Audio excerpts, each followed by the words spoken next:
Okay, hello and welcome back to Honkai Star Rail. So, we have new story portion. Uh, yeah, I, I knew about the event. I just didn't know there would be more story. But that's still welcome regardless. Um,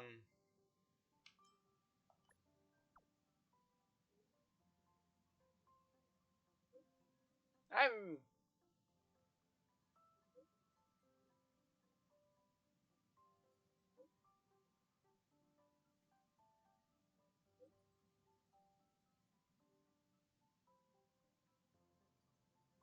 Mushroom Grill.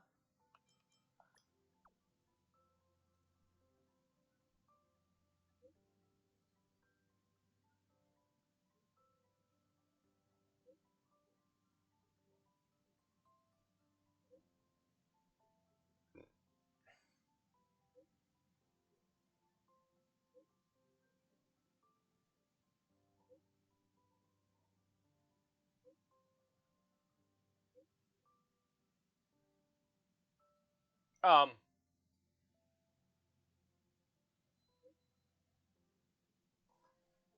uh, okay.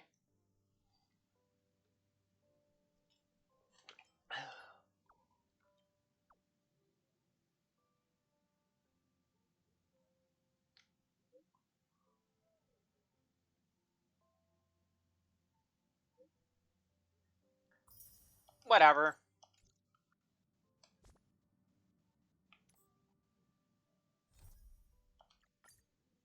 Yeah, let's view the story recap. After receiving an invitation from Jade's Anti-Destruction Alliance, the Astral Express set its course for Himiko's homeland, the world from which the Express set off again after its fall. Plain Arcadia. In this world blessed by the elation, there exists the Phantasmoon Games.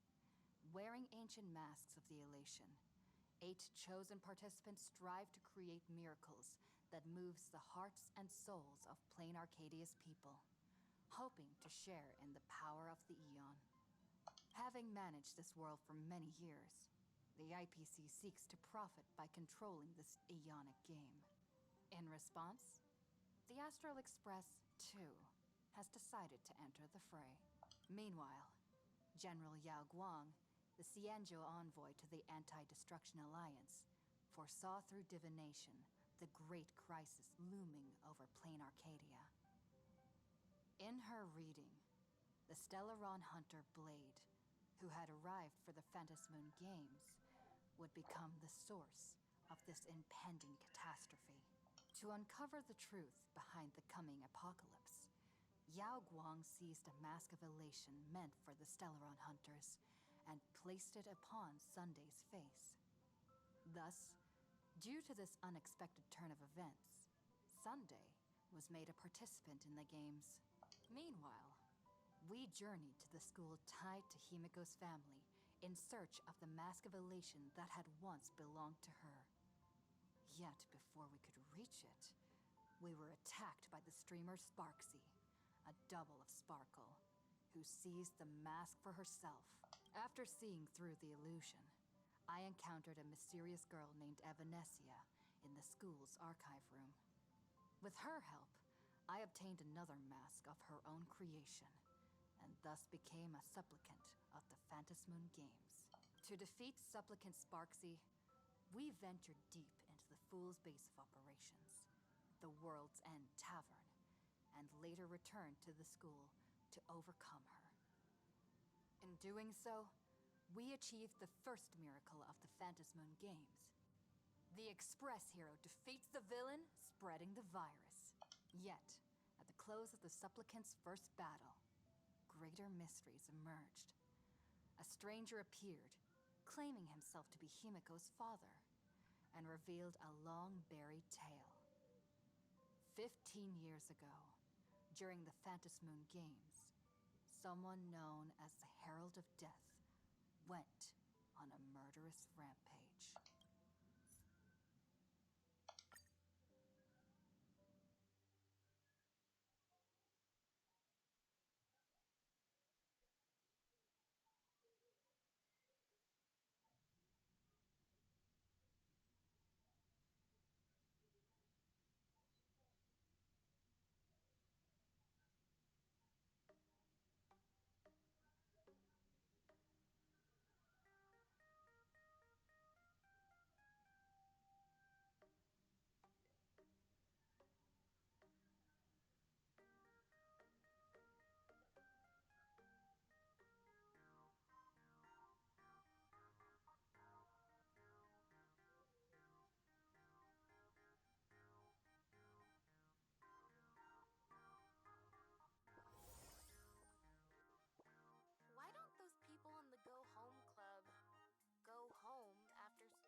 is. That's just hilarious.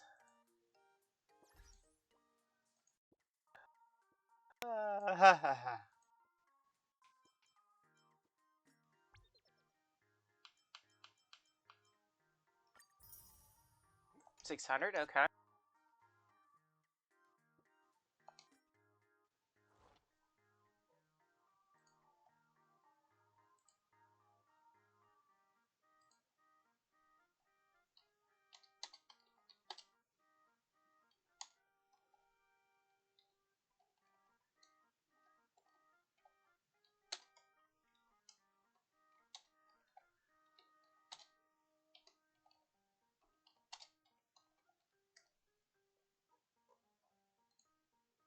What are you doing? Okay, 1 second. I don't know why this is happening.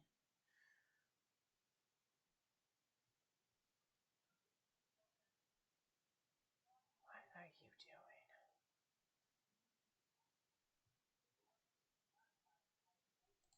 Okay.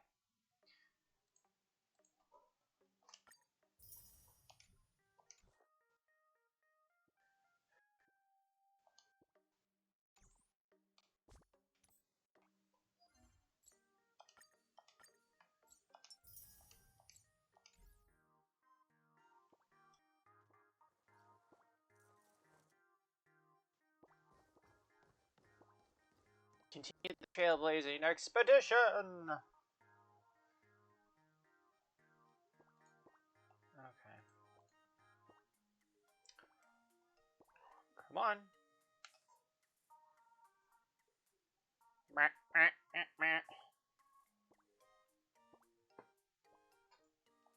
Miss March, please, look straight into my eyes. Just like that. Perfect. Now, Cooch. I'll need you to repeat these next few lines after me, and do so in the same tone of voice. Uh-huh. Okay. The sky is blue, not a dazzling display of sparks. The sky is blue, not a dazzling display of sparks. Though dazzling sparks may light up the night sky, they can never outshine the eternal silence of stars. Are you kidding? That's one sentence? Okay, though dazzling sparks may light up the night sky, they can never outshine the eternal silence of stars? Very good. Very good. You The internet is both an umbilical cord and a waste duct for the mind, through which humanity's thirst for elation gave birth to the twisted Sparksy. Whoa there! That's a bit much. Maybe she can be the one to say it?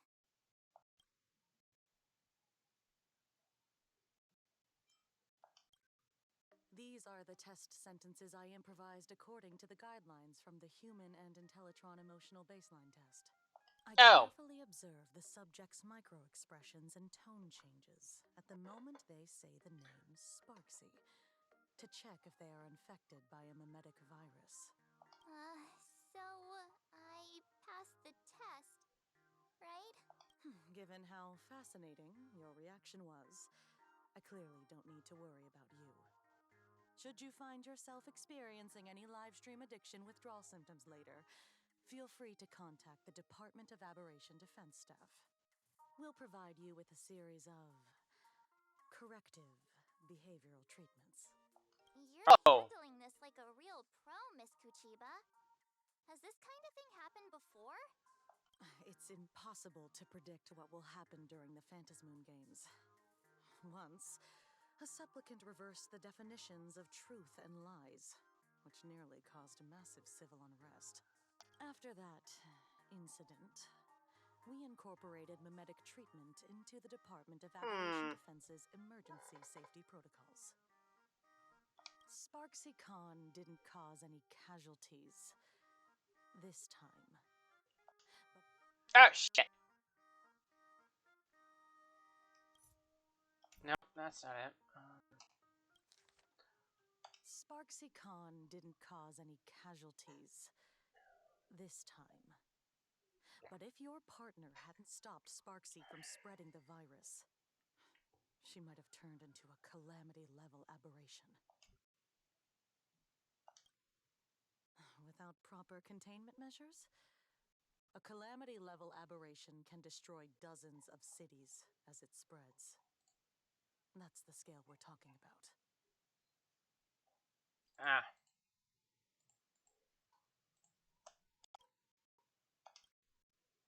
That's the Department of Aberration Defense's term for them. It usually refers to Imaginae infused with wish power who have lost control and begun to run amok. Over time, though, it's become a label that gets slapped onto any hazardous entity. You? An aberration? What are you talking about? Though, I gotta say, you do look pretty weird with that mask on. Don't tell me you're a Cosmicon Collective player. The Department of Aberration Defense's hazard ratings are nothing like the power ratings in some card game. Right then, that's all for the required checkup. If you're interested in aberration calamity threat levels and how they're classified, you might want to take a look at this document. However, do bear in mind that causing damage of the aforementioned scale during the Phantasmoon games will cause you to be classified as an aberration and dealt with accordingly. Mm-hmm.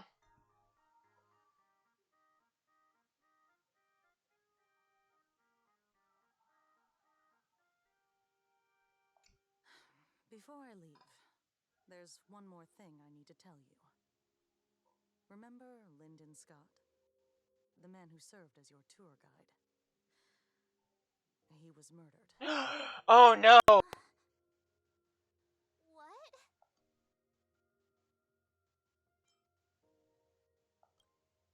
Though, given how he's behaved, he's definitely rubbed a lot of people the wrong way. But I doubt any of it was serious enough to get him killed. Right? Oh, seems like you are quite familiar with him. You don't suspect us, do you? I wouldn't exactly call Scott a friend, but we'd never do anything like that to him. Easy there, young lady. I haven't even started asking questions yet. Of course, there's no way the renowned heroes of the Express would harm some lowly IPC employee simply because they had a problem with him. More importantly, both of you have solid alibis. The initial results of our investigation suggest his murder might be connected to the Phantasmoon games. I'm informing you both of this to warn you to be extremely careful. The Phantasmoon games are far from a simple game intended for passing the time or relaxation. Anyway, I wish you success. Farewell. Scott. Could he actually... I just can't believe it!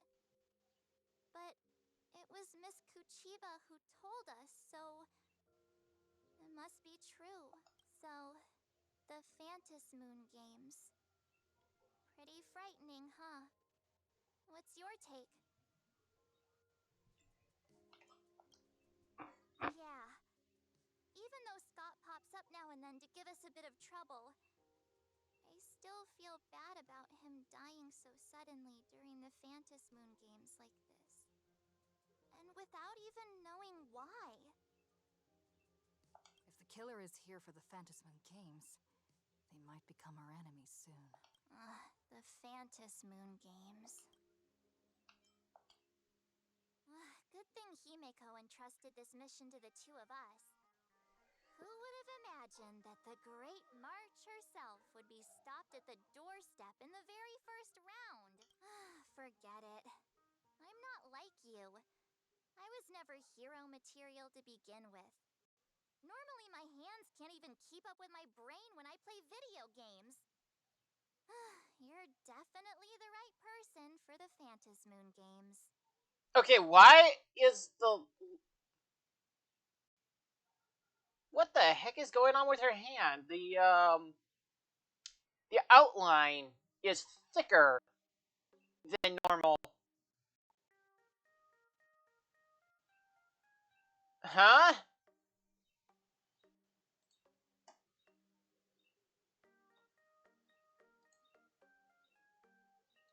This isn't one of those you can, like, overlook it. It's, like, right there, right in front of your face.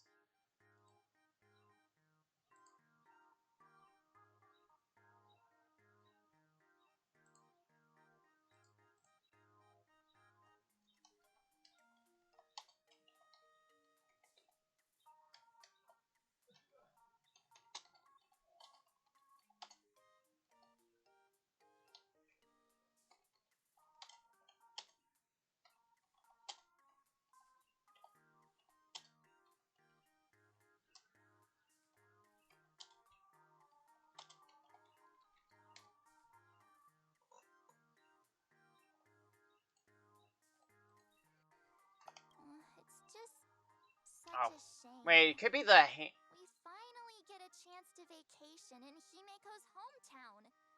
And I thought we'd make some happy memories together. But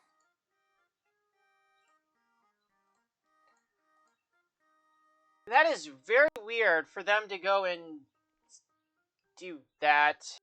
But, like, at the same time, it doesn't seem Phantasmoon right. games may be dangerous, but I hope you'll be safe and sound. hey, don't look down on me. I, March 7th, am a top-notch nameless who can hold my own. But look, don't push yourself too hard, okay, you? Remember that we've got your back. Oh, right. Where are Himeko and Mr. Yang? They must be getting examined and interrogated too, right? Why don't you send Mr. Yang a message? Yes, I am aware of her glove, but it shouldn't do that.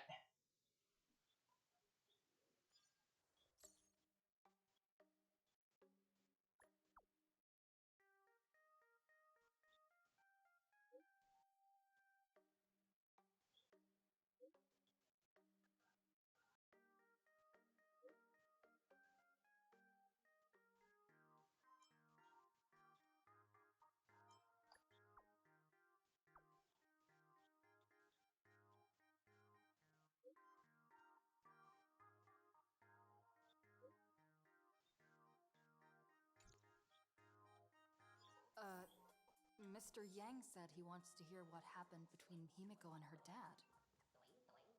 Can't blame him for being curious. I really want to know too.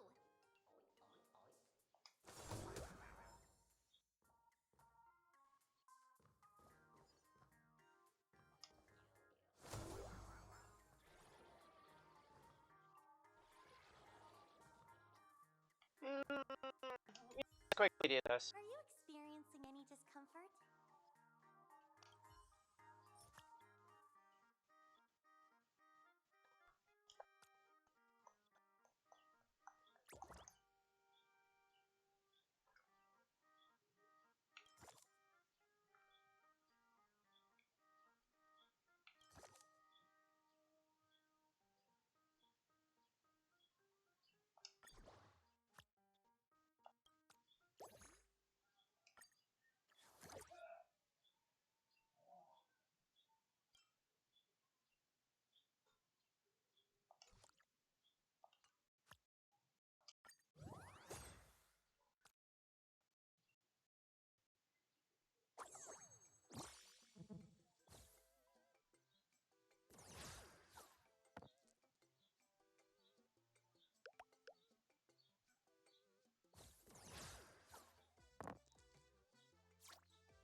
Okay.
Yep. Every victory is hard won. Yep, that was fast.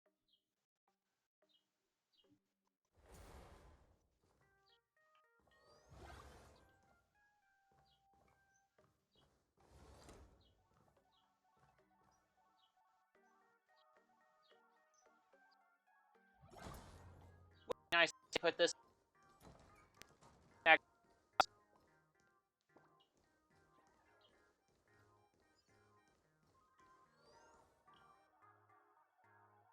to the back.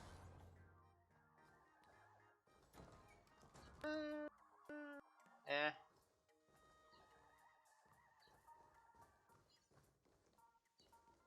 Just saying.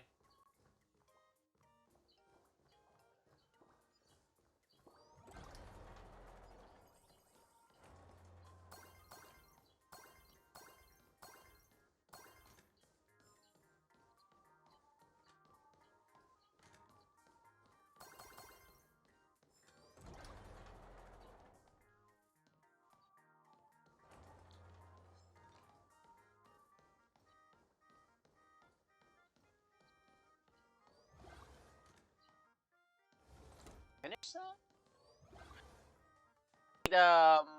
Song. Yeah.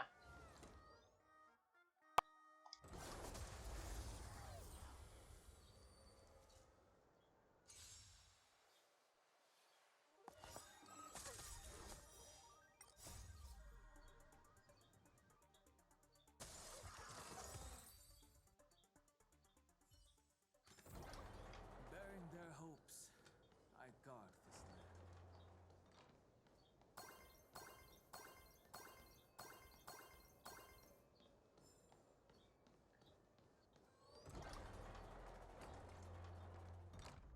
Ah.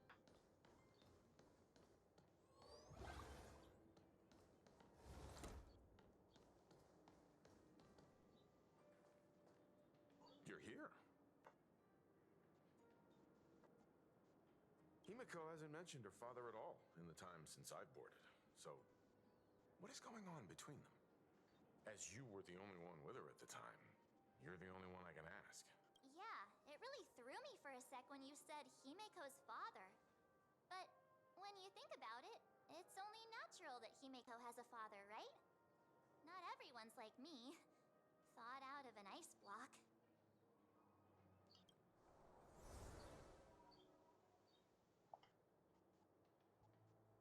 15 years ago, the Phantom Moon Games of that year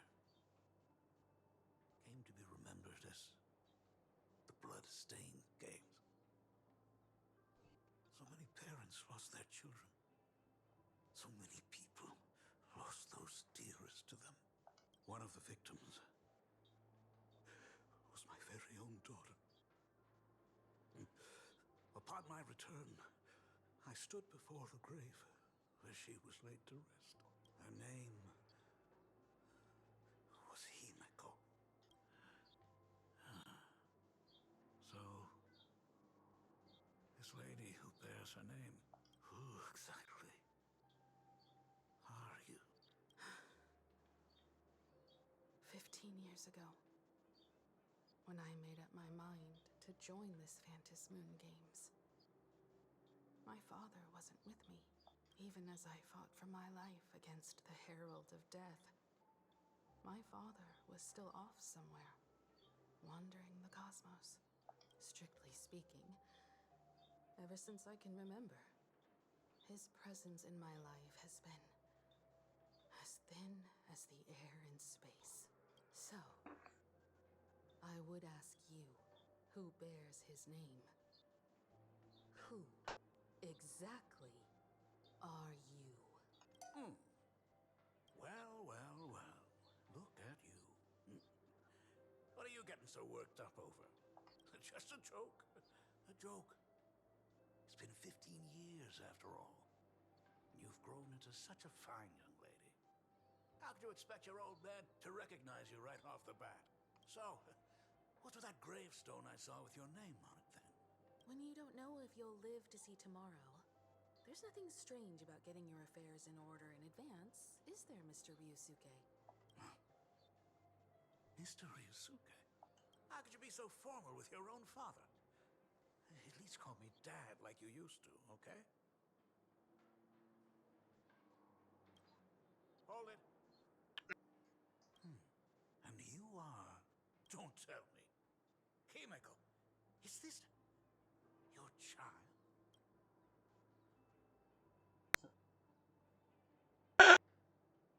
Could you please stop making things worse? I haven't seen you in 15 years, and now I'm a grandfather. Wait, who's the father? It's enough! You are looking at my colleague. A new generation of trailblazer. My friend and my companion on the Astral Express. Do you understand now, Father? Hear that? He called me father. Hello there, my friend. Sorry about that. I thought you were Himeko's daughter for a second there.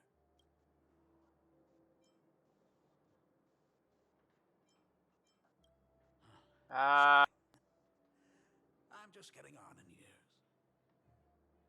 Whenever I see a youngster like you, I can't help but think my granddaughter would be about your age by now.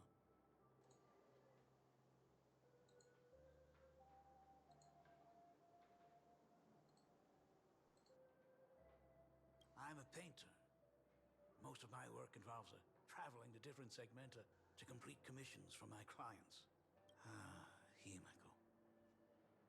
I know I've let too many chances to spend time with you slip away. Just slip away? The first time we met was at Mother's funeral, when I was already 6 years old. Let's put that aside for now. Were you also too busy with work when I was suffering from a weathering curse? You might not believe me, but I've been running around for your sake all this time. All these years, I've been trapped in this room that represents the past that I imaginated.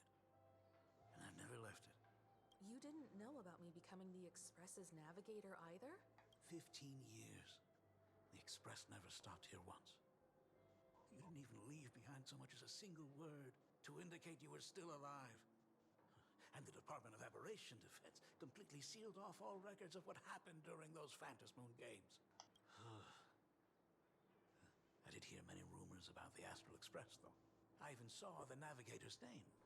At first, I thought it was just someone else with the same name. And even when curiosity drove me to look up your picture, I still didn't dare believe that the woman so full of poise and grace was my daughter. She'd grown up safe, becoming a living legend in her own right. I thought about contacting the Express. But what if their navigator was just someone who happened to share the same name? I've been clinging to an absurd notion that if I never sought the answer, there was still a 50-50 chance my daughter was still alive. If I found the answer, and it was no, then she would truly be dead.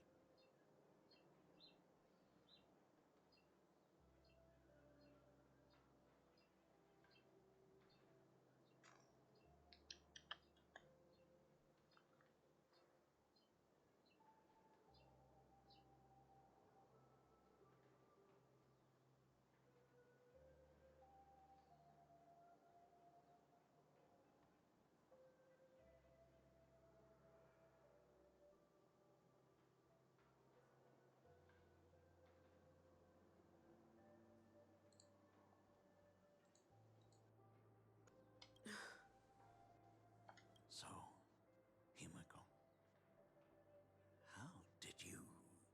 I'd rather not tarry here too long. I'll be taking my leave now, Dean.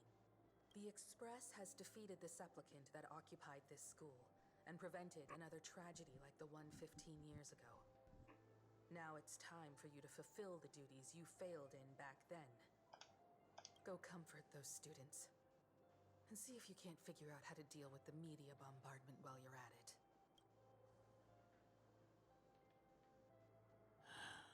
Failed in my duties. So, still mad at me? Can we talk?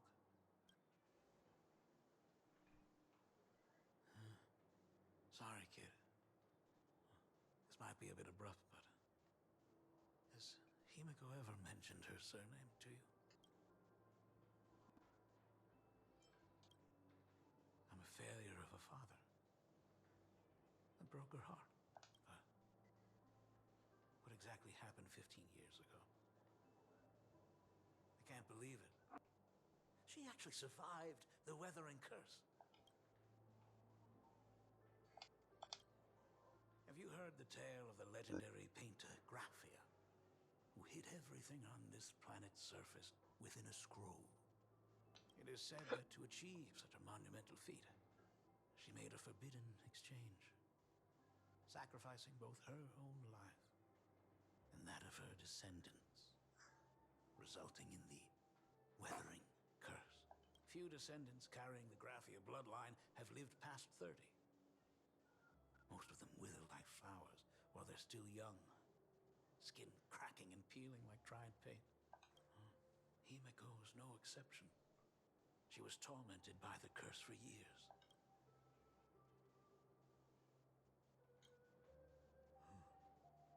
What I did doesn't matter anymore. The Elixir Seekers' folk remedies, the Intelligentsia's guild treatments. I tried them all, but nothing could reverse the curse. All the time spent searching for cures only resulted in me not being by her side when she needed me the most. In the end, I am nothing but a useless father. I'm just a useless son-in-law who married into the family. Strictly speaking, I can't really be considered a Graphia descendant.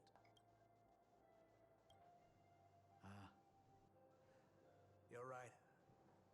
I just didn't realize it quickly enough. How she got through it, how she survived, none of that's important. What matters is that my daughter is back. That's all I need. If I may ask a small favor, would you mind showing me where my daughter works? I want to make up for all the care I failed to give her all those years. I want to get to know my daughter better. Truly a memorable father-daughter reunion. Brings up some memories of my own home as well. There goes Mr. Yang with that knowing look again.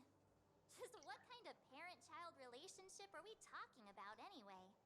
When I was a child, my parents were also always busy with work and were unable to spare a moment for me. As a child, I couldn't help but feel resentful. It wasn't until I became a father myself that I understood how they felt when they were forced to sacrifice the time we could have spent together. So, did you already promise to give Mr. Ryusuke a tour of the Express? Thought as much. After all, it's Himiko's dad.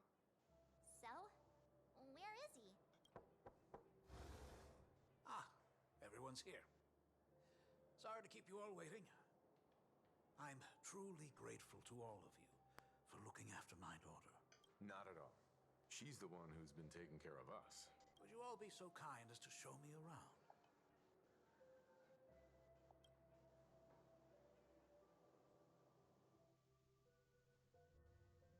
So, this is the Astral Express. Really lives up to its reputation. It's even more impressive than I imagined. As to be expected, of course, huh? It's the place where my daughter works. By the way, what's the pay like for a navigator? Does a position come with insurance and an annual bonus? Talk about parental love. First thing out of his mouth is asking about her salary. Like I'd have a clue. Help! A little backup here?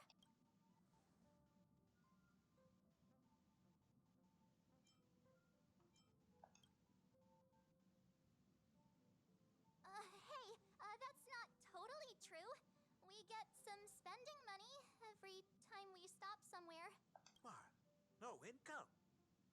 Don't tell me that everyone working for the Astral Express is actually doing volunteer work. I mean, I guess you could say that. But actually, it's more like, I'm butchering the explanation. Anyway, it's nothing like what you're thinking. Mr. Ryusuke, please rest assured. None of the Express crew ever lack for money. We not only receive support from members of the Genius Society, but also from prosperous commercial worlds, such as the Planet of Festivities. Ah, good, good. Hearing you say that is a huge relief, Mr. Yang. Speaking of which, what kind of work does being a navigator generally entail? Don't you underestimate Himeko either. Her daily duties include, charting navigation routes, calibrating warp jumps, and technical maintenance. Not to mention she's always guiding the Nameless on missions. Oh, my daughter is really something else, isn't she? Of course! Every time we return safely from a trailblazing expedition, it's all thanks to Himeko's guidance and protection. She's the backbone of the Astral Express.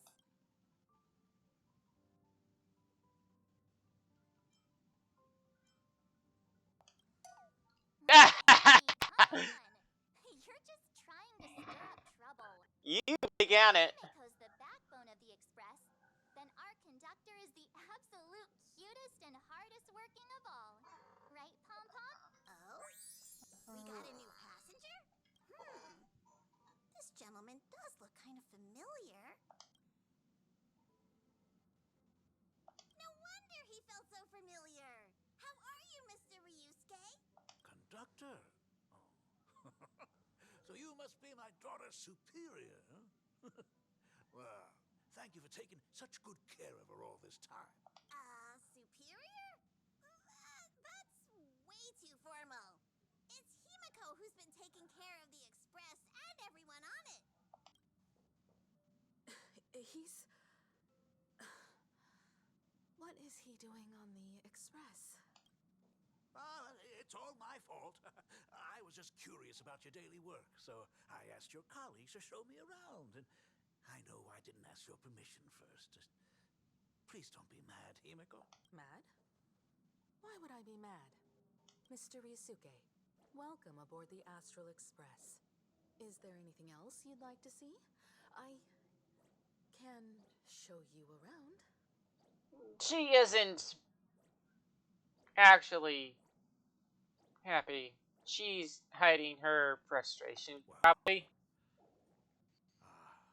I know you'd rather keep your distance from your good-for-nothing father.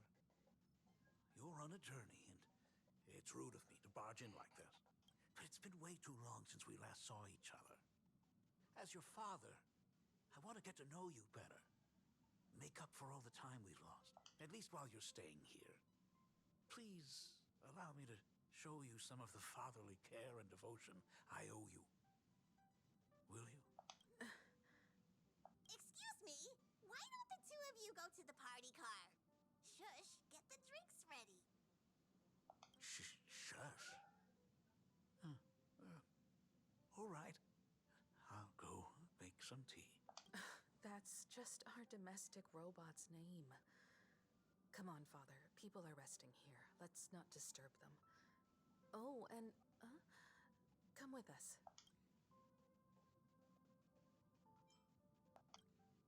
I want to talk about the Phantom Moon games, not just personal matters. Ah. They left. Whoa. In the That's name of the... first time I've seen Himeko be that cold to anyone. In the name of the Father. Oh my goodness. Okay. That is definitely religious based. 1, 2, 3, 4, 5, 6, 7, 8. 8. Okay. Catch Me If You Can. A movie reference. I'll Be the Head. The Pursuit of Happiness, another movie reference. Dream Eater, that's Kingdom Hearts, maybe?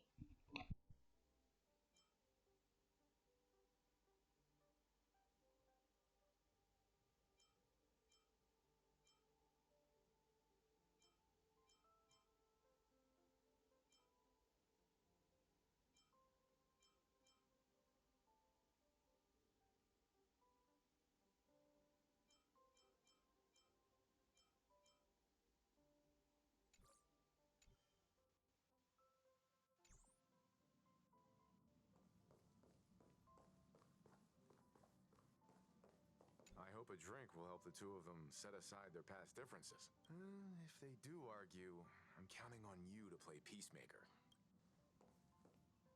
Oh, what are you still doing here? Himiko asked you to go to the party car. I get it. Reunions are private, and you don't want to spoil it for them. That's fair. It won't hurt to give them some time. So that's Himiko's father. No wonder he looked so familiar.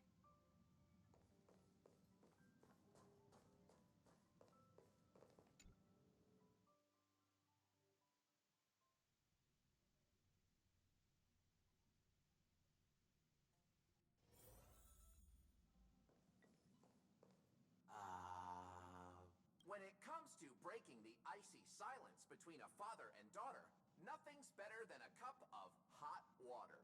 The person who drinks it will yelp, "Hot!" and be immediately met with a concerned, "How could you be so careless?" from the other party. And just like that, the conversation starts flowing. Friendly reminder, that is not a joke, but a practical ice-breaking tip. Ooh. Your robot is hilarious. I'm surprised how relaxing and comfy the work environment is here. Got it. I'll make myself scarce.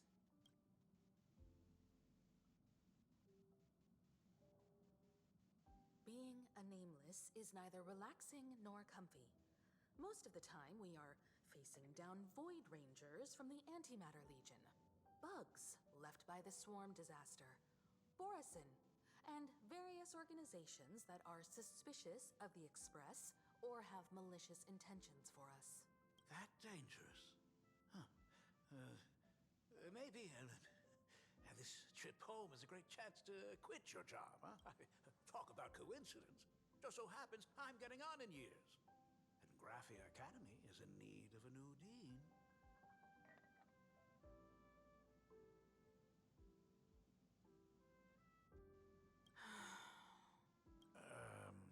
You know that's not what I meant.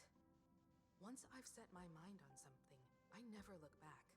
Ever since I was 6, when you told me those stories about traveling through the cosmos, I knew that someday I would walk among the stars. Actually, I was just kidding. I'm not completely clueless about what the Express and what you do.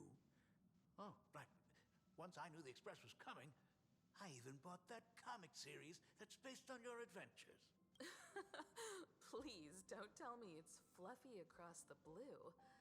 I never thought you'd be into comics. That's right. The protagonist is a baseball bat-wielding raccoon. The character's based on that kid, right? As an artist, you do have a good eye. Come over here. Thanks for giving us some time alone. Hey, Miko. That's the first time I've seen you smile since I've seen you this time. So, what brought you back home this time? What's the story behind our lucky meeting? Like I said before, we're here for the Phantasmoon Games. So, the Phantasmoon Games 15 years ago were the reason you were able to overcome the Weathering Curse? Indeed. I see. That makes sense. For those of us who haven't experienced the Ionic game firsthand, it's just something from the history books. But I never imagined that the Ionic game would turn into a blood sacrifice overnight. The Herald of Death was a heartless madman. If I hadn't defeated him then, all of Duo Mention City would have become his slaughterhouse. During the first few years of my journey, I relived that evening every single night in my dreams. The color of that twilight, painted with blood.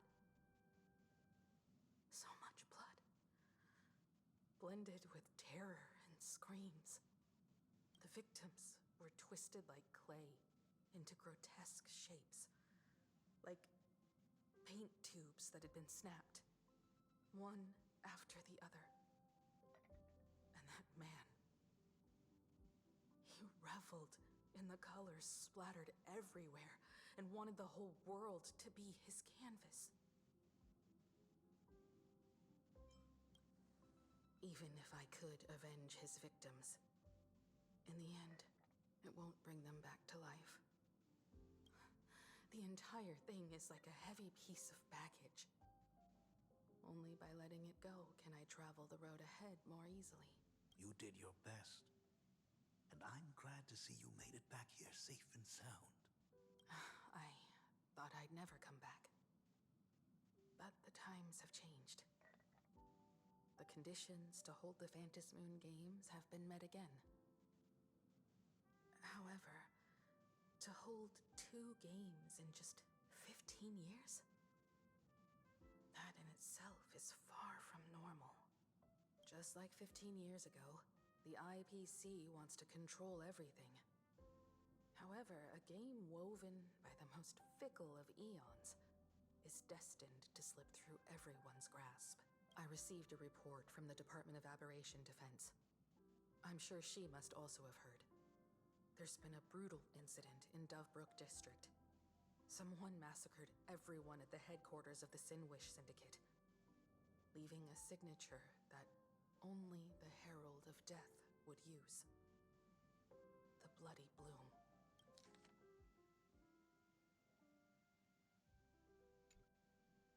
What? The Herald of Death is still alive? People at the Department of Aberration Defense told me that the Herald of Death was executed after his verdict was passed. Even were he to be resurrected, the rules dictate that the same person cannot become a supplicant twice.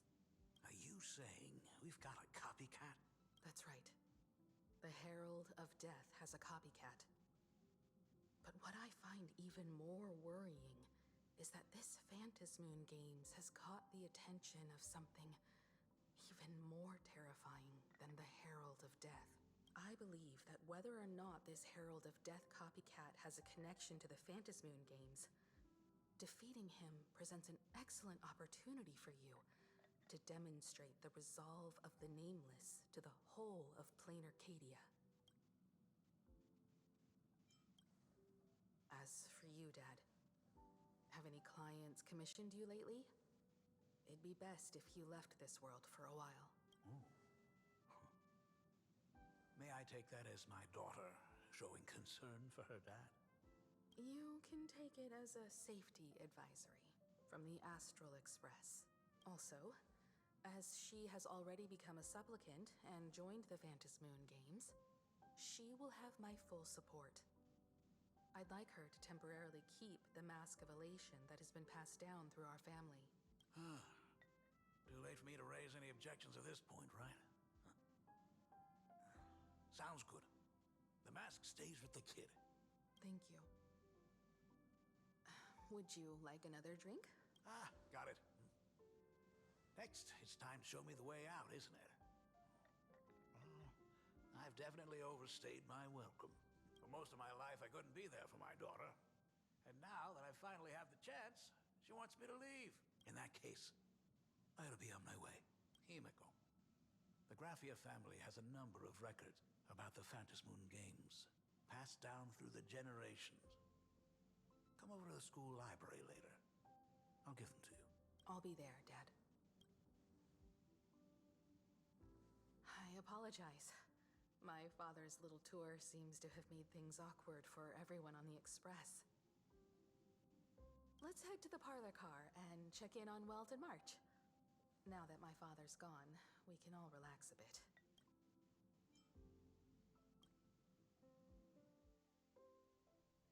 Has Mr. Ryosuke left?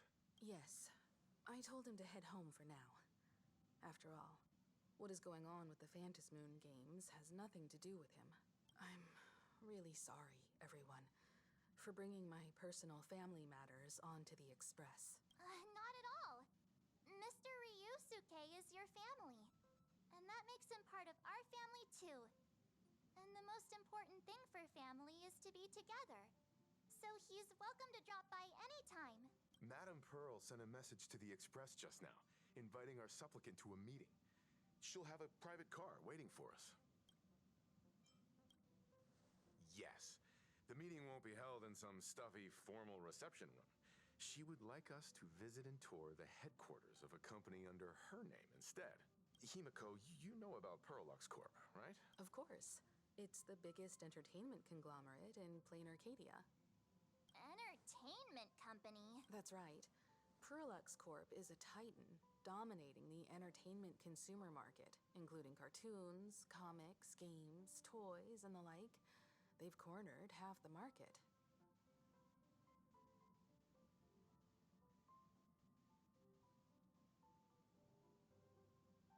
Oh, so that's where the Pearl in Pearlux comes from. It's a play on her name. Did Pearl mention what she wanted to talk about?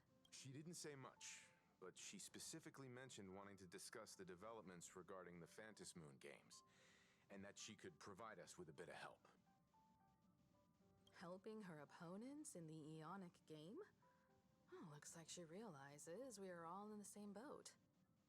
Perhaps she has also realized that the Phantom Moon games cannot be artificially manipulated. We may be able to get a clearer picture of Pearl's intentions after we meet with her. Think about it. You've already crossed paths with key figures from numerous factions, and even built rapport with some. You're already a capable nameless who can more than hold your own. Though she holds a high administrative position on this planet, do not forget, she is also one of the 10 Stonehearts.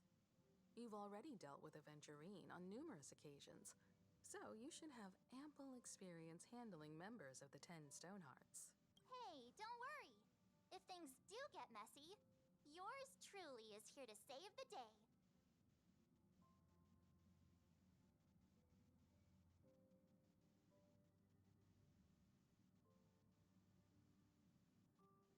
Looks like March wants to visit too. I'm just trying to look out for her here. Even if things do go sideways, Pearl wouldn't dare get mad at two adorable young ladies like us, right?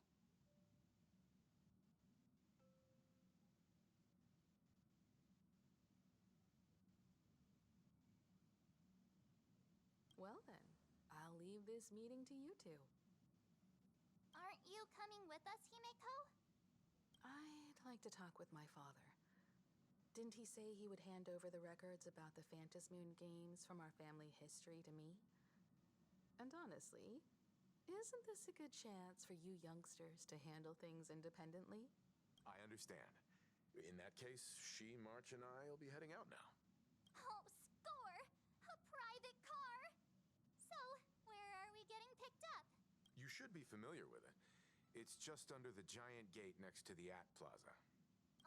Isn't that where we first met Sparksy? Since we're getting chauffeured there, why not just come straight to us? Ah, perfect! I've been wanting to stop by the comic store to grab a copy of Fluffy Across the Blue.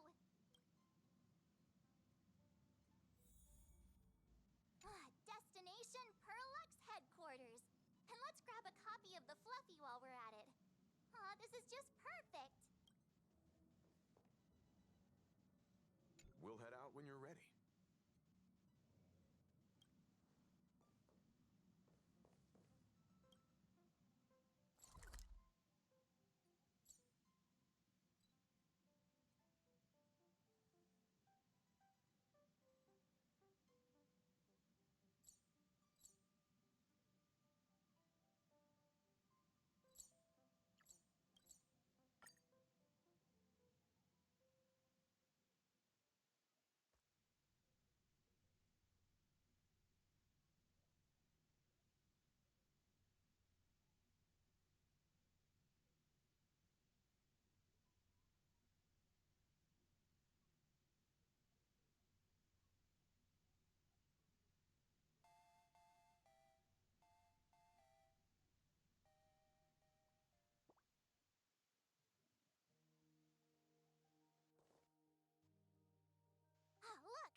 a convenience store.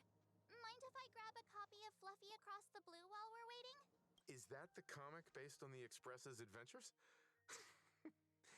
The author sure knows how to tap into what's trending.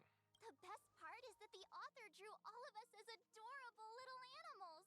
Totally fits our personas, don't you think?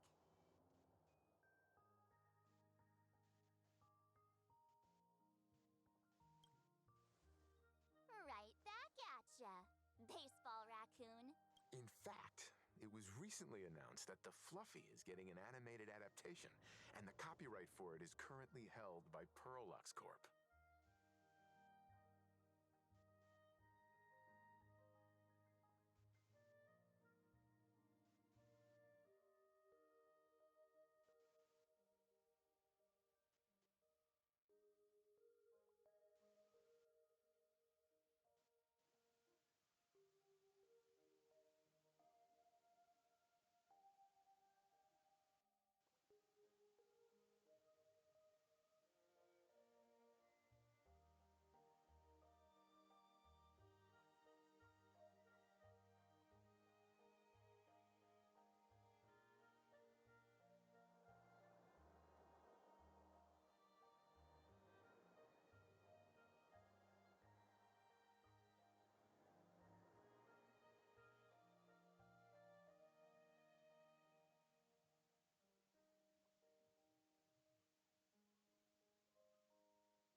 It's a super memorable comic. No way can I miss getting a copy while I'm here. I promise I won't be long. A couple of minutes, tops. Looks like we got here on the early side. Since coming to this world, I still haven't had a chance to get a street-level view of the city. How about this? We'll meet up under the ad at the Plaza Gate in a few minutes. All right. Sounds like a plan.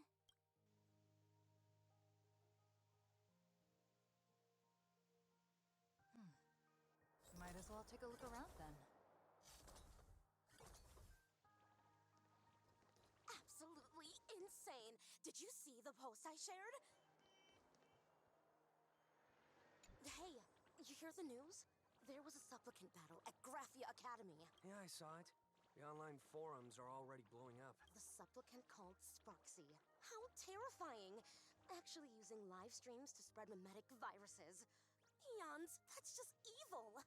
I can't believe the Department of Aberration Defense is letting someone that dangerous run loose! I heard her livestream got permabanned. Good thing that Nameless from the Astral Express acted so quickly. I wonder what the next supplicant will do.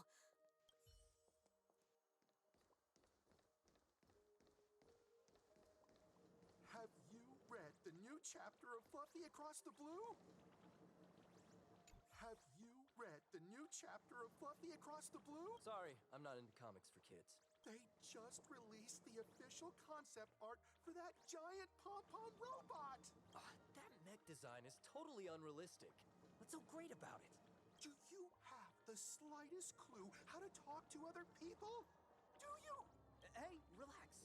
Now, if we were talking about a fusion between Daybreak Squadron and the Raccoon, that would totally get my attention. Wow! You are unbelievably childish! Blurry QR Cult is the GOAT! I've tried buying a copy of the Fluffy from a couple of stores, but they were always sold out. I really hope this store has it in stock. What happened to the newest issue? No spoilers! If you've already read it, don't tell me a thing! Hello there. Would you like to learn more about the Research Society of Happy Smile? Is the weight of work and stress in your life crushing you? Check out the Research Society of Happy Smiles. So, this free? Rest assured, the only thing joining our Research Society will cost you is a bit of your precious time. We've set up a venue near Dovebrook, where we offer free psychological counseling and living assistance to all visitors. All our services are provided free of charge. I had a friend who passed away, and he'd mentioned you before. He told me that if I ever ran into trouble, the kind people at the Research Society would help me. Your friend passed away? How terribly sad. But the words he left you have illuminated your path in life. He told me that if I joined the Research Society of Happy Smiles, I could get rid of my suffering forever and be eternally happy. That true? Of course it's true. Just look at the society we live in. Everyone's suspicious and dismissive of one another, and willing to take dangerous risks just for a little pleasure, for a thrill. Did you hear about how a streamer took over Graphia Academy and was trying to spread a memetic virus through the internet? And over in Duffbrook, gang violence erupted and left a pile of corpses in its wake. Oh, may the Master of Elation save us all. The Research Society was founded with the sole purpose of healing humanity's incurable inner pain. Following Aha's creed, we aim to spread laughter across the mortal coil and eliminate all suffering.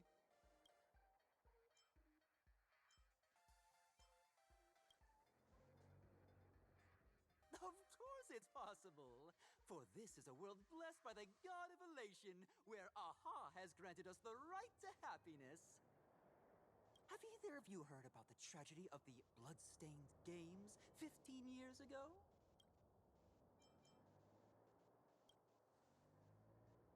Why, of course you have. You're the Astral Express's superstar. You've even dug up everything there is to know about something that happened over a decade ago. There was an awful accident during the last Phantom Moon Games, and many people lost their loved ones and children. It was as if a hole that could never be filled had been drilled into their hearts, leaving only sorrow to accompany them for the rest of their lives. To escape their suffering, these people who had lost their loved ones gathered together and established a mutual support association. This was the Research Society of Happy Smiles' predecessor. It's now been well over a decade, and the Research Society continues to help more and more people emerge from the darkness in their lives and step into a brighter, happier future. Come to think of it, it would be most wonderful if a distinguished person like yourself were also interested in our Research Society. Should you find yourself with a moment to spare, please come and visit our Mutual Aid Society. Well, if it isn't the Astral Express's superstar, of course it's you. Looks like we really were bound to run into each other.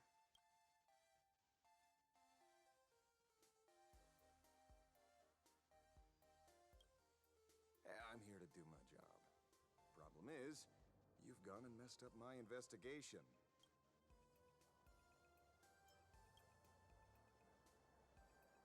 The Research Society of Happy Smiles. You think they're just some random charity outfit? You must have heard about the Sinwish Syndicate killings in Duffbrook, right? The lead I'm following might be connected to this Research Society of Happy Smiles. But I'll stop there. Not like you're going to pay for my intel, and none of this is any of your business anyway.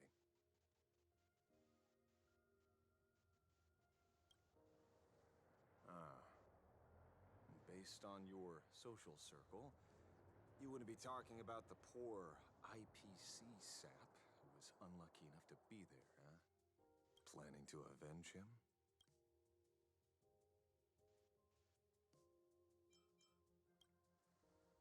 Oh, so your next miracle will be executing the Herald of Death.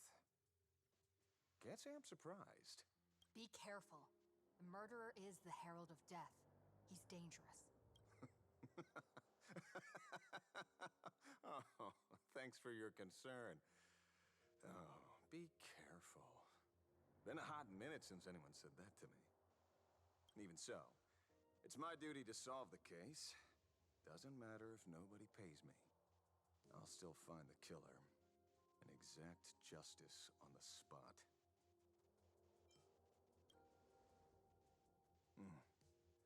A fool I happen to be on fairly good terms with. Revenge killings or turf wars. Wouldn't be unusual for gang members to die like that, but dying at the hands of some psycho who kills for kicks? That I can't accept. No matter where you are in the cosmos, which era, regardless of how civilization evolves, some rules will just never change. Like an eye for an eye, a tooth for a tooth. Hey, guess which lucky girl just managed to snag the last copy in the whole store? Oh, who's this? Allow me to introduce myself. I'm Ashvale, the famous detective. You could say your friend and I are acquainted through past clashes.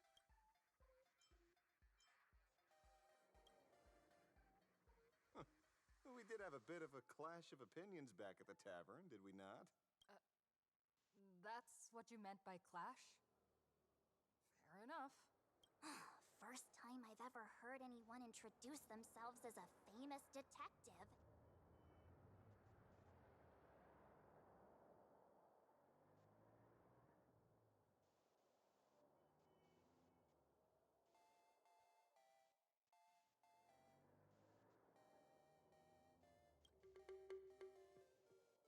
Mr. Ashvale? Why are you staring at me? Is there something weird on my face? Young lady, you're holding a copy of Fluffy Across the Blue, right? Would you mind giving it to me? Well, give it to you! This was the last copy in the store, you know. Oh, I see. Of course. I'm not asking you to give it away for free. I'll pay for it. The retail price is 300 credits. I can pay you 10 times sticker price. 3,000 credits. What do you say? Hey, mister, this isn't about the money. Because it was the last one on the shelves. True.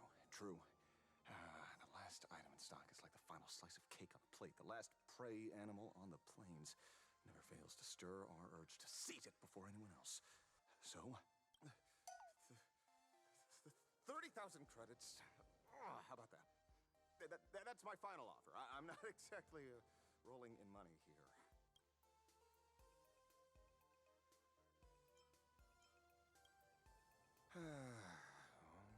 Truth is, I'm actually buying it for that foolish friend of mine. The one who died. Today is his farewell ceremony. I thought I'd buy him his favorite comic to pay my respects. He'd always be rambling on about some raccoon with a baseball bat. And how the journey of the express would never end, that kind of stuff. I heard those stories so many times, it felt like my ears were gonna fall off. But after all that fuss, I completely missed the chance to buy it. Every store around here is sold out. That's enough. My poor little heart can't handle sob stories like that. Here, Mr. Ashvale, take the comic. Oh, thank you very much for the comic, young lady. Here's the 30,000 credits. Ooh, as promised. I heard you're the real-life inspirations for the characters. Since you're here, could I perhaps trouble you to sign it? Unbelievable.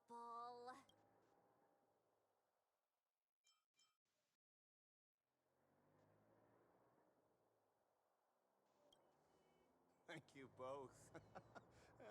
If Kostad could see this from where he is now, I'm sure he'd be smiling down on us.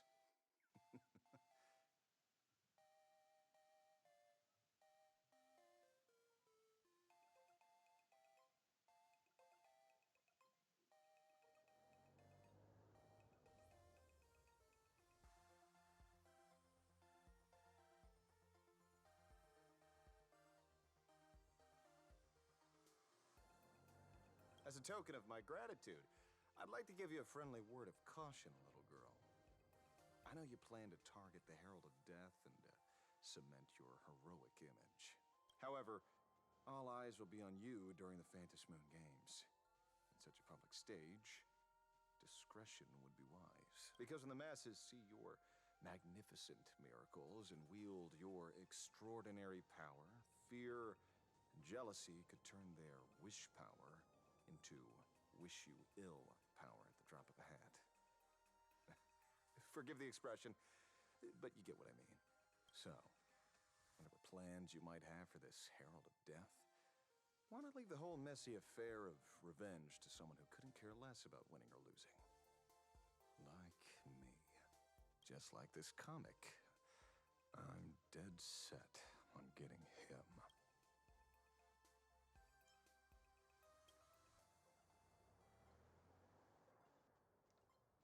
Is he an acquaintance of yours? He's just some weird detective who was passing by. It's nearly time for Perlux Corp to pick us up. We should get going.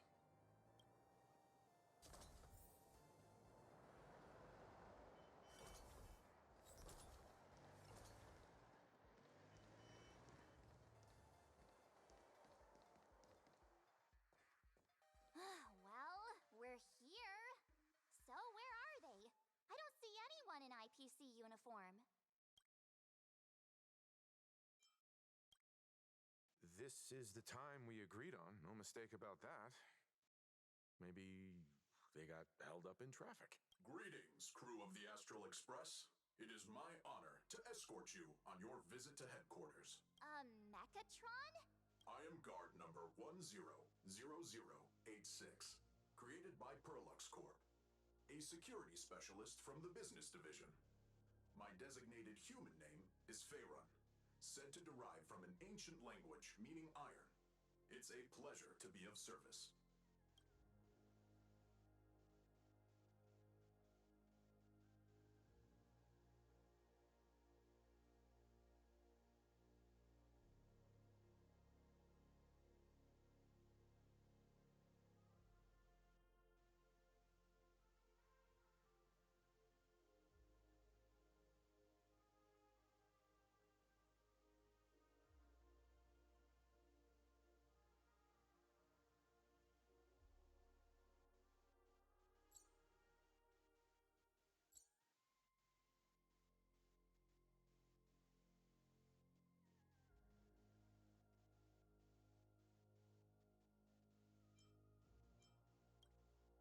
Please, do not concern yourselves with such things. My sole duty today is to ensure everyone reaches Perlux headquarters safely and happily. So, what are we waiting for? Let's go! According to the instructions given to me by Madame Pearl's secretary, there is still one more guest I need to pick up. Well, now, how did I not see this coming? Looks like we're going the same way after all. It's you again! Hey, Mechatron, what's the plan? Do we hop into your cockpit, or are you gonna give us all a piggyback while you fly over? Your ride is ready. Please, take your seats, everyone.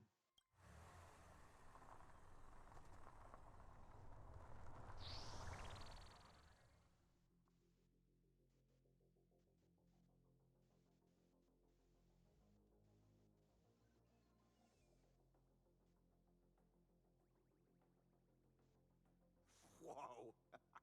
Now that's what I call a custom paint job.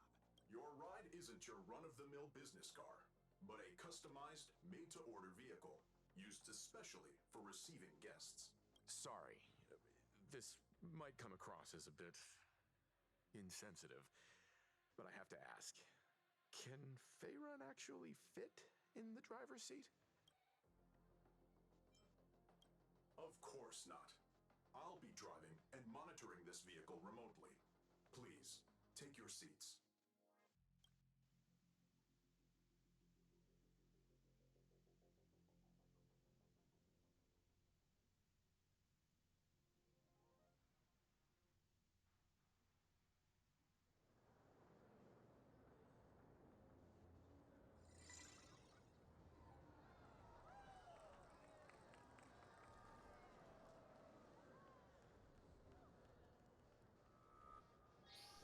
Now that is astonishing. Wow, that's one massive robot! Ladies and gentlemen, welcome to the headquarters of the Perlux Corp. Back when Himeko said this was an entertainment company, I knew their headquarters wouldn't be some ordinary old office building.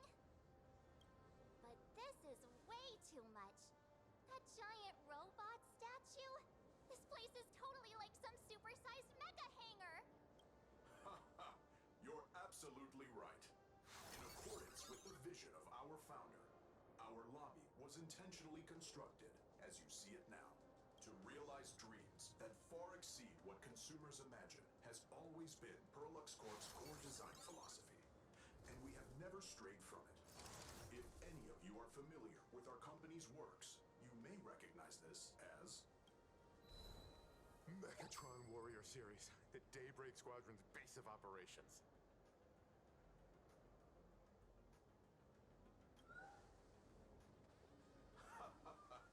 Looks like Mr. Yang here is quite a fan of our company's animated works. Now, Madame Pearl would like to invite everyone from the Astral Express to take a tour before your official meeting begins. She has arranged for a member of our staff to accompany you, so please wait here a moment. I understand, Mr. Faerun. Thank you for escorting us all this way. Well then, I'll take my leave. This way, Detective.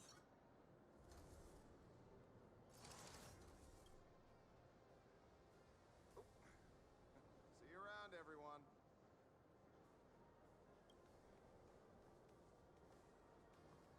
Oh, really? Pearl wants us to look around here before the meeting? That seems kinda weird. Could it be related to her proposed collaboration?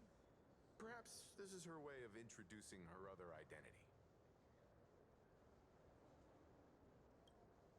It's all good as long as we get a chance to look around. That works for me. Why don't we explore while we wait for our new guide? Mr. Yang! Over here, quick, come on! Looks like March's inner explorer has been awakened again. Let's not wander too far this time, shall we?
Looks like March's inner explorer has been awakened again. Let's not wander too far this time, shall we? Welcome, ladies and gentlemen, to Perlux Corp. The Mechatron production line can be hazardous. For your safety. I'll take this back to the Express. Time to restock.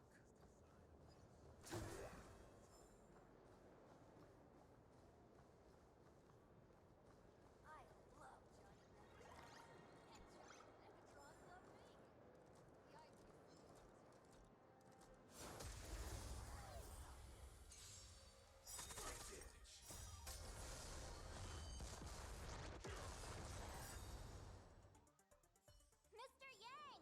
Over here, quick, come on!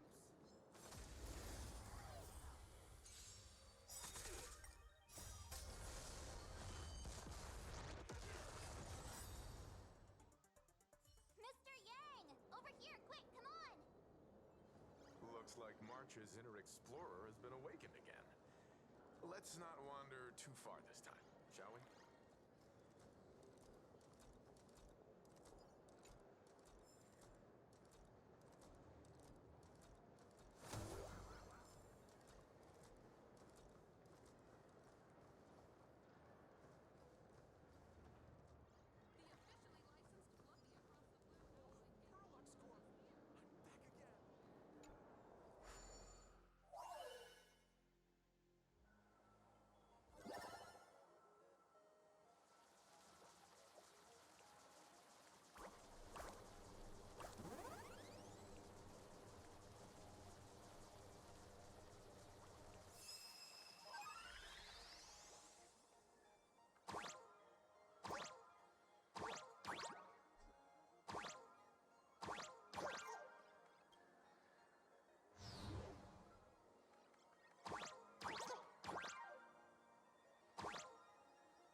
hold on to that.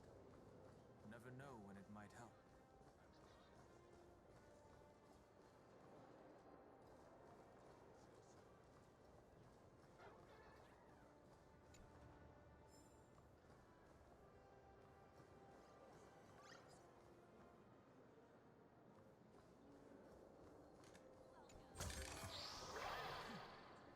I'll take this back to the Express.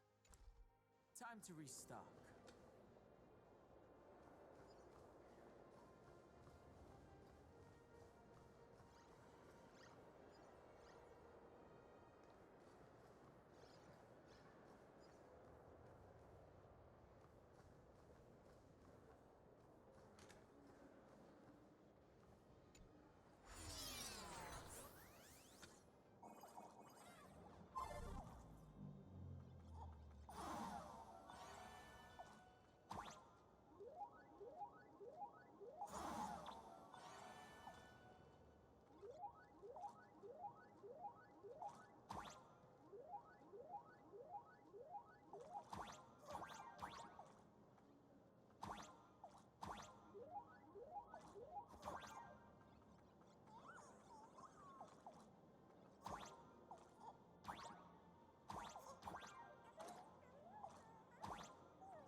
saw it. Please, just keep it down. We're here as their guests. We should be careful about what sort of impression we leave.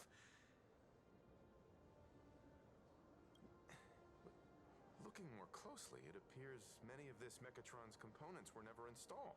Oh, what a shame. I was hoping to see it finished, to see the completed Mechatron. Imagine how it would look in motion. What a glorious sight that would be. Really? In that case, Mr. Yang, let's hear it. Which one's stronger? This giant robot, or that Arahato you designed back when you were an animator? Seeing as we're on someone else's property, comparing robots from different works would be most disrespectful to the creators themselves.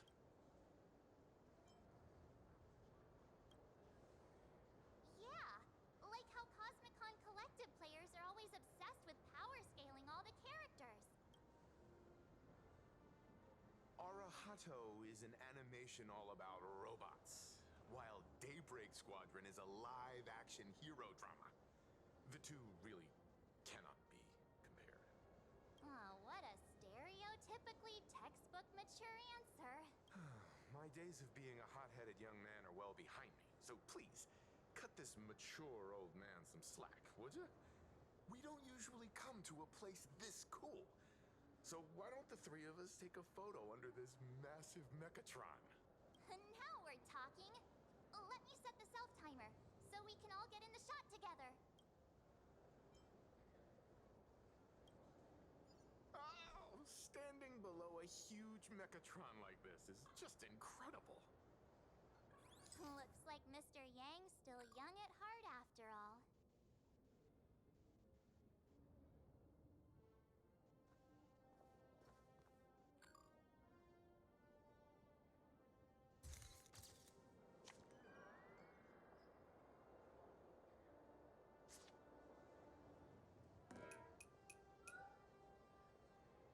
Where did this extra person in the photo come from? Ghost? But it's daytime, and there's way too many people here anyway.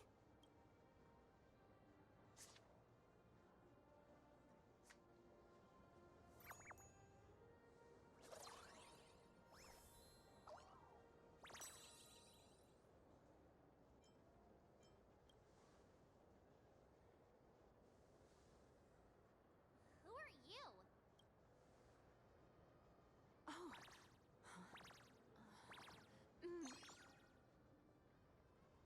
Wow, this truly is a magnificent face.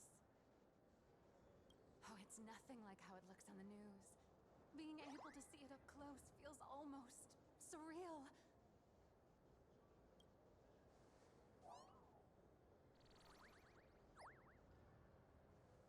Am I too close?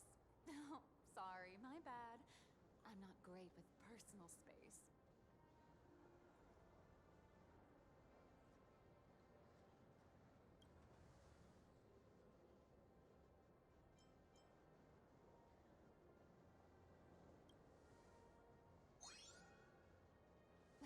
You're probably gonna be disappointed then, because I'm totally broke.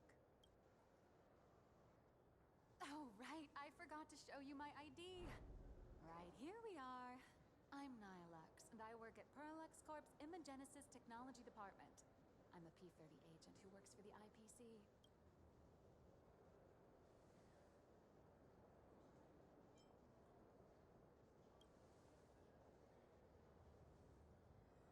Just a slightly higher-ranking workhorse, that's all. Not on the same level as those big shots from the Strategic Investment Department, who you folks usually deal with. So, what brings you here? Oh, Madam Pearl sent me to the lobby to pick you up. All of you are famous super cosmic level heroes whose faces have been all over the news more times than I can count.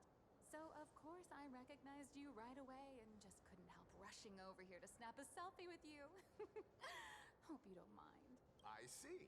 Well, then, hello, Miss Nihilux. Hello, everyone. Starting now, I'll be your tour guide, taking you on a comprehensive and in-depth tour to every single must-visit place in this building.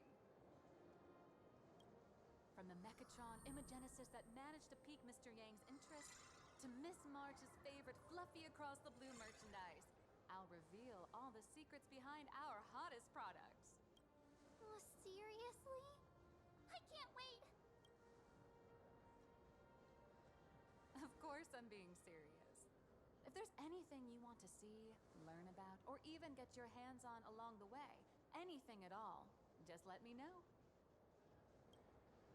Why don't we head to the gift shop first? I'll get you all some souvenirs.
Let instinct guide what reason delays.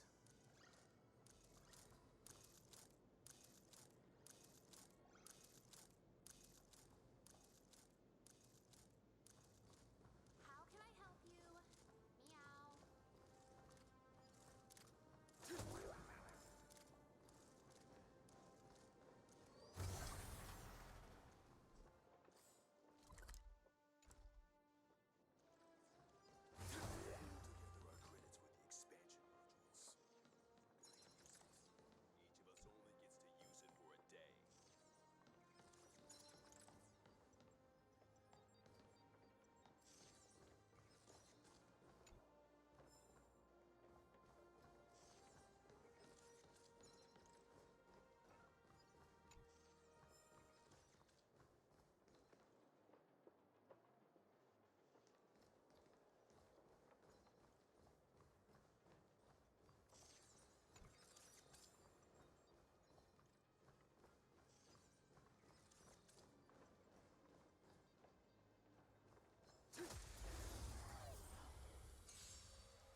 take this back to the Express. Time to restock.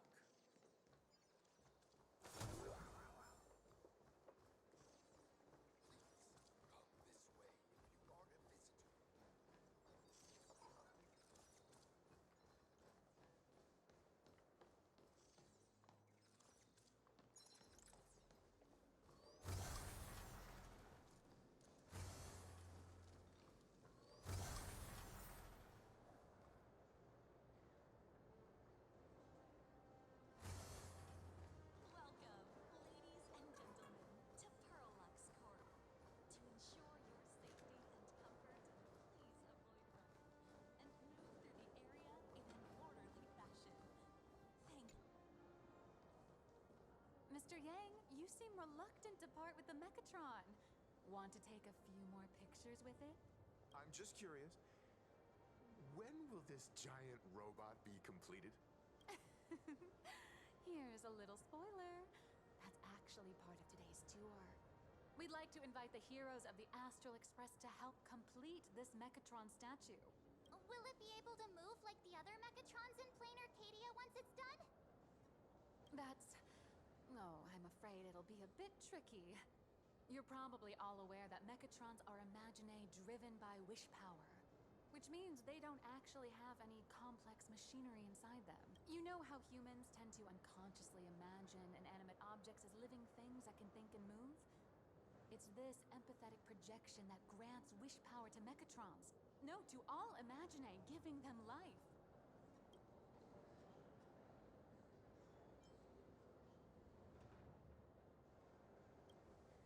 Think away.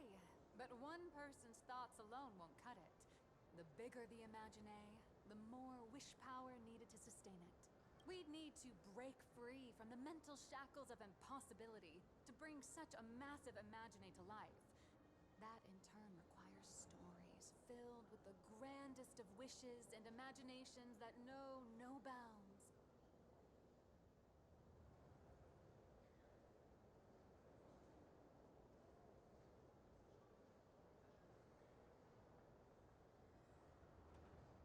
Alas, modern humans think way too practically. People can't help but wonder, how does such a huge Mechatron even move? Given how massive it is, why doesn't it just collapse under its own weight? The tiniest seed of doubt in the giant Mechatron, standing tall astride the Earth, becomes nothing but an impossibility. Maybe it'd have a better chance of coming to life in a more primitive society. Oh, truly a pity. Oh, cheer up! Today's your chance to finish building this massive Mechatron. Think of how many robot enthusiasts would kill for this kind of opportunity.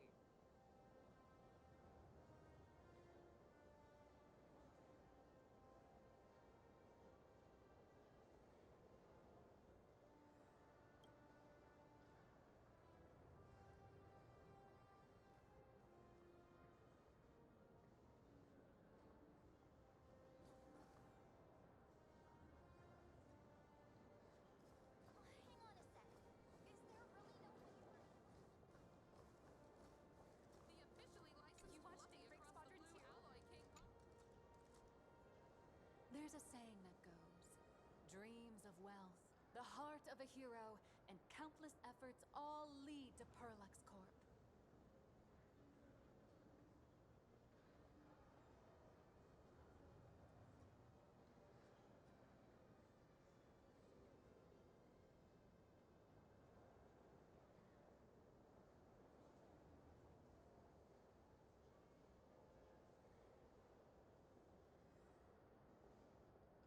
Whether you're a kid or an adult, everyone has their own sweet dreams.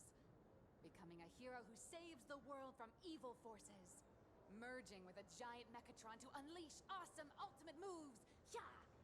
Pearlux Corp sells these dreams and makes a killing off of them. If I could have everyone's attention, you can buy models of Pearlux Corp's Mechatrons in this area. Among them is the best-selling Daybreak Squadron series. Wow, look at this. It's so intricate. No wonder Mr. Yang's got Mechatrons on the brain. I very much envy the kids here in Plain Arcadia. Back in my day, robot toys were still quite the luxury. Seeing all your eyes light up like that reminded me that I too was once young.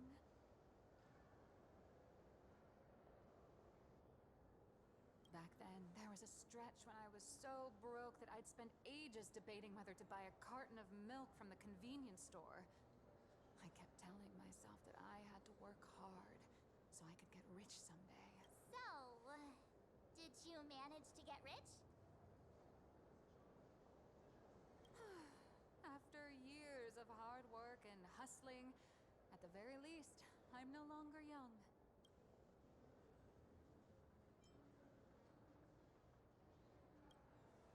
Oh, that's not true. Let me tell you a secret. I actually have other identities and side gigs. Oh? Well, don't tell me you have another business venture outside your job at Perlux Corp. It's not really a business, just a small side hustle. I wouldn't call it striking it rich, but I'm pretty close to making a sweet little profit. Oh, don't keep us in suspense, Miss Nihilux. Just spill the beans. Pretty please. You might not believe this, but I have some friends who've been trying to create a decentralized digital currency to fight against the IPC's credit system.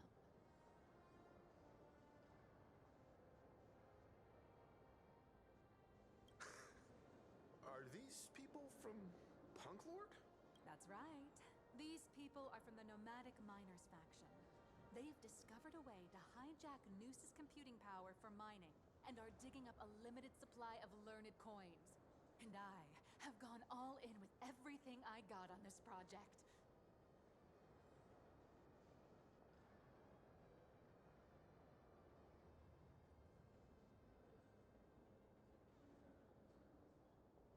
I feel like this is a very risky way of doing things.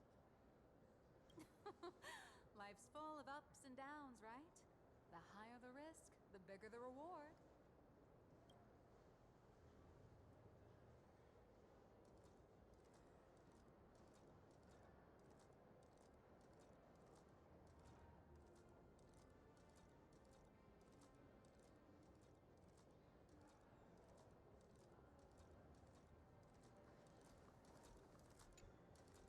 Hey, wait.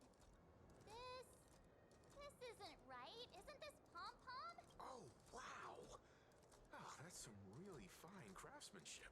This is a toy model of Alloy King Pom-Pom, which hasn't been officially released to the market yet. But just you wait. You'll see even cooler toys coming up later. Are you sure there's no copyright issue with this thing? Actually, this is Pom-Pom from Fluffy Across the Blue, which is totally unrelated to the Pom-Pom from Astral Express. As the conductor, Pom-Pom is basically the uncrowned king of the Astral Express, I'd say. We can't exactly call them Pom-Pom Kong, can we?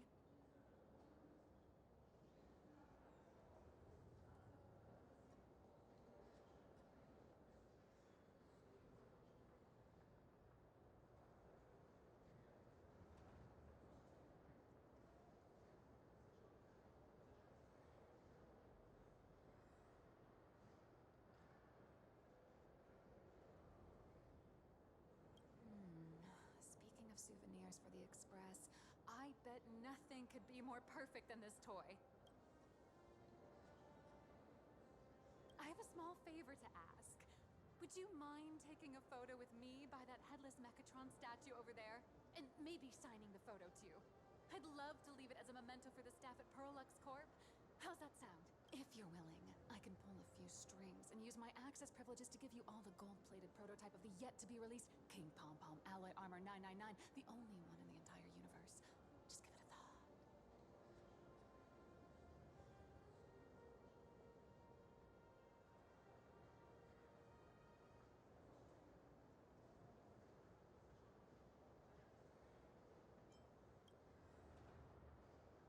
It's nothing, really. When heroes from the Astral Express grace our humble establishment, how could we not offer something special? It would be unworthy of your status otherwise.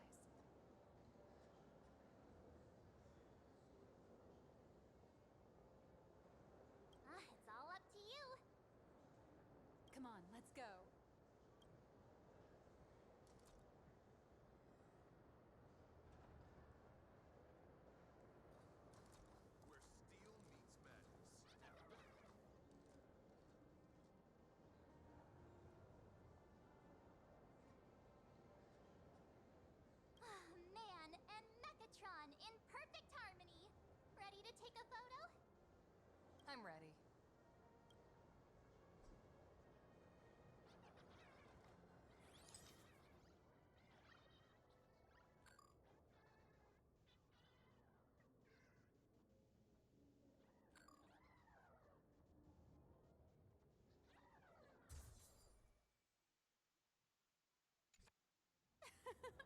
I love this one so much. I suddenly have the selfish urge to keep it all to myself. And don't forget about that exclusive gift you promised. You bet. In fact, I'll throw in a normal edition for each one of you as hush money. Come on, let's head to checkout.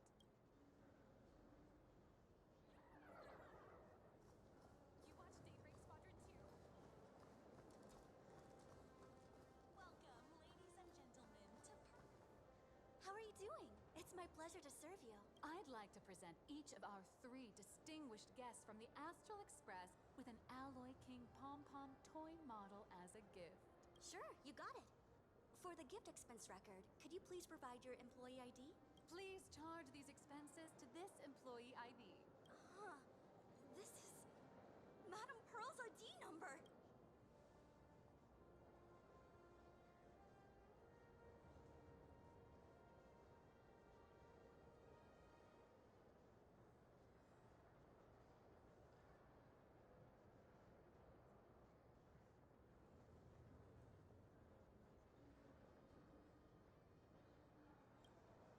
After all, you are esteemed guests invited by Madame Pearl herself.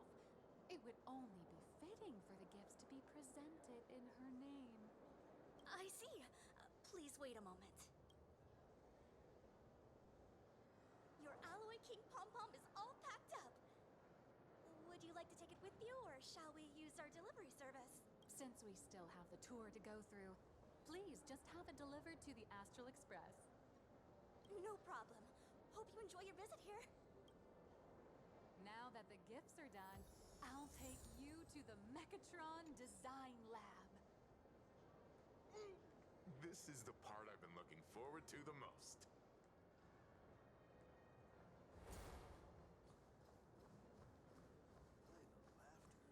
Welcome, ladies and gentlemen, to Pearlux Corp.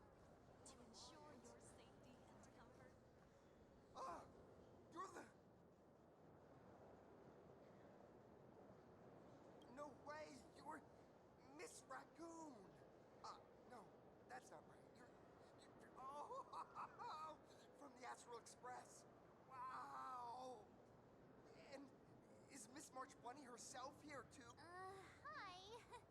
I actually prefer to be called by my real name, March 7th. This is Mr. Yang. How lucky to meet 3 members of the Express crew at once! I'm a huge fan of you all, especially my senior. I haven't missed a single episode of Fluffy Across the Blue. And I've even bought all the collector's editions. How could this guy say he likes you more than me to my face? Good thing I'm not that petty. Don't worry, March. It's hard to tell if people in this world love the real Express crew or just the cute animal crew from the Fluffy. I don't just follow the Fluffy series. I've been keeping tabs on all your adventures in Bellabog, the Cienjo, Penacony, and Emphorius. Though, it's such a shame there's so little video footage of the Emphorian War online. Oh, right. I just rewatched the scene where the Trailblazer embarked on another trailblazing expedition in Holy Grail Stay Night.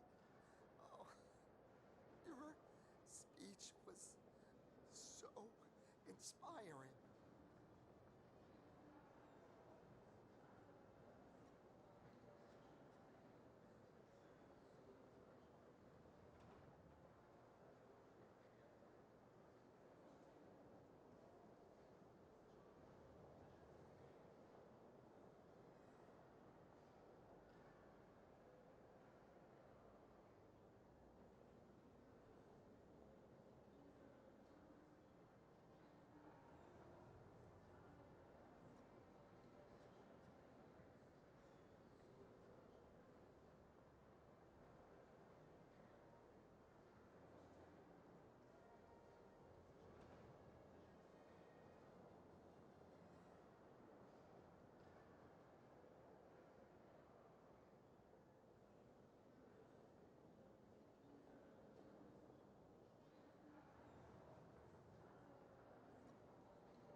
have a precious trash can in my collection at home.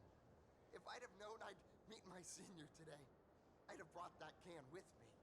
Could I ask for your autograph? If that's okay with you. Just sign my clothes, please. I'm never gonna watch this ever again.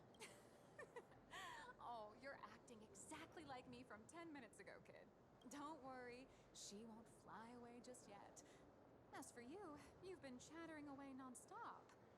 How about giving us a proper introduction so that your idol gets to know you better?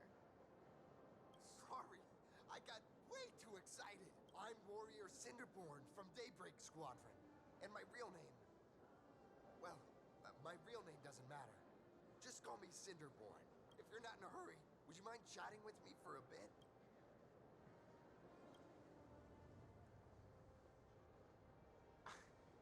Daybreak Squadron is the most popular superhero drama in Full Wish TV's Mechatron Warrior series, following the story of young heroes fighting alongside Mechatrons against the Shadow Slither to save Planar Cadia.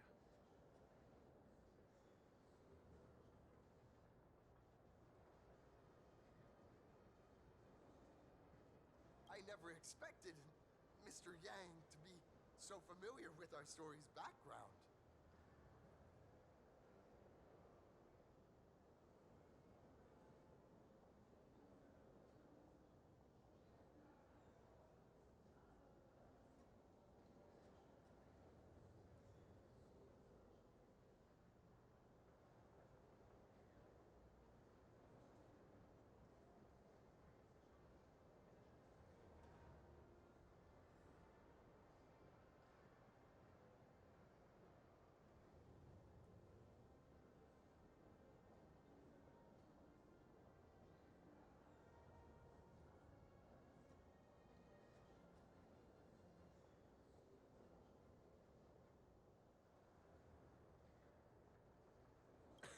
After all, I'm a loyal fan of your show.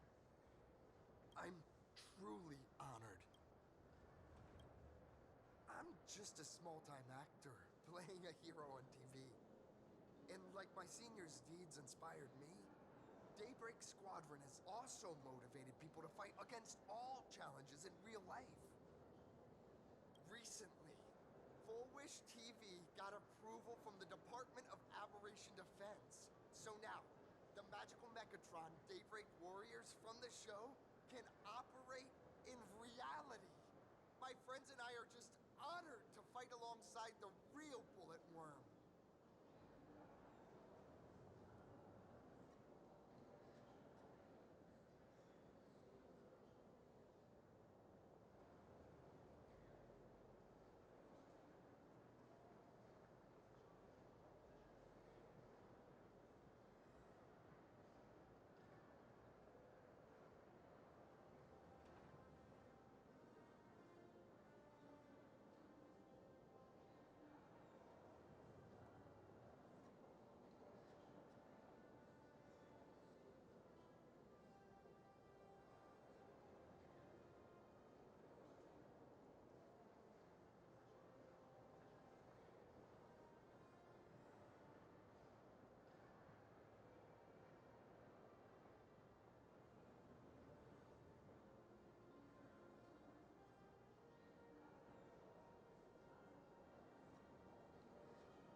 Sorry.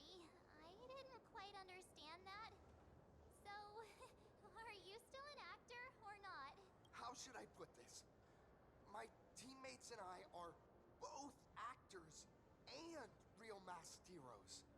Whenever disaster strikes the city or evil threatens citizens, we show up alongside Mechatron warriors to protect everyone.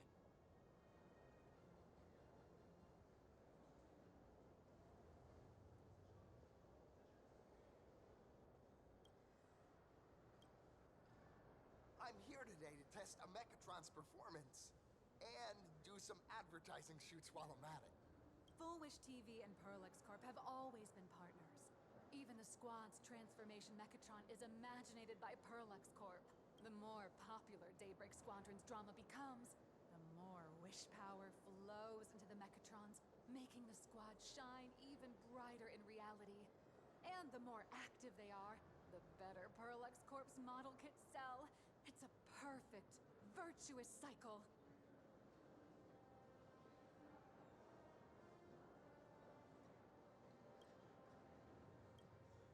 Oh, sorry for taking up your precious time with all this chit-chat. If the crew hasn't visited the combat testing area yet, I'd like to volunteer myself as my senior's opponent for the test. If that's all right with you. Well, of course I know your bat could send us all flying with a single hit. This time, we'd like to invite you to experience synchronized Mechatron combat. The hero of the Astral Express gracing us with guidance and leaving some data would surely make the staff here very happy. Oh, what perfect timing! The combat testing area is also part of today's tour.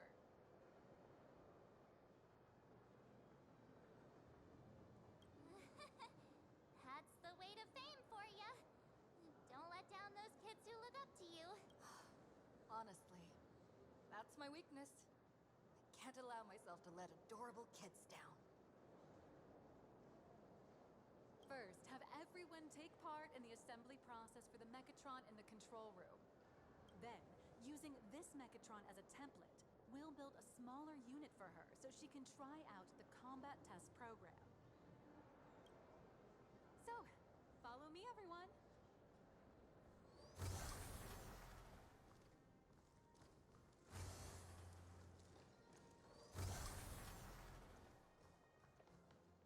This is Perlux Corp's Mechatron Imagenesis Design Lab. 15 years ago, the first Mechatrons of Plain Arcadia were born here, and they immediately gained widespread social influence upon their debut. Today, Mechatrons have become the most common and iconic symbol throughout the streets. You could say that Mechatrons are the first and currently only Imagine that can be mass-produced on assembly lines.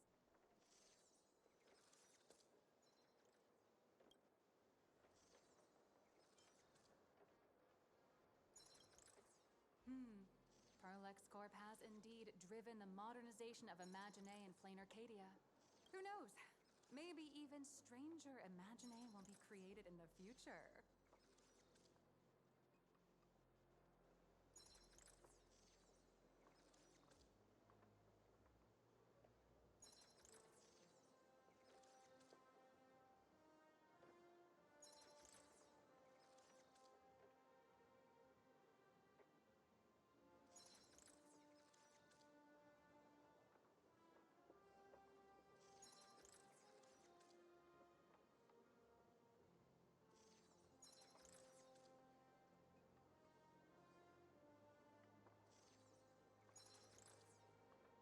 Say, dear guests, do you know what the first step is to creating an Imagine in Plain Arcadia?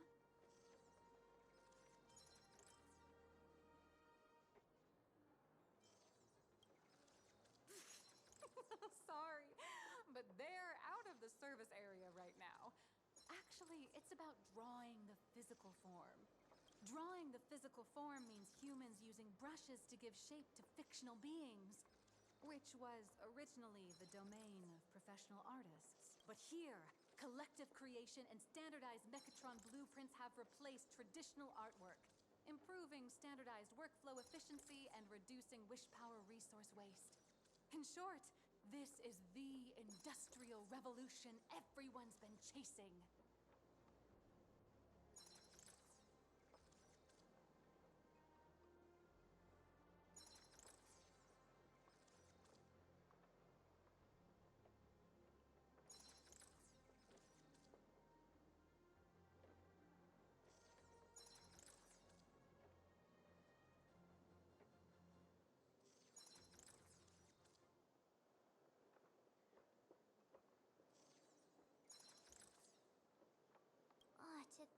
even imagenesis, a skill as magical as this, could be industrialized. I'm suddenly starting to admire the IPC. That's nothing. Our company aims to create 2 billion mechatrons for social production and public services before Arcadian calendar 2030. And that includes special combat mechatrons like the Daybreak Squadron.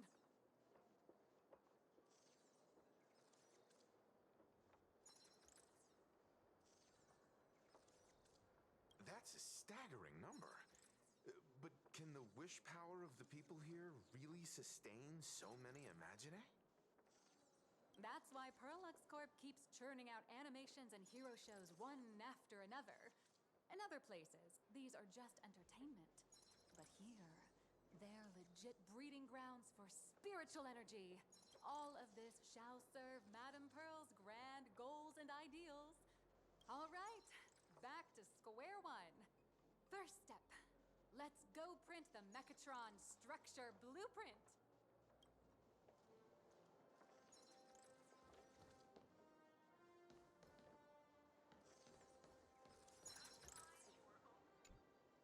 Please adjust the Mechatron design parameters according to your needs.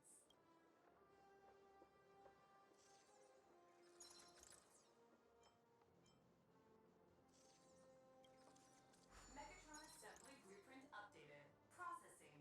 Printing.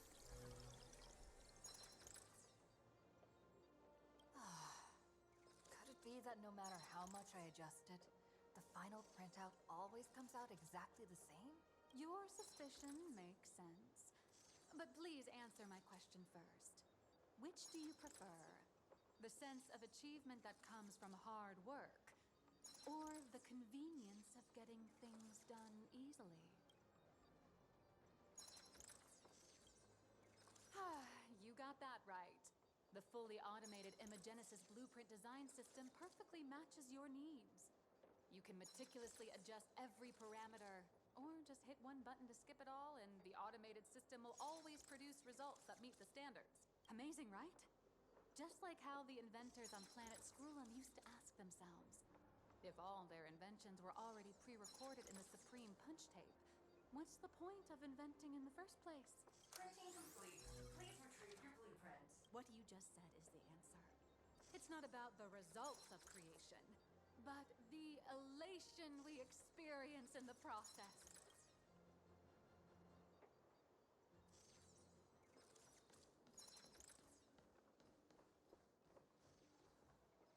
Oh, hello. But please, show me your Mechatron assembly blueprint.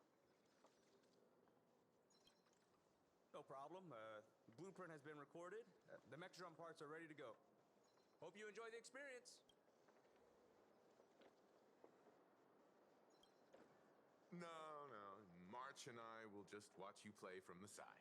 Now then, please follow my guidance to complete the Mechatron assembly. This experience mainly involves assembling 3 parts: the arm, the shoulder armor, and the Daybreak blade on the back of the Mechatron. Go for it, little raccoon! Assemble the Magico Mechatron Daybreak Warriors and save our city! All right, everyone, I'm heading out.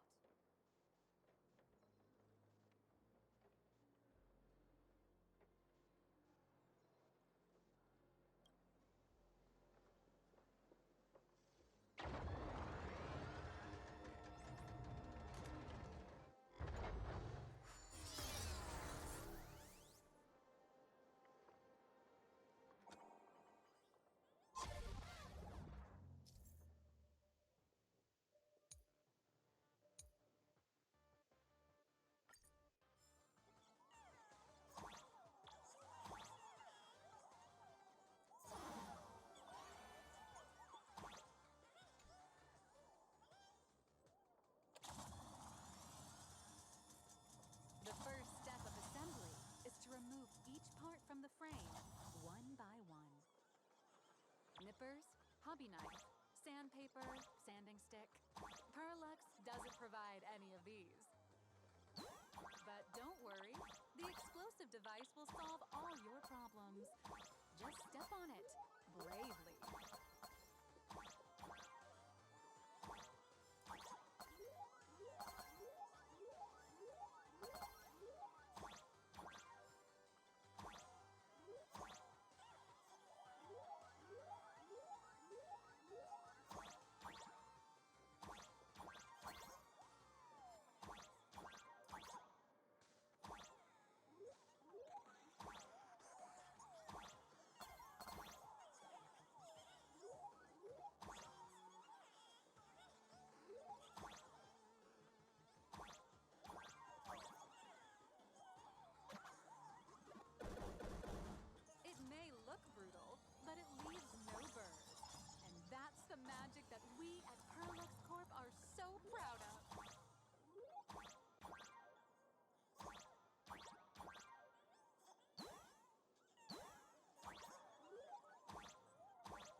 Activate the mechanical maintenance arm and align it with the shoulder joint base to connect the arm.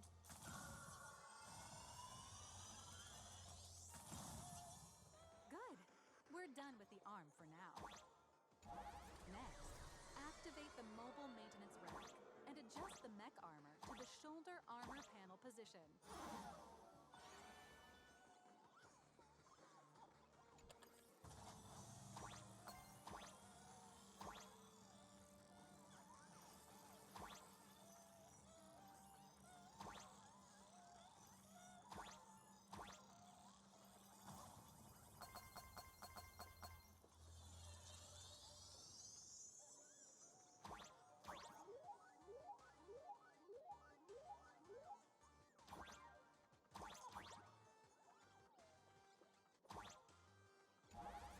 Just like before, the first step is to remove the parts from the frame.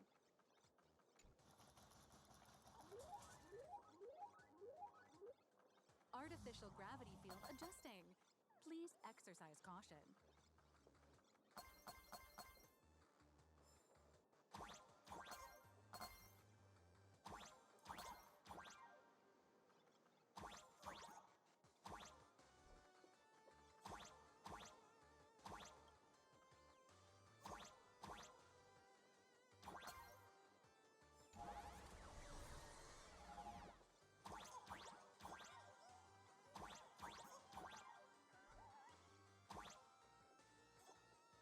Activate the thruster and push the shoulder armor towards the unit interface.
Beautiful.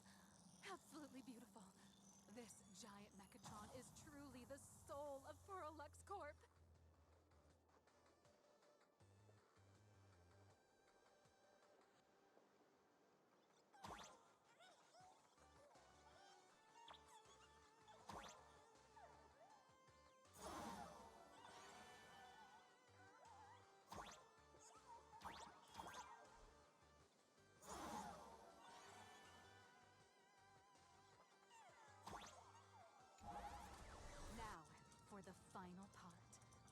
please install the Daybreak blade on its back.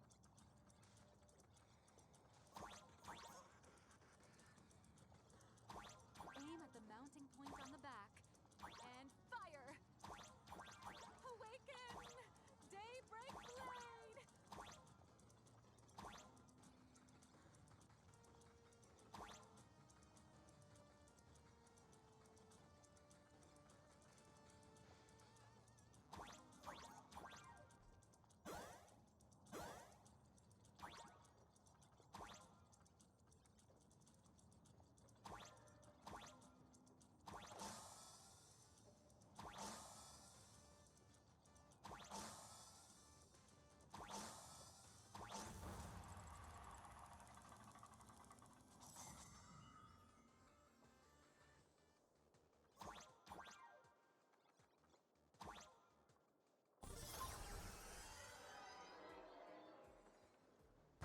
Mission accomplished!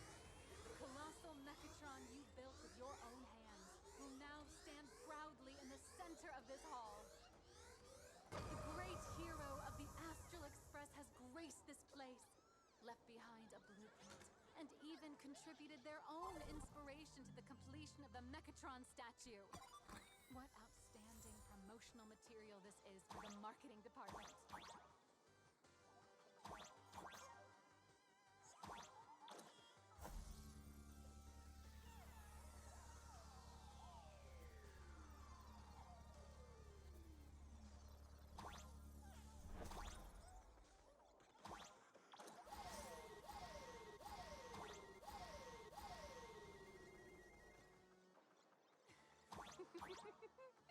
A new hero is born right here.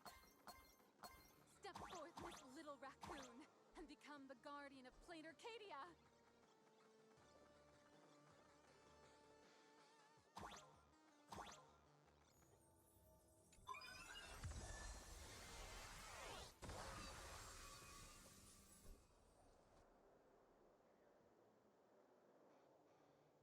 Powerful wish power supply entity detected. Initiating link.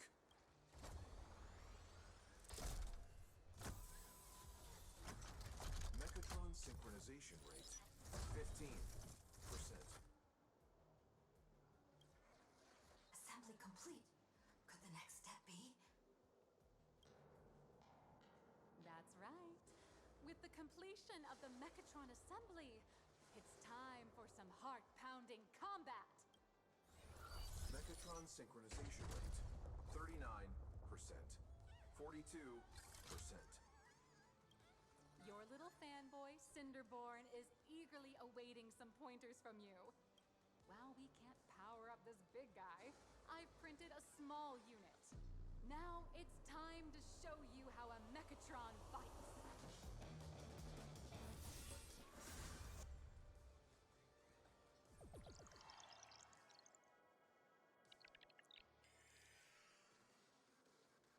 I merged with the Mechatron? Where am I now?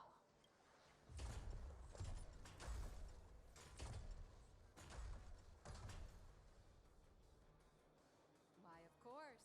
It's the combat-tested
have been reduced to nothing.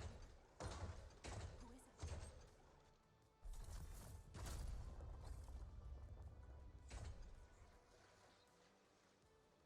Could it be the one and only trailblazer of the Astral Express walking towards us?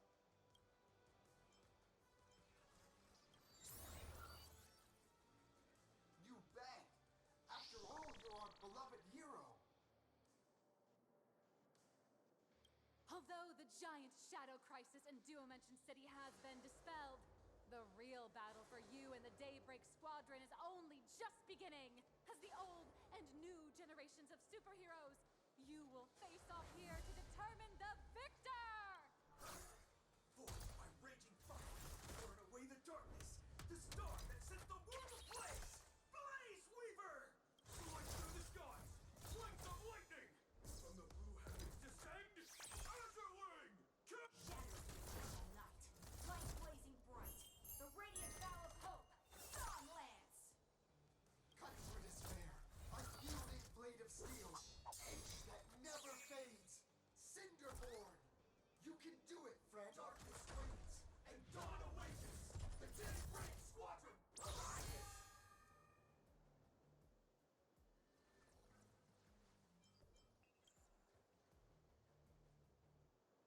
This is an official challenge from the Daybreak Squadron, great hero of the Astral Express. If we defeat you, we hope you'll accept our invitation to become the honorary Phantom 5th member of the Daybreak Squadron and help us safeguard the peace of Plain Arcadia.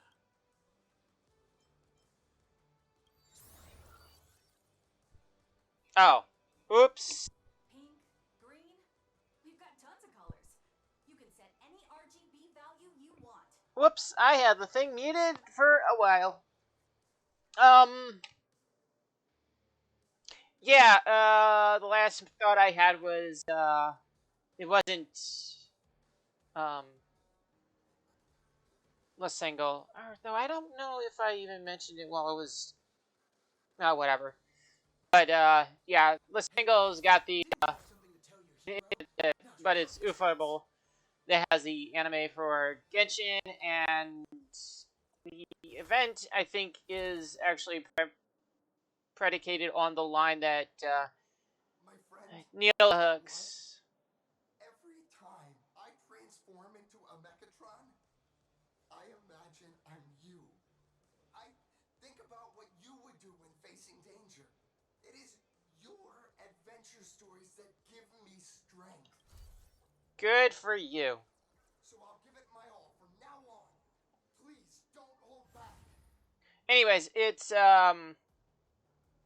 Ufotable that has the Genshin one, and my guess is that the line that she mentioned about having a bunch of wish power, Stranger Imagine will be created, being the crux of the next Fate collab. So.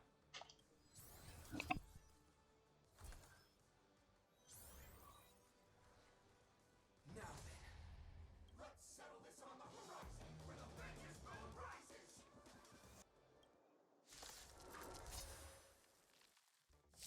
Let the two of us see what you're made of. Come on, one and only Trailblazer.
wishes, power converging as one.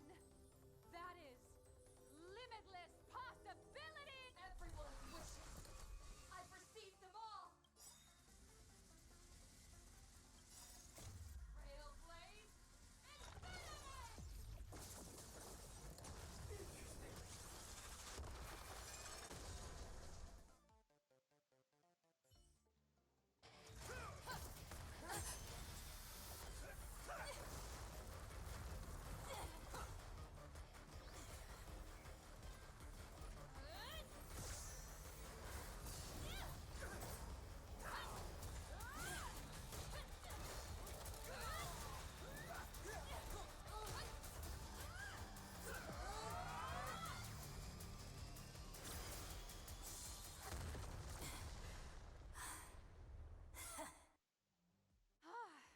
You really got into character. That was some great acting. Huh? Were we just fighting in a film studio? Don't tell me you actually thought you were fighting them in a real city. That ain't gonna happen. Madame Pearl's insurance fund would collapse. It doesn't matter if it was a real fight or a fake one. What matters is your experience. Did you have fun? The user gave us a 5-star review. Thank you for your kind feedback. Your satisfaction and approval are our greatest motivators. Looks like the Daybreak Squadron is waiting for you. You gave them quite a combat lesson, it appears. Why don't you go share a few words with those youngsters?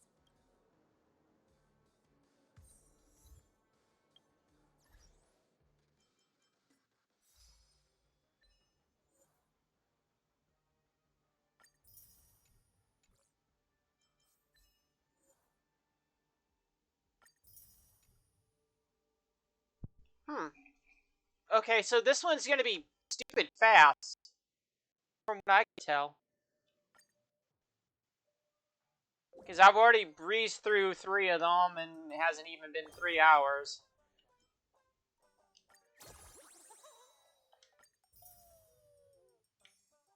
The weight of a reward.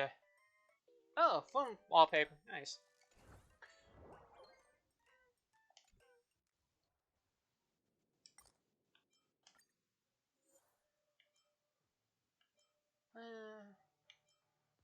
Yeah, screw it. Let's use that for... Oh, right. Since I am thinking about it...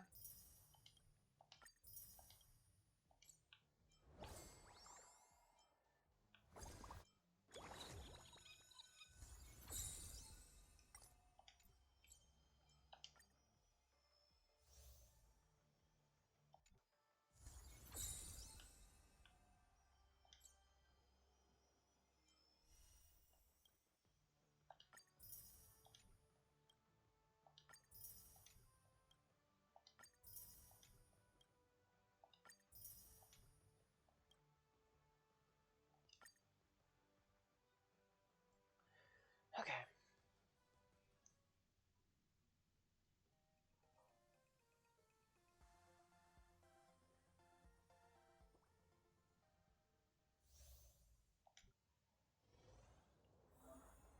Look like Timmy alright, so...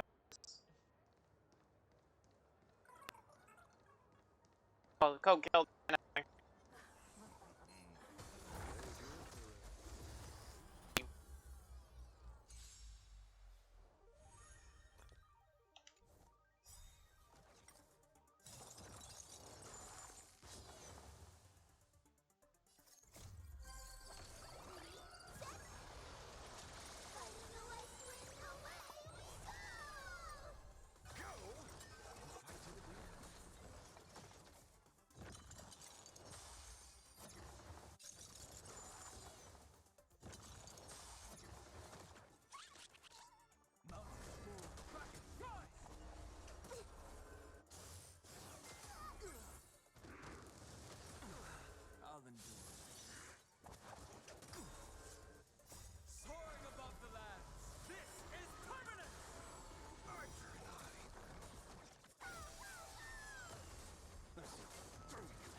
Okay, that's done.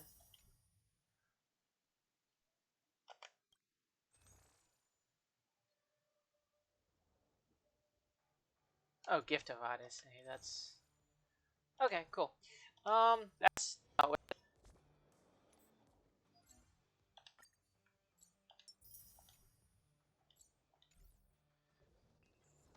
The Power Rangers, or the Troopers, or something.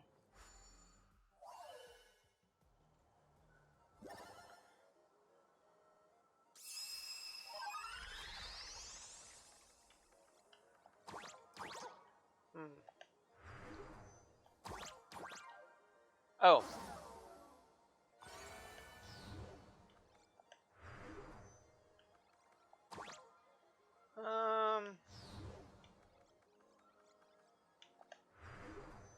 How do I?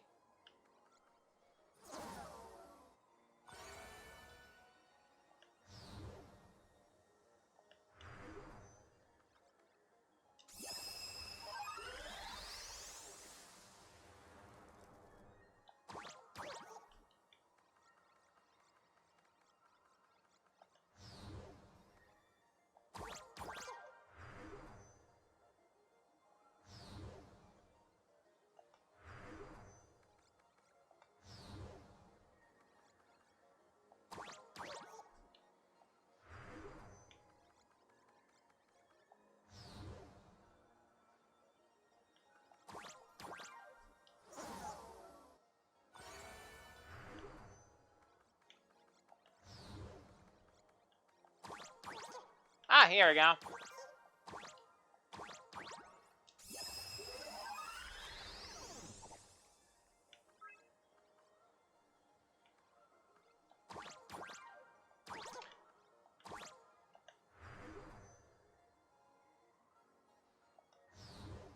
How do I get out of that?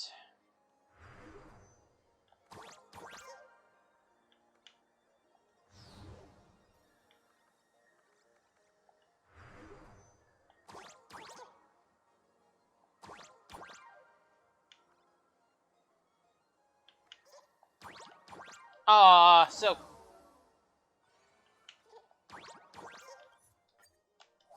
Oh, I did.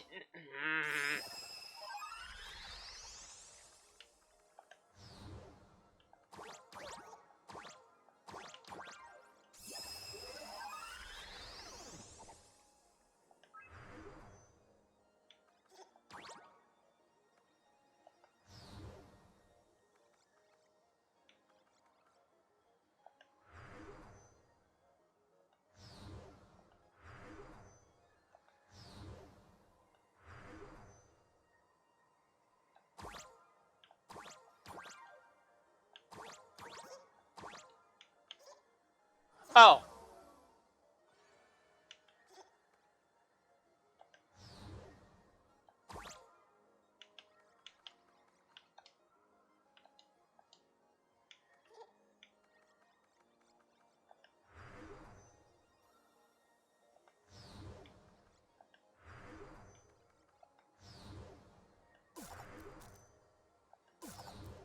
Oh.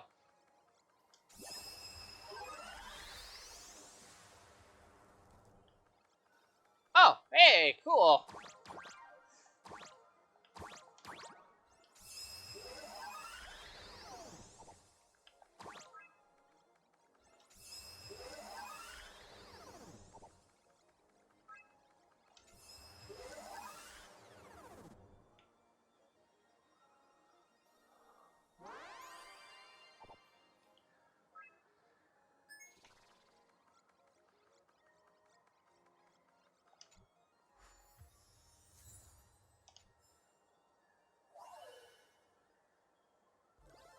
Let instinct guide what reason delays. Okay.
Perlux fire control.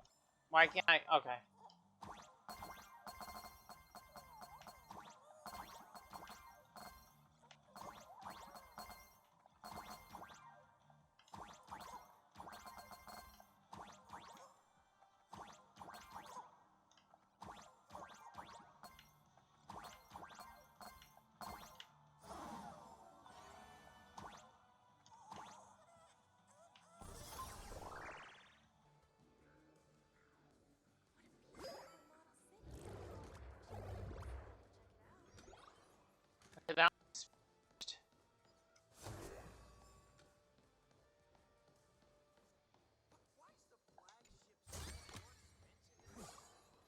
I'll take this back to the Express. Time to restock.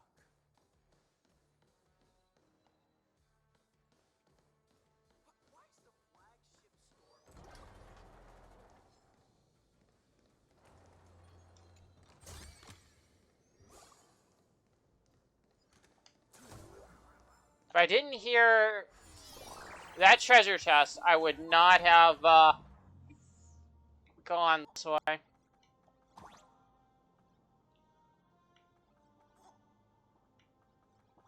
I'm in Toy Story. Okay.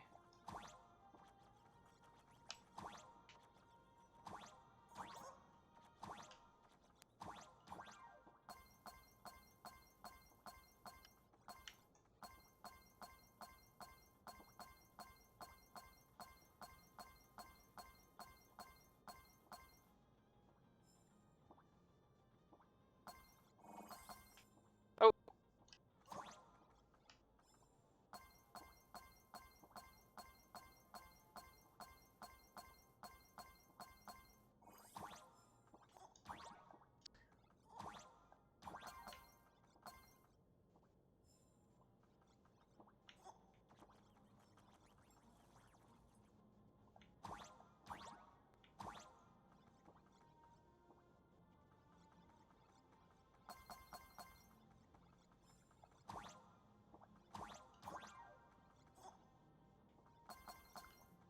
But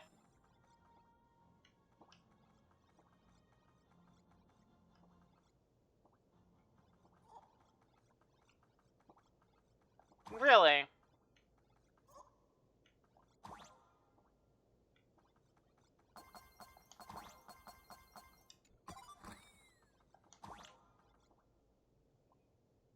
Huh.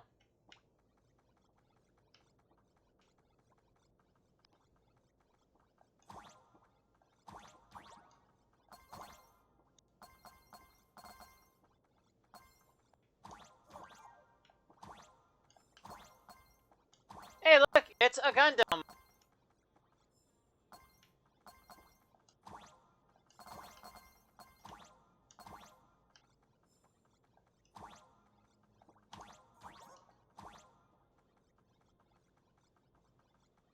What?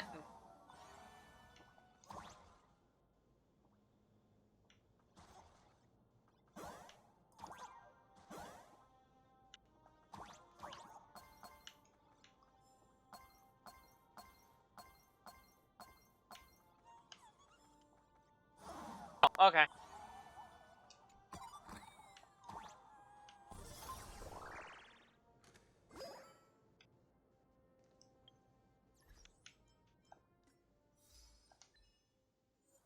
Justice delayed, not denied.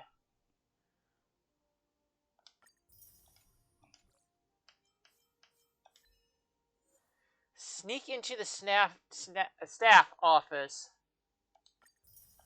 Perlux fire control array.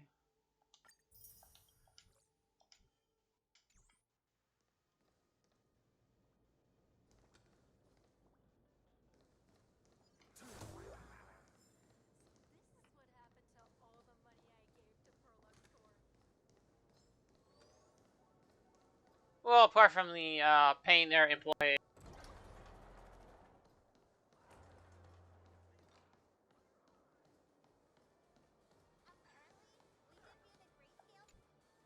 As expected of my senior, that was awesome!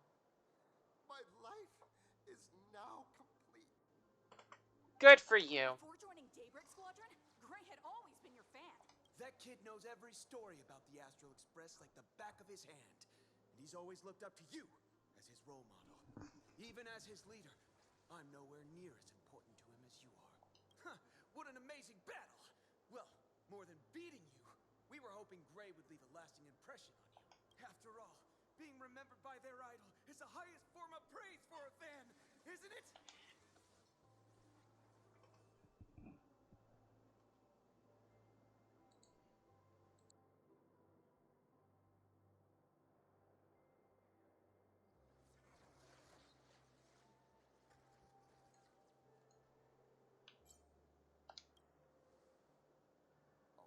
I'm already satisfied. Just knowing that the name Cinderborn will remain in my senior's memory. It's a shame, though. If she really could become the 5th member of our team, our recognition would rise even further. After all, many people still think we're just a fighting hero. That's only because we haven't done anything truly heroic yet. Don't worry. Given the state of Duomension City, a mind-blowing crisis is bound to happen sooner or later. And that's when we'll get our chance to shine! Ha ha! Yeah. Fun. Just yesterday, I rescued 5 people from a gas explosion. Hope they recover soon. And spread the word about how awesome Daybreak Squadron is! That is... You know, if I had a nickel for every time a game that I'm currently playing mentioned a gas main explosion, I'd have 2 nickels. There you go again, casually saying the strangest things. Like the Astral Express. We don't need to act to prove something so long as we stay true to our own path. Sooner or later, Daybreak Squadron will be recognized by everyone. Silly you. Is the Astral Express all you ever think about? Why don't you just go join the Express as one of the Nameless? Come on. Don't make fun of me.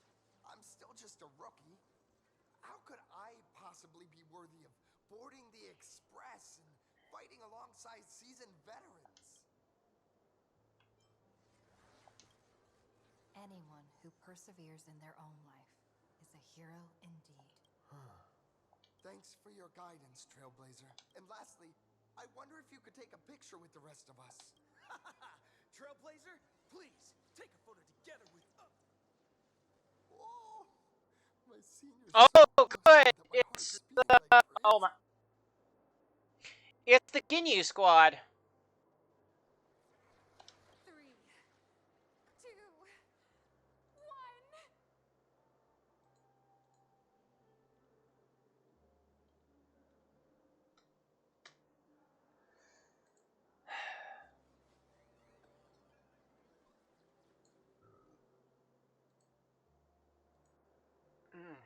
Darkness wanes and dawn awakens. The Daybreak Squadron arises. Time's about up. We should meet with Madame Pearl now. Oh, right. Want to say goodbye to your big fan before we go?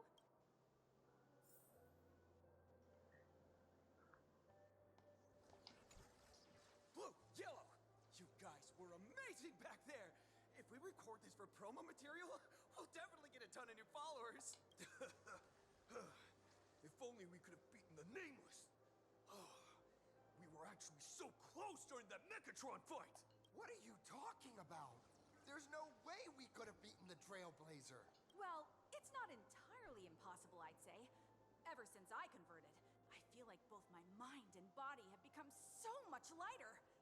Gray, you really should join us and do the same. Gray, being a masked hero means facing all kinds of dangers.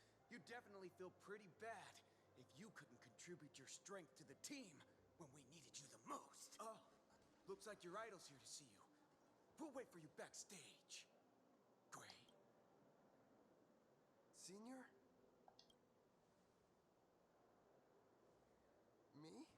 I'm fine. Totally fine. It was no surprise that you took us down without breaking a sweat. It's me. I'm just too weak. I'm I'm always hesitant, whether in combat or dealing with life. Even though I know I can never become an amazing hero like you, I've always been trying my best to get closer to being like you. It's a bit embarrassing to admit, but no one ever taught me the principles of how to live and behave growing up.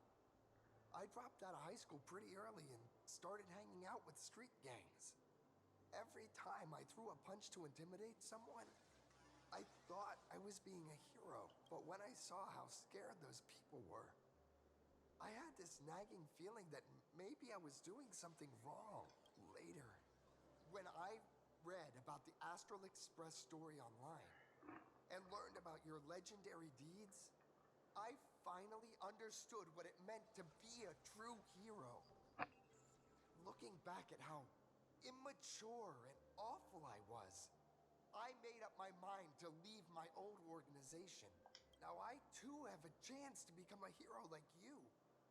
Together, with my brothers and sisters in the Daybreak Squadron, I can bring happy smiles to the residents of Plain Arcadia and protect them whenever danger appears. I'm just too weak. I don't have the immense strength like the Express Nameless. I don't even have any special talents. Maybe I've chosen a path that doesn't really work for me. Silly you. There are plenty of powerful ones in this cosmos. But not everyone with strength chooses to become a nameless. Your desire to fight for those around you, and your wish to bring smiles to others. That's a good place to start. Thank you, Trailblazer. Thanks for listening to my ramblings. Could you please sign that famous line?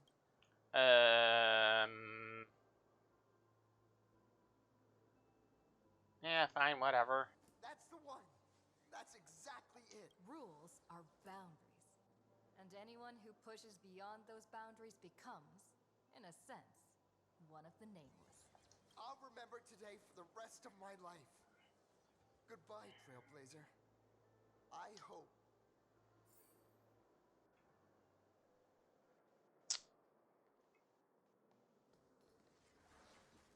Yeah, one more cutscene. Doesn't. That about wraps up today's tour. After seeing everything, what do you think? You're only realizing that now. That's your greatest advantage in joining the Phantasmoon Games. A story that's already spread far and wide. Indeed, rather than the power to rule this world directly, that individual draws even greater strength from Parallax. The stories and dreams spun by this enterprise are capable of steering the future of Plain Arcadia and of serving as the cradle for new Imaginae. Madame Pearl is waiting for you at the top of this building to discuss matters regarding the Phantasmoon Games. Let me give you a little reminder. The rules of Phantasmoon Games have never required any competition between supplicants. As an IPC employee, I've said far too much. Your friends are waiting for you in the hall. You should go meet up with them. Don't keep them waiting too long.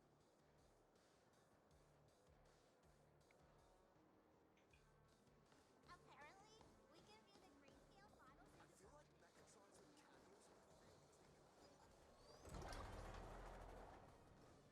Oh.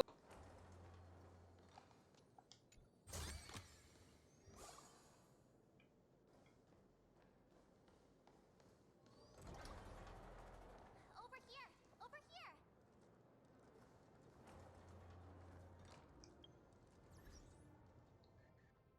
Okay. I am going to take a short break. And when I return, we're going to push on with the story.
Okay, I've returned, and let's go ahead and push on with the story.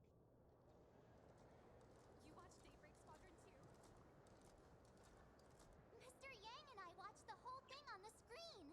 Not only did you assemble the Mechatron and give autographs to your fan, but you also got to live out your superhero fantasy.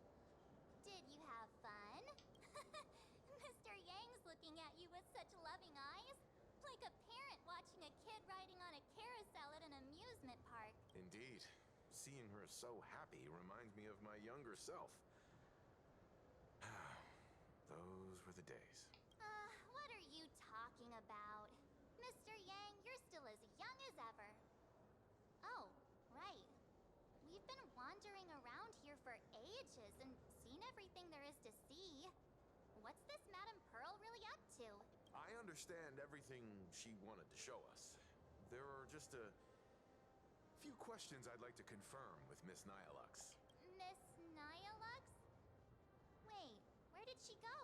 Ah, there you all are. We've been looking everywhere for you. The Secretary's office sent Agent Feld here to keep you company while you wait, but he said he couldn't find any of you. Wait, if Mr. Feld is the one who's supposed to meet us, then who is Miss Nihilux? Miss Nihilux? Who?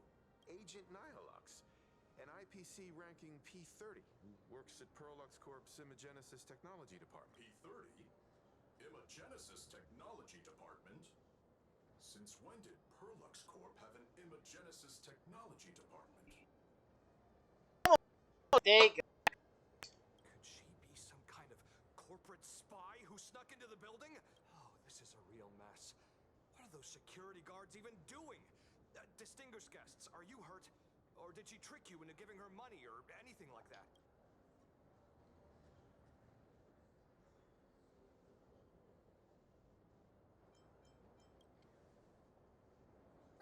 Why didn't you say so earlier? This lady seemed totally legit. She smoothly guided us around the place like a pro. I thought she was one of your people. I need to report this to security right away. She can't have gone far. Let's catch her in the act. Thank you for your help. Astral Express crew, Madame Pearl has been waiting for quite some time. If it's convenient, shall we head out now? I'll show you the way. Please inform Madame Pearl that the 3 guests from the Express will arrive shortly. Welcome, ladies and gentlemen, to Perlux Corp.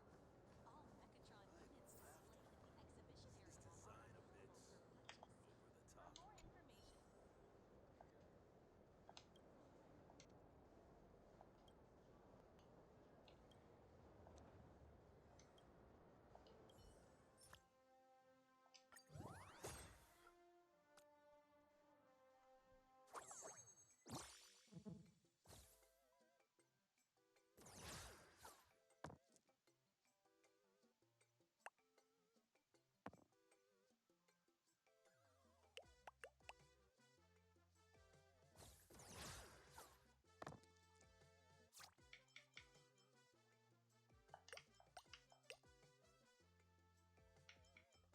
Nah.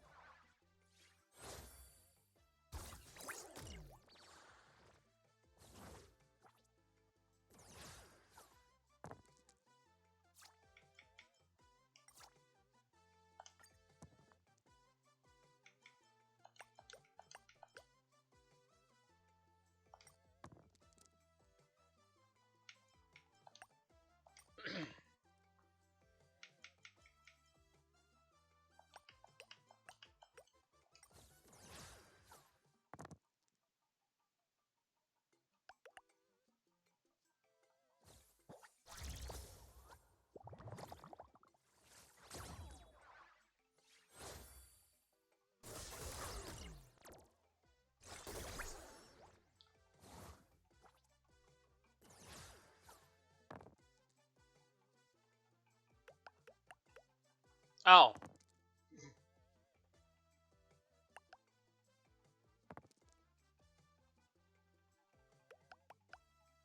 Okay.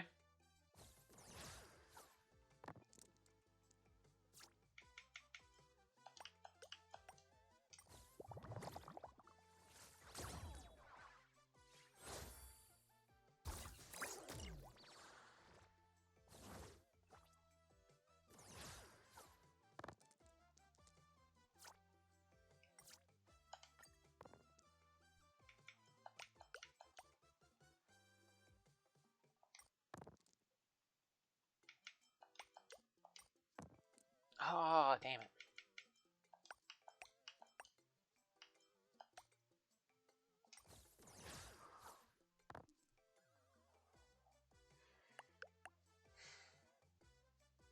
Really?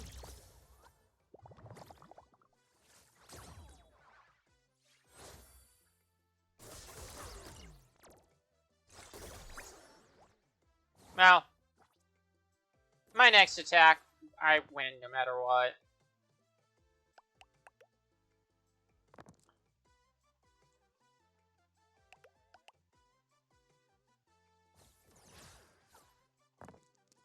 Oh my goodness gracious.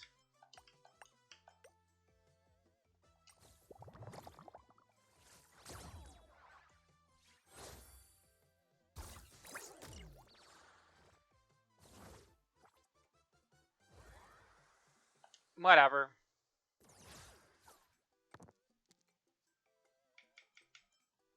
Mm.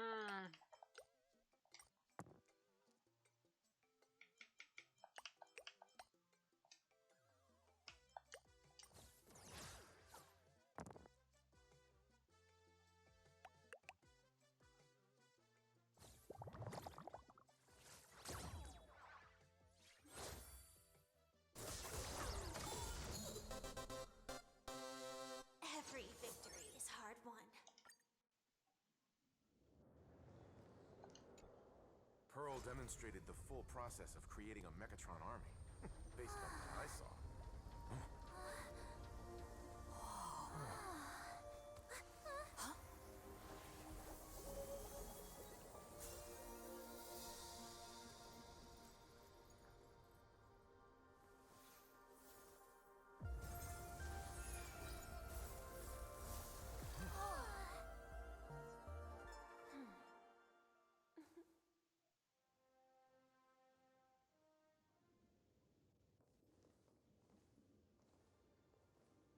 Hello, guests from the Astral Express. Nice to see you again. Thank you for your gracious hospitality, Madam Pearl. I understand there was a minor incident in the lower lobby involving someone impersonating a Pearl-Lux employee. I hope it didn't spoil your enjoyment. We're fine. Don't worry about us. But how are things with you? Did you lose any valuable tech? Blueprints? Or top-secret information? No, Pearl-Lux's data firewall remains untouched, and all assets under security network surveillance are intact. The only change is an additional expense claim under my employee ID. Never mind. I can make a preliminary assessment that this was the result of someone's momentary impulse. Lately, mishaps have been piling up, like dark clouds before a downpour, casting shadows of uncertainty over my plans. Could you be referring to the Herald of Death? 33 citizens were found dead in the Dovebrook district. In addition, an IPC specialist assigned to negotiate the purchase of a Mask of Elation died in an unexpected incident. This party has made overt threats to public order and is clearly challenging the IPC. My intuition tells me this is only the beginning. Managing capital and managing a corporation share one thing in common. That is, an aversion to risk and a pursuit of stability. And I bear both responsibilities. As the executive officer of Plain Arcadia, I bear an inescapable responsibility for the safety of this world. As one of the 10 Stonehearts, I hope to bring the Phantasmoon Games to a swift and safe conclusion. Rather than staging another dangerous battle, like what happened at Graphia Academy, I hope the supplicants can show the people of this world miracles of joy and happiness, instead of sorrow and rage during the Phantasmoon Games. Therefore, I'd like to hear the Express's request. Trailblazer, please, tell me, what's your ultimate goal for joining the Phantasmoon Games?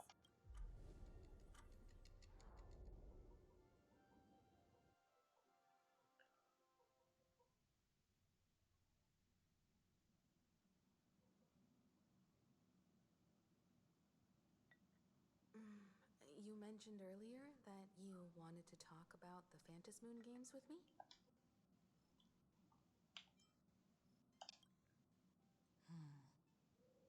I'd like to talk about our ultimate goal for participating in the Phantasmoon Games. Huh. Got something in mind? I think the rules and rewards for the Phantasmoon Games are a little too vague. That's exactly what I thought when I joined the games 15 years ago. These games allow supplicants to do anything, good or evil. As a result, everything that unfolds in the course of these games exists beyond control. What's more vague is what can winners do when they share the power of the elation?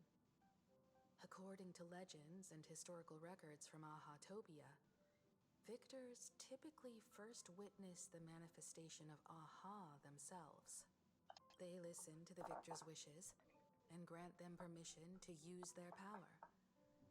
And the applications of this power seem to be boundlessly vast.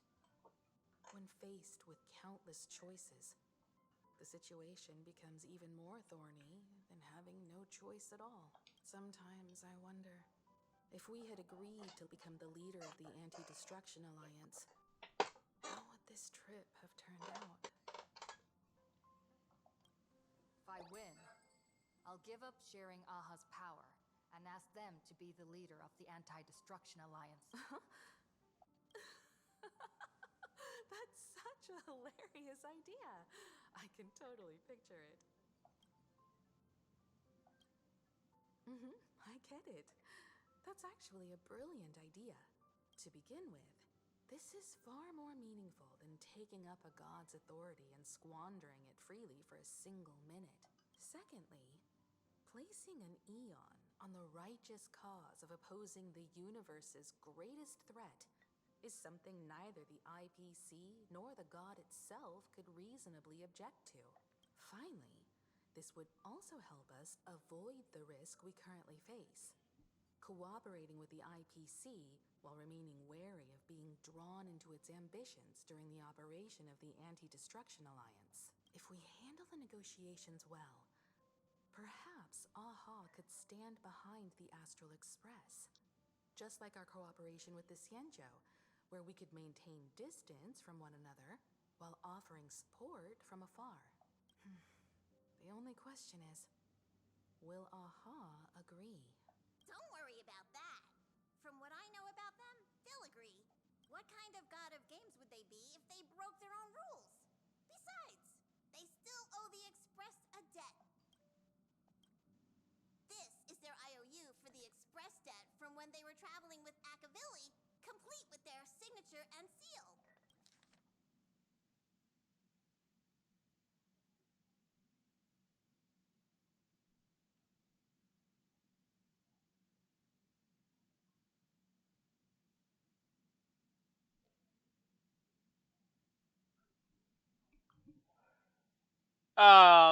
No, no, this is not from Aha.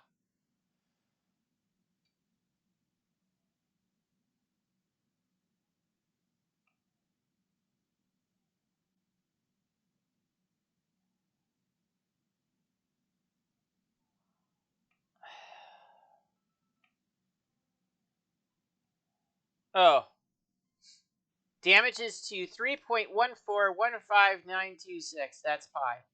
Um, half a satellite unit.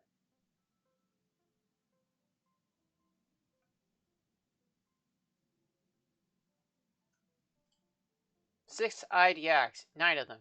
Nice. Pom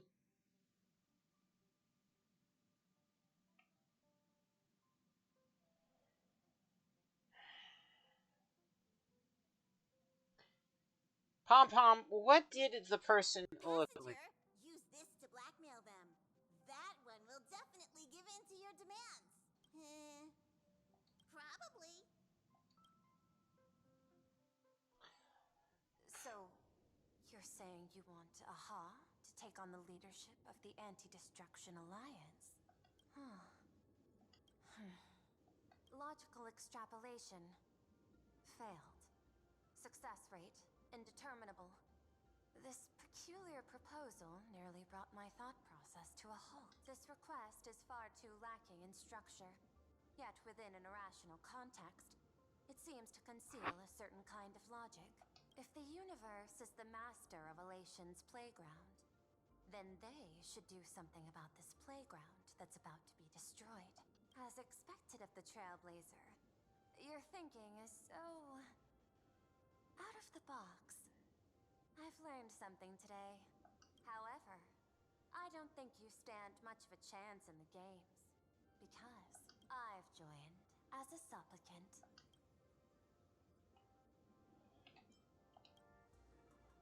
This is an age-old question.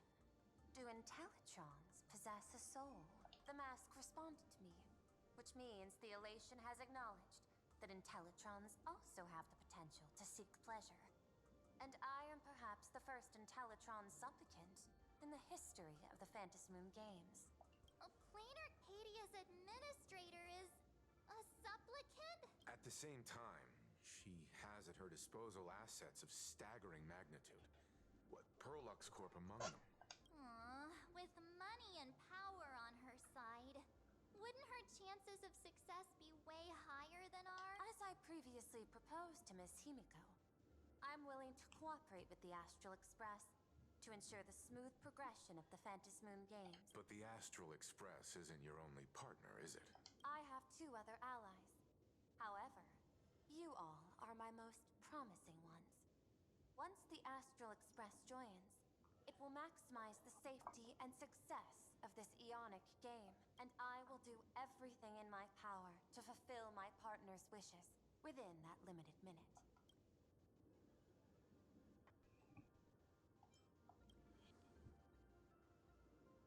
As we told you before, our strategy is to become a sail, advance and retreat together. The Astral Express is not a lone supplicant, since we have our own allies in the games. An ally like Sparksy? It's true that you defeated her and took her mask, but given her typical decision-making style, Sparksy isn't exactly what you'd call a reliable ally.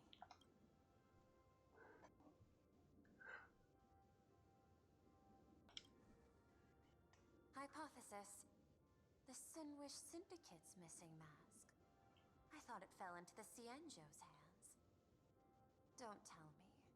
Yao Guang gave it to you guys? That's right. 3 against 3. We're tied at the moment. With this new variable in play, I'll have to adjust my extrapolations. But the conclusion seems unchanged. After all, as the administrator of this world, I have the natural advantage in resources. An IPC senior executive. Plain Arcadia's administrator. A member of the 10 Stonehearts. Joining the games personally. It certainly has an intimidating ring to it. But, when you think about it, isn't this identity precisely the greatest burden Madame Pearl has to overcome? She's right. Your identity is far too sensitive. You want to control these games and end it safely and quickly. But Plain Arcadia's citizens might not see it this way. All they see is the all-powerful IPC and an influential executive pulling all the strings. Your every action will be scrutinized twice over.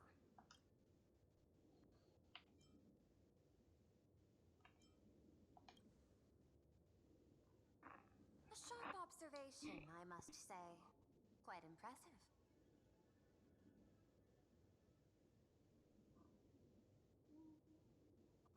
But I do not believe you yourself would overlook this. Madam Pearl, what is it that you seek to obtain from the Phantasmoon games at any cost? What I seek is a treasure lost to this world's history. I want to recreate Graphia's divine art of imagenesis. Does that have something to do with painting? Hard to believe, no? My birth originated from the theme assigned by the celestial differentiator of planet Screwing. Art. At first, I was nothing more than a machine that imitated human paintings. For an Intellitron, generating works of art is no great challenge. Day after day, I studied. Day after day, I exhausted every possibility. I could instantly analyze the proportional structure and pigment composition of any painting. I could precisely reproduce every pixel of Graphia's masterpieces. Yet I could not create as she did. Graphia's ultimate creation was establishing the world in canvas at the end of the Phantasmoon games. I want to understand her thoughts at that moment and touch the essence of creation. Is this your personal pursuit? Or the IPC's demands on this world? Both. The IPC's point of view is far more pragmatic. The world in canvas is a dimension that can shield us from the Antimatter Legion's warfare, and they've always been eager to master this technology. Unfortunately, it seems we can't convince each other to back out for now. Then, I have another proposal. Why don't we shift our perspective and turn our attention to those two supplicants who haven't surfaced yet? These two individuals' objectives are unclear, and their abilities remain a mystery. If left unchecked, we might see a repeat of the Herald of Death tragedy. I have a cooperation proposal that could help us gather intelligence on them, and I'm willing to share this piece of information with you all.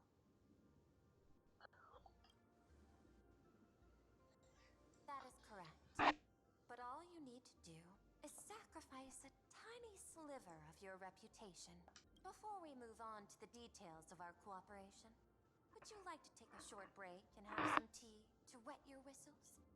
Or shall we continue?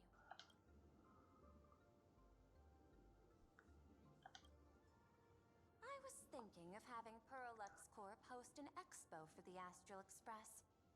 As for the name, how about Star Rail Fest? So, festival. Star Rail Fest? You mean hosting a Fluffy Across the Blue convention? Correct, but not entirely. The Fluffy is well known in this world, so it's a good collaboration element.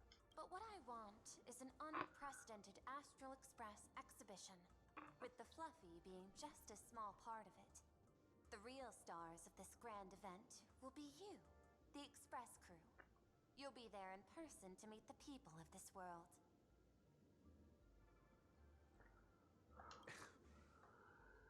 Are you trying to use this exhibition to lure those two unidentified supplicants out of hiding? Huh? What if they're up to no good? Won't that just make us walking targets?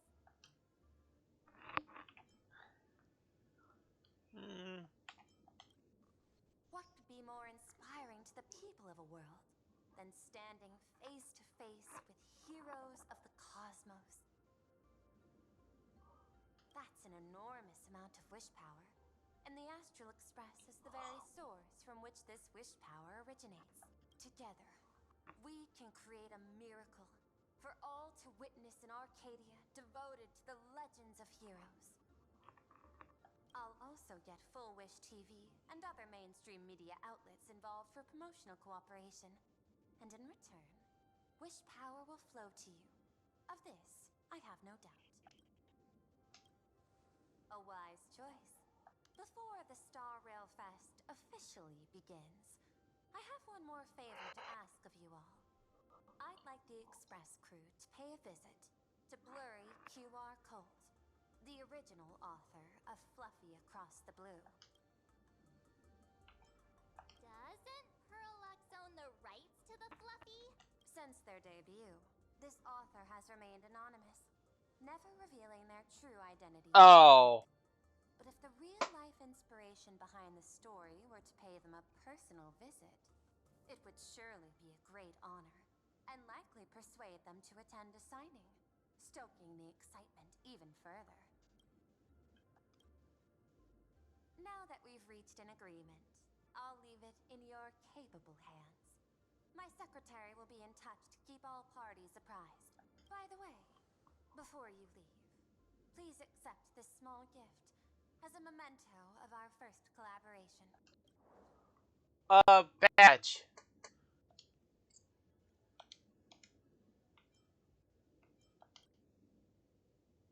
I've studied in detail the records of my colleagues' interactions with partners in Penacony, and I was particularly inspired by Aventurine's technique of giving small gifts that symbolize good fortune. So please, keep this chip with you as a symbol of good fortune for our future cooperation. Take care, everyone. Well, we'll be on our way then. As your private detective, I must warn you that a grand exhibition of unprecedented scale would make for a perfect opportunity to reenact the blood-stained games. I understand. That's why I have a mission for you. Protect the Nameless at Star Rail Fest. You actually think they would need my protection with their strength? Don't tell me your extrapolations predict even bigger trouble ahead. Hidden beneath each extrapolation, tiny signals of unease keep bubbling up to my thought interface. I must be thoroughly prepared for whatever may come. Now that you've taken up the mask, let's talk about payment. What do you want? The same as always? Money? Before we talk about payment, let's discuss the Herald of Death. Although the Department of Aberration Defense sealed and destroyed all records of the Bloodstained Games, I still managed to uncover some unusual leads. After the Herald of Death incident, the victims' families collectively received compensation so massive it could fill any gaping wound. So, I figured, maybe we could find some leads by looking into official Plain Arcadia expenditure. But here's the interesting part. This item was nowhere to be found in that year's public financial report. Care to guess whose books this money went through? It was you, the omnipresent IPC. To be precise, it was the IPC's technology department that paid this astronomical compensation.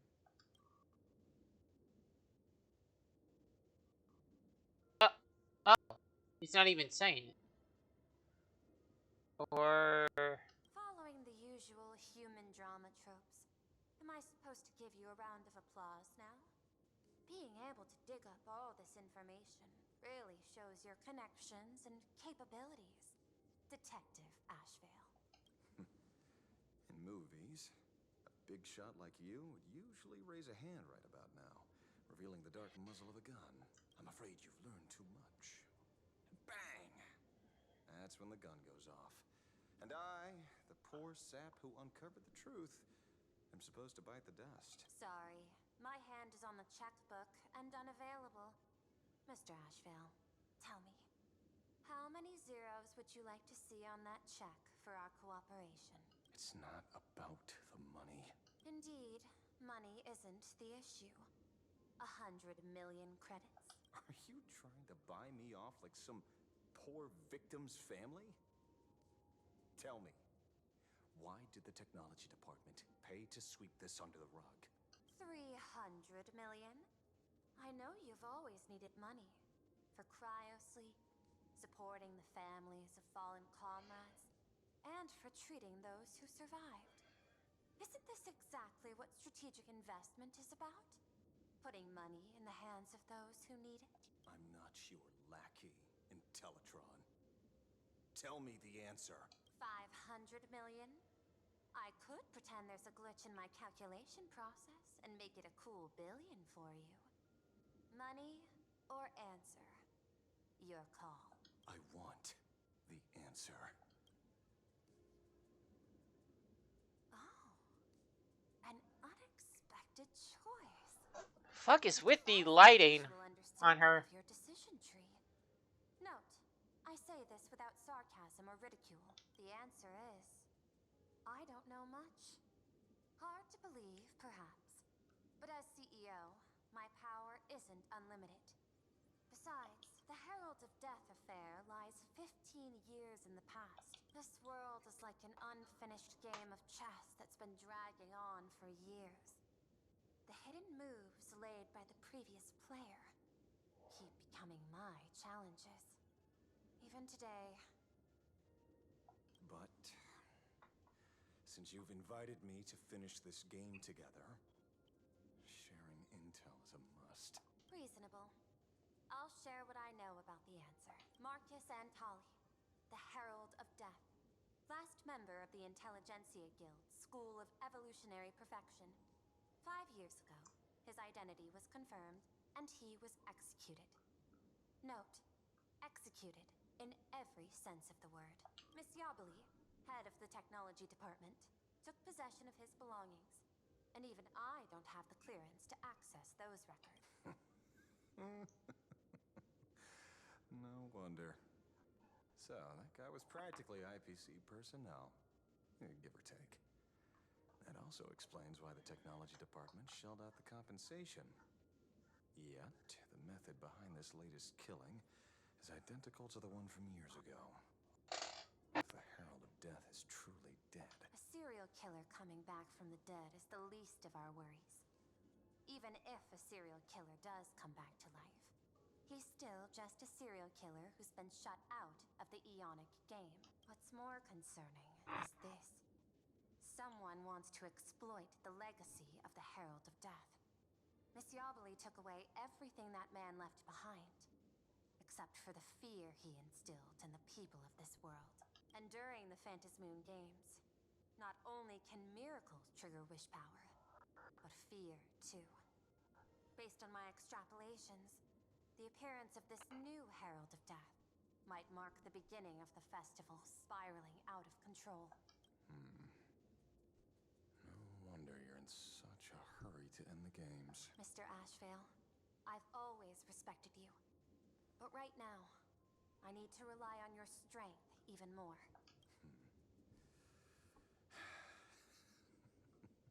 Respect. When I was younger, what I really wanted was to make the IPC fear me. The passage at times not exactly kind, is it? Deal, Madam Pearl. But I will require one more form of compensation. Whoever this new Herald of Death is, I must deliver justice with my own hands. This time, there won't be any lengthy interrogation. By the authority vested in me as CEO of Planar Cadia, I pardon all crimes committed in the course of your revenge. Go ahead and do what you must, Mr. Ashvale.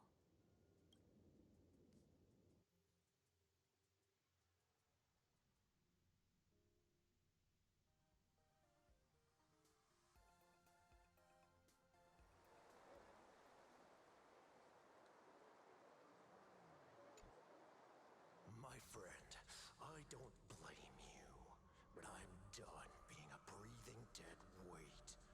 So do me a favor and pay me back for that drink with this bullet. Just do it, you coward! Let me die as a Galaxy Ranger before I turn into a monster of abundance. Shoot me, I beg you. Thy Skybo above. May you have a pleasant dream.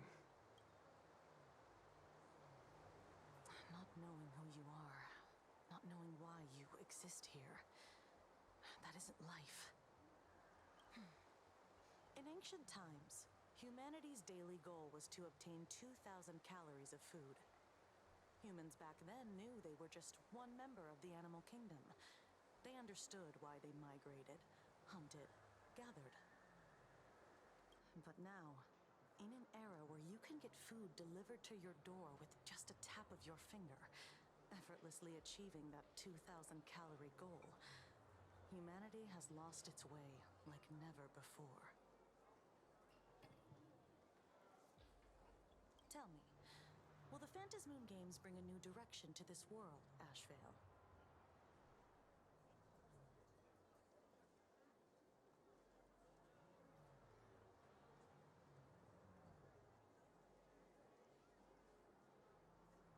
What's wrong with getting food with just the tap of your finger? Don't tell me you want to go back to the days when everyone was starving and at the mercy of the harvest? 2,000 calories are pointless, but just for survival. It's the goals beyond 2,000 calories that define humanity. And the Phantasmoon Games holds up a mirror to humanity, allowing them to see their truest selves. I'm just a detective. Ask me such a profound question again next time, and I'll charge extra. My apologies. I just heard you joined the Phantasmoon Games and couldn't resist asking for your thoughts. You've met Madame Pearl, huh? She dumped this hot potato of the Herald of Death on me. On us. Judging by your expression, it seems less like a hot potato and more like a sweet fruit. Because I have a lead now. I think the key lies in the word copycat. To prevent copycats, you kept the Herald of Death's modus operandi from 15 years ago under wraps. Which means... There's only a few people who could reproduce this killing method with such precision. The investigators from the Security Bureau and the Department of Aberration Defense at the time, and those directly involved in the Herald of Death case. Detective Kuchiba, I've heard that you've devoted considerable time to researching the crimes from the Phantasmoon Games. So, I'm the prime suspect now. Is that it? Just a bit of minor deduction. After all, murderers always love to return to the scene of the crime. Isn't it coincidental that you happen to be standing right before my eyes? That's not deduction.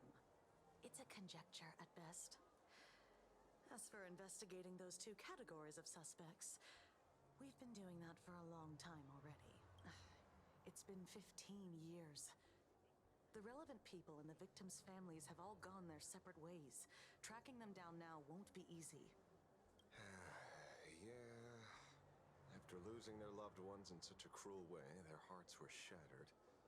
Many couldn't bear to stay in Dovebrook District and chose to move away.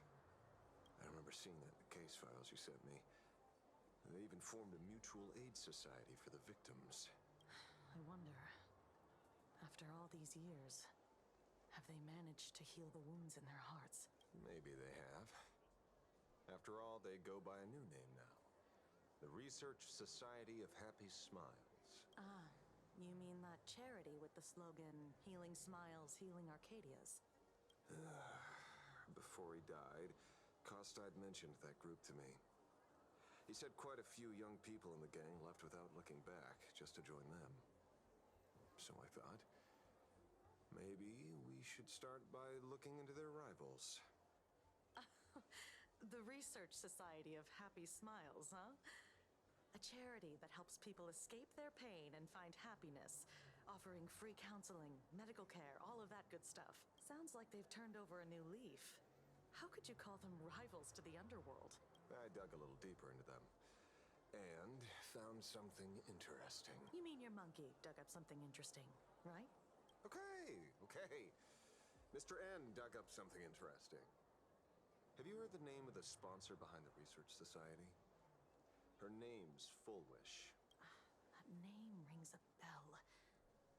Wait, isn't she the boss of Fullwish TV?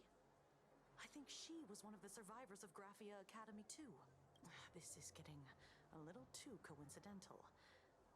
Just like every case you've accidentally cracked before. Mr. Ashvale, should I compliment your keen instincts or your incredible luck? Luck's a part of a detective's toolkit too. Anyway, whether Fullwish is guilty or not, We won't know until we look into her. That's why I asked you here.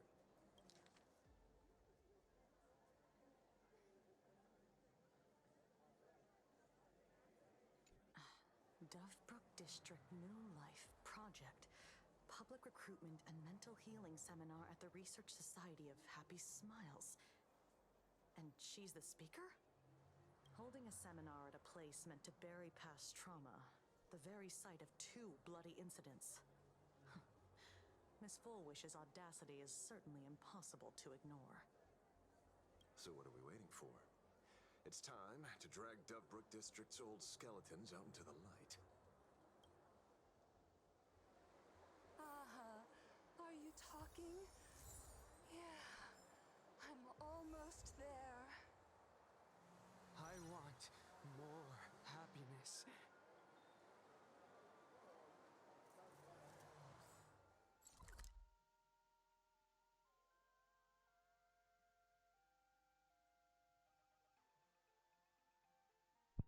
Okay, so normal teleporters are blocked off for now.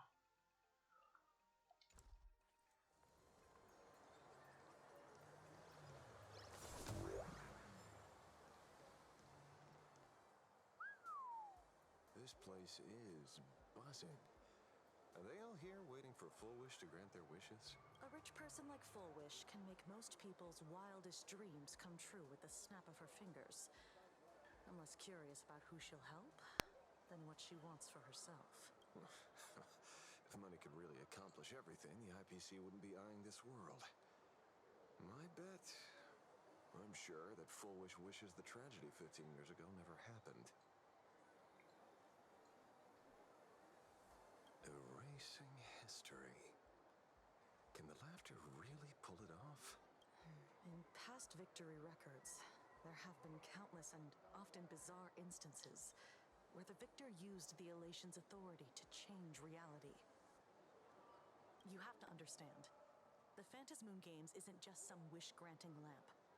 What makes it irresistible is that it turns the one who wishes into the genie. That's quite alluring. Have you heard about the noblest worm Aha made godlike? It became the happiest creature in existence. Happy enough to burst apart, leaving no intact body behind. Your knowledge of these unofficial records is enough to rival ours.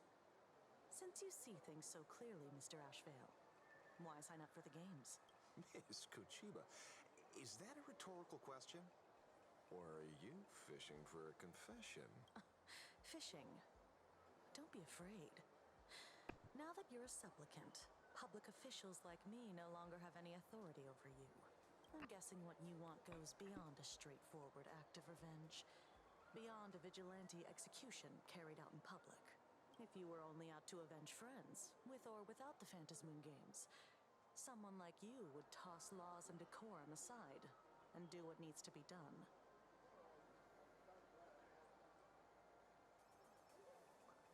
So tell me, Mr. Ashvale, what do you actually hope to get from the games? Consider it a mystery. If I make it to the end, you'll know the answer before Aha does. Well then, I'd be honored. Just daily life here fits like a tailored prison uniform. Wear it too long and you forget what your bones should feel like. Ugh. It's time to break free. Look at these prisoners of routine before us. Fullwish hasn't shown up yet. Let's talk with the members of the Research Society. Maybe we can coax something useful out of them.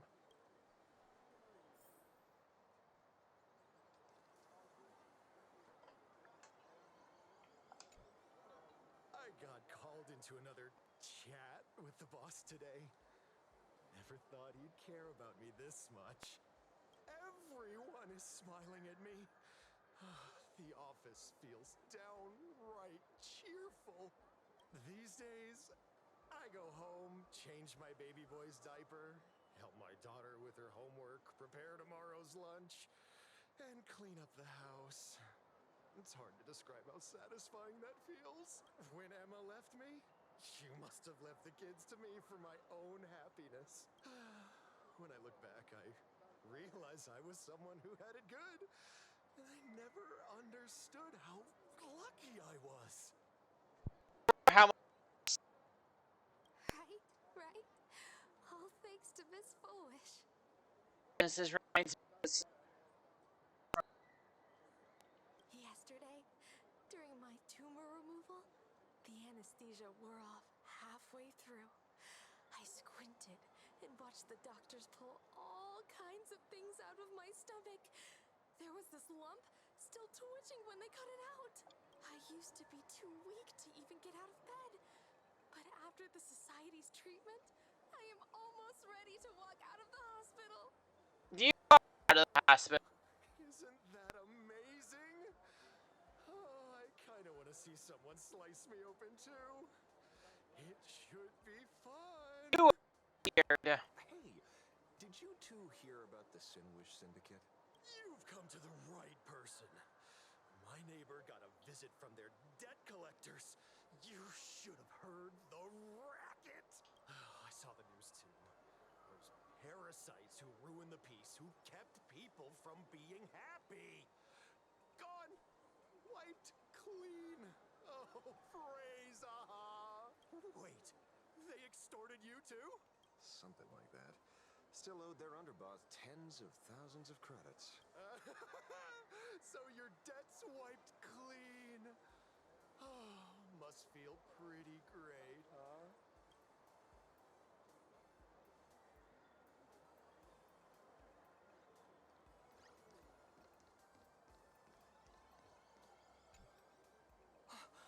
Oh, we meet again. Hey, Lady Megatron. How have you been? Good. Since I joined the Research Society, I've made so many new friends.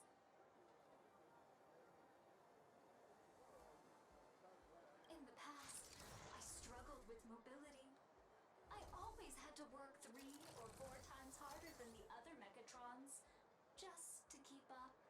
A lot of Imaginae think factory-made types like me don't count as their own. And humans look at us and see soulless machines. If every sentient being has a home, then even the scrapyard is closed to me. I'm not even considered recyclable waste. But here in the society, no one cares what I am or what I can do. They just see me as a normal person. Congrats. You found your home. Aha said the same. They and everyone here are my family. Aha talks to you. Of course. You mean you can't hear them? Guess you're not happy enough yet. Don't worry. Once you join the society, you will. No pain, no tears, just pure joy. The society makes everyone happy.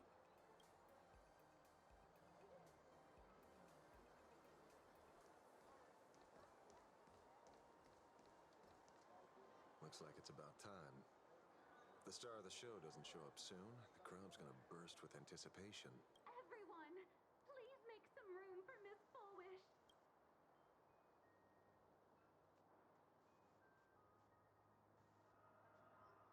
By the Master of Elation, may they bless all souls and grant them smiles.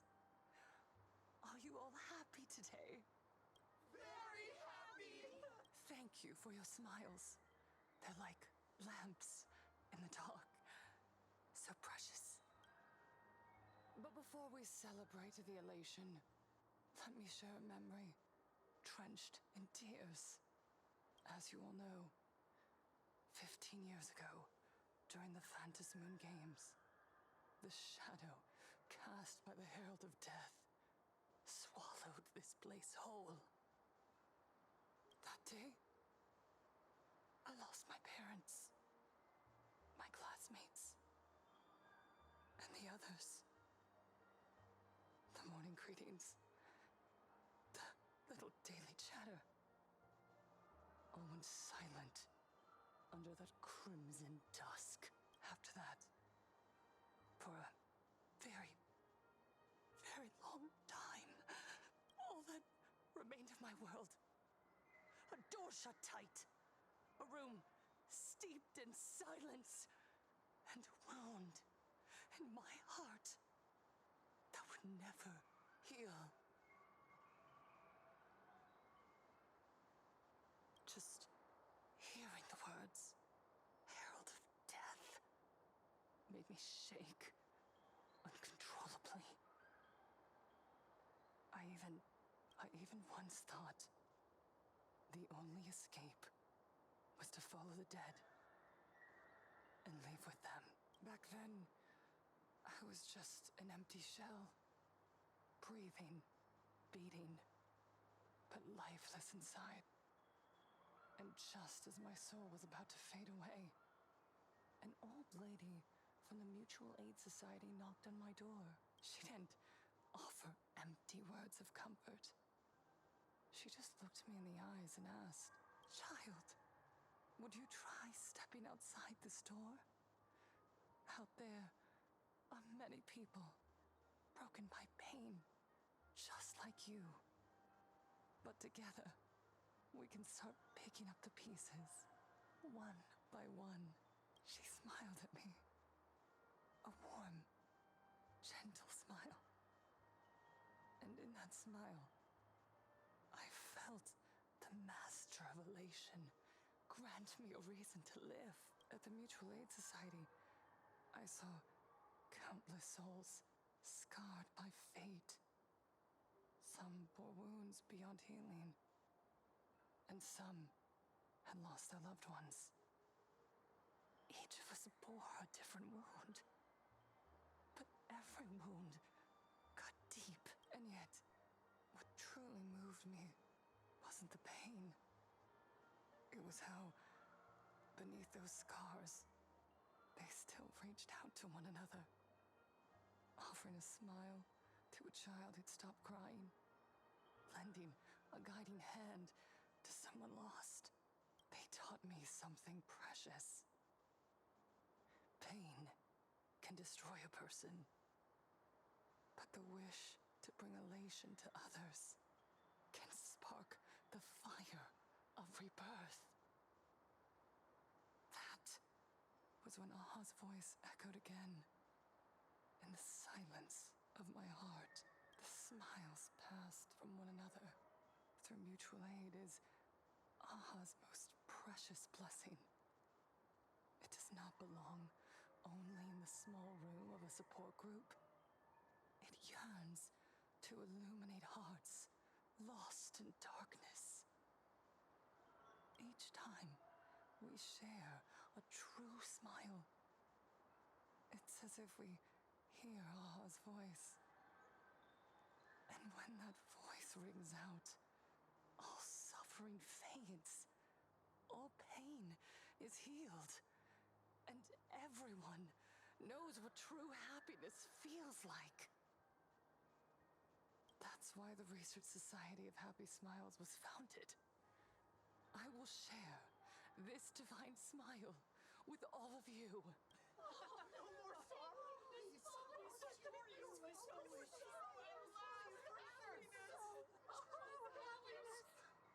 Everyone, I have questions for you. When was the last time you truly smiled? How long has it been since you felt happy from the bottom of your heart? Minato, do you ever feel like your days are looping endlessly, like an old silent film, repeating until it suffocates you? You're right. Miss Bell Woods, you left school full of dreams, only to have your resume rejected again and again. You told your parents you were busy in Seafeld City, hiding your heartbreaking loneliness behind that lie. Please, help me. And Taija, did the cold exclusion at school and the indifference of the adults who should have cared build a wall around your heart? One that made you afraid to open yourself up to the world again. Yes. When we were born, no one had to teach us how to smile. But who would have thought that one day, even smiling would become so hard? Once, our world was blessed by Aha's grace. A gentle world in canvas, painted in elation.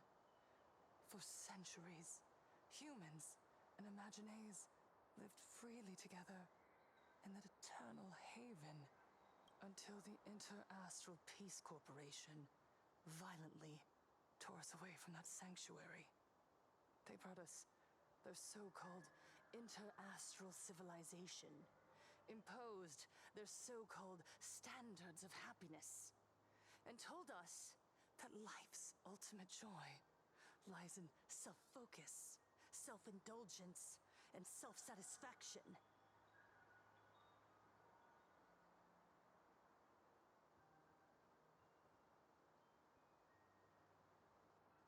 They flooded us with dazzling material desires, blinding our hearts. They fed arrogance and prejudice into our minds through the network, making us chase pleasure for ourselves and forget that true elation is found when we smile together.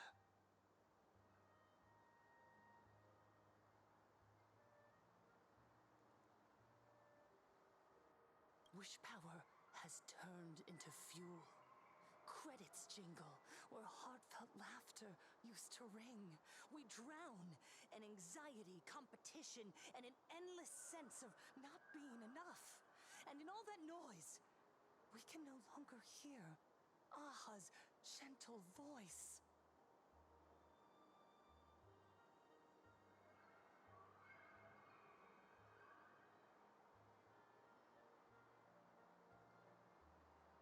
Elation, the truest light of life itself, is being eaten away and replaced by the external.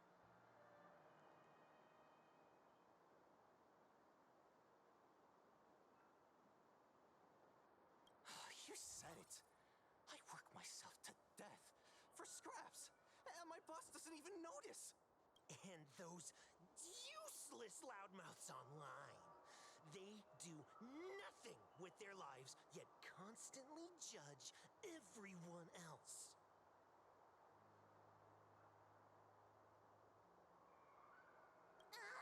The IPC is nothing but a nest of vampires! They're feeding off of us! Oh, Miss Flowish, please tell us how to be happy! Look around you. This land was once blessed by the master of elation. And yet now, it's overflowing with misery.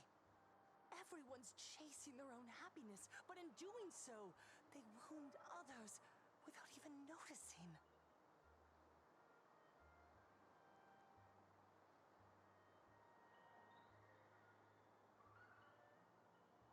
Do you remember the moment I found happiness again? It was when someone who was suffering just as I was, smiled at me.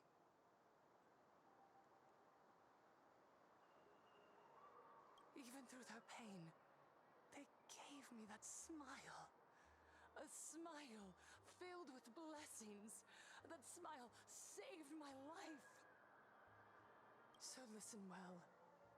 Only by opening your heart and sharing your smile with another can you truly grasp what happiness means.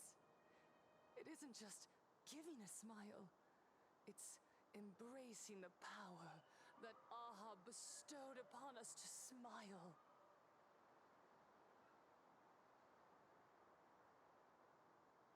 Join the Research Society of Happy Smiles. I'll help you rediscover the smile buried within yourself. And Aha will grant your life a transformation. Our mission doesn't end with finding our own smiles. We must bring them to the world and spread true happiness across all existence. While others pray to the eons for their own desires. We, the true followers of Aha, carry a higher calling to fulfill their wish. To fulfill Aha's wish? Yes, to still every cry of sorrow. To wipe away every bitter tear. We will build, no, rebuild. A world where smiles never fade and elation never dies.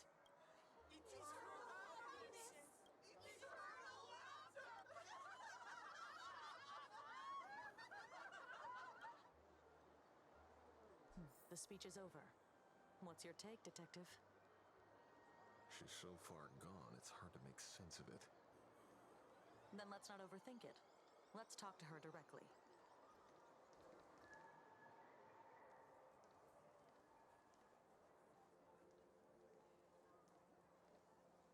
Miss Fullwish, I'm Kuchiba from the Department of Aberration Defense.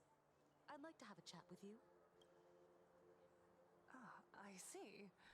You're here about the Sinwish Syndicate case, aren't you? So, you were expecting us. Oh, I heard the news. The entire Sinwish Syndicate massacred in Dovebrook District. Ah, such a cursed place. They may not have been saints, but I still pray for them. May their souls rest in peace. Oh. How merciful of you.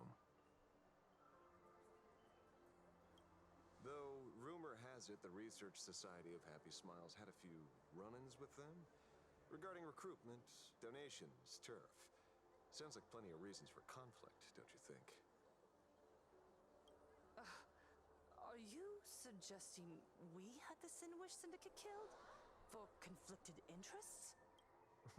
Wait, that's not what I said. You know nothing about our finances. Every expense is covered by a charitable foundation established with the compensation from 15 years ago.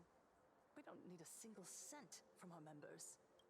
When I heard about this tragedy, I personally allocated relief money for the victims' families to keep order and peace in Dovebrook. Tell me, Miss Kuchiba, someone copied the Herald of Death and slaughtered dozens. What will your Department of Aberration Defense do this time? We never released that detail. How do you know someone's imitating the Herald of Death? Isn't that what you've been waiting for? For the killer to slip up so you can swoop in and tie everything up nicely? 15 years have passed. You don't seriously believe we're still living in an age where information can be sealed off at will, do you? From the very day the murders occurred, the news has long since spread online. The Sinwish Syndicate paid a fortune for some ancient mask, and the next thing you know, they're all dead. The scene painted red with traces of the bloody bloom. Please pay no attention to baseless rumors. Rumors? And yet you're here. That alone proves one thing. The rumors are true. And the new Herald of Death really does exist. Otherwise, why do you suspect me? Only someone who knows the original case could recreate it so perfectly, right? Everyone! You heard our conversation, didn't you? The Herald of Death has returned. He's here, in Dovebrook. He's slain the entire Sinwish Syndicate. He's back to relive the carnage of the Phantom Moon Games. Oh, the Herald of Death? Didn't the officials declare him executed? How has he appeared again? He's immortal? A demon? He's back for revenge. He'll take revenge on everyone. We're doomed. Aren't gang members the very people who steal smiles from others? And isn't the best way to make bad people happy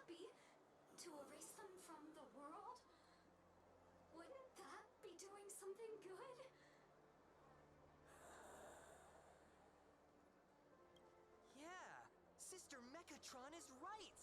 Those thugs deserved it. Back from the dead? Lies! The IPC kept him alive to wield him as their weapon.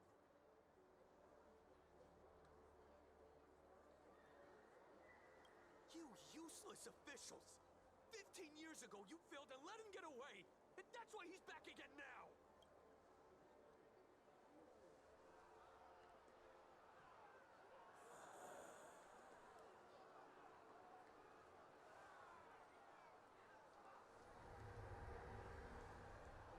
Everyone, there's no need to panic. Remember who you are.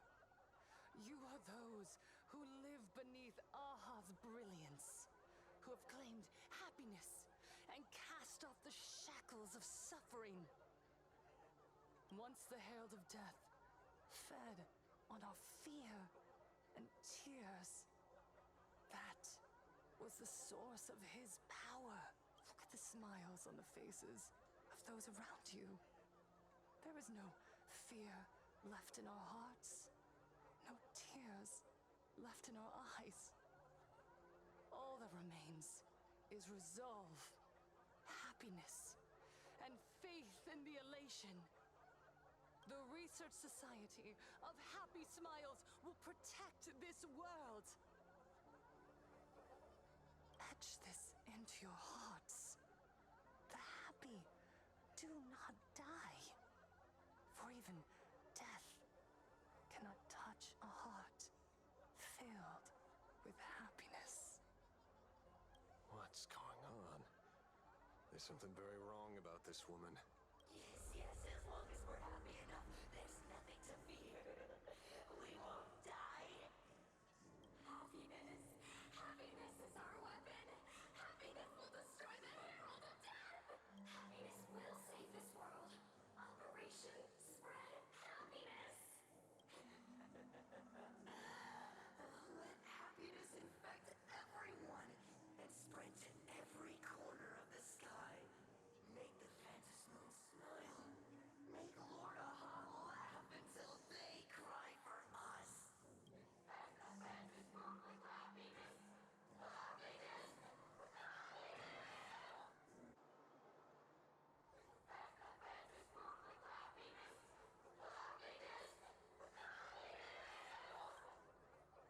Silence!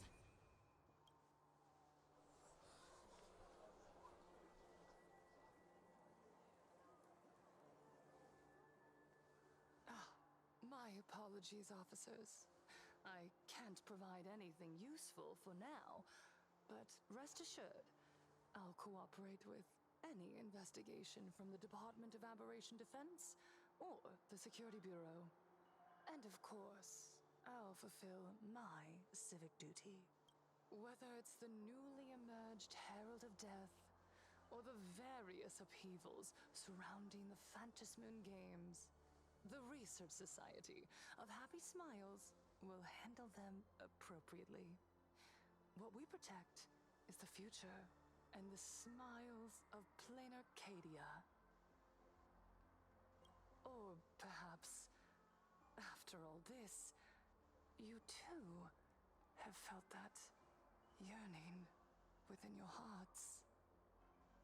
Would you like to join us to embrace eternal happiness? I'll pass. But I've got a feeling we'll meet again.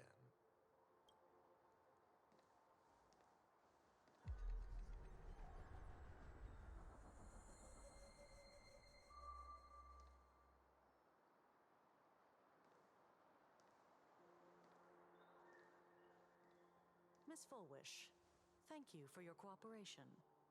Hopefully, next time we meet, it won't be like this. May the Master of Elation watch over all and bless you with their everlasting smile.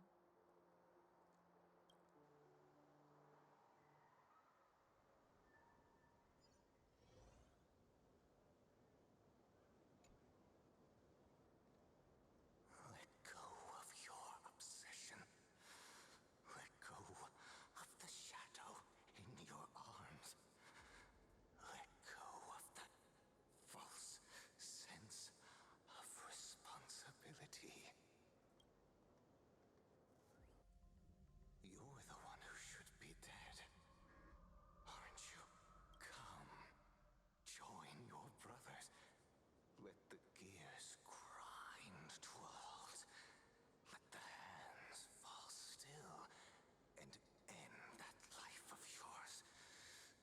was never meant to be.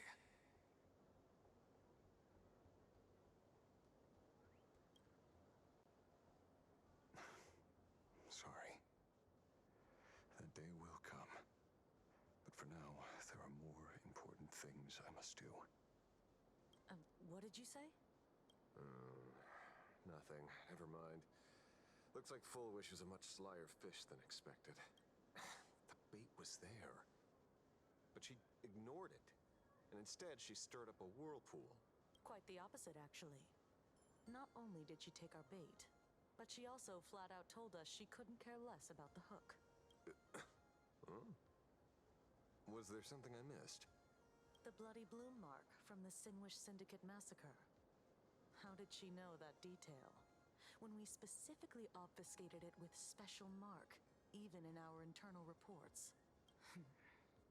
She broadcasted this information word for word, and even used it to stir up public sentiment, scattering it across the place like tossing blood-soaked feed into a fish pond. Now stopping the rumors from spreading will be even harder. Well, maybe she has her connections, or maybe she made a lucky guess as one of the victims. Regardless, she's right about one thing. Trying to stop something from spreading today sure is a lot more difficult than 15 years ago. So, Mr. Ashvale, did your lucky radar start blaring when it came to Full Wish? There is something very wrong about that woman. You saw the way she played the crowd, huh? I guarantee you that it had nothing to do with her public speaking skills. She could very well be a supplicant in disguise. Still, this whole run has been smooth to an unbelievable degree. We got our bearings in no time at all. So, let's keep our prized fish in the pond for now. You're right. It's too risky to make a direct move against a well-respected philanthropist and media tycoon. Maybe we should start with the people around her. There were people from all walks of life at the gathering just now. Workers, suits, students, the elderly, and even Mechatrons. Judging by their crazed enthusiasm, I highly doubt they'd be willing to testify against Full Wish. But I have my ways. Mr. Ashvale, coercive interrogation is strictly against the rules. Please refrain from doing it somewhere I can't... Don't get the wrong idea. I meant an old friend that I spotted at the gathering. By the way, ever watch Daybreak Squadron? It's on Sunday nights at 8. I thought you weren't a TV person. Not me. Mr. N. He watches it.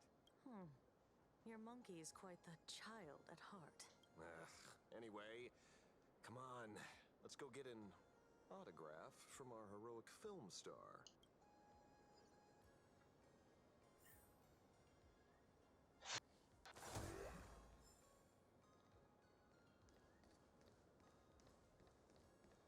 Is that him? Shh. Don't interrupt. What? You lost him? Not even close. Hey, why are you two following me? We're just two grown-up fans of the Daybreak Squadron trying to get an autograph from Big Brother Magnus. Mr. Ashvale? Don't prank me like that. You really scared me. Really? Cinderborn, the peacekeeper of our city, vanquisher of evil fiends, is scared of his own fans? Long time no see, Magnus. You're not here for autographs, are you? I saw you two at the gathering. I don't understand. Why are you investigating Miss Fullwish? She's been nothing but a kind, lawful person who spreads happiness to others. You heard about what happened with Sinwish Syndicate, I assume. Then, was Miss Fullwish telling the truth? The perpetrator left the same signature as the Herald of Death did 15 years ago. So, did that monster really kill Mr. Polwave and Costide? 15 years and he's back?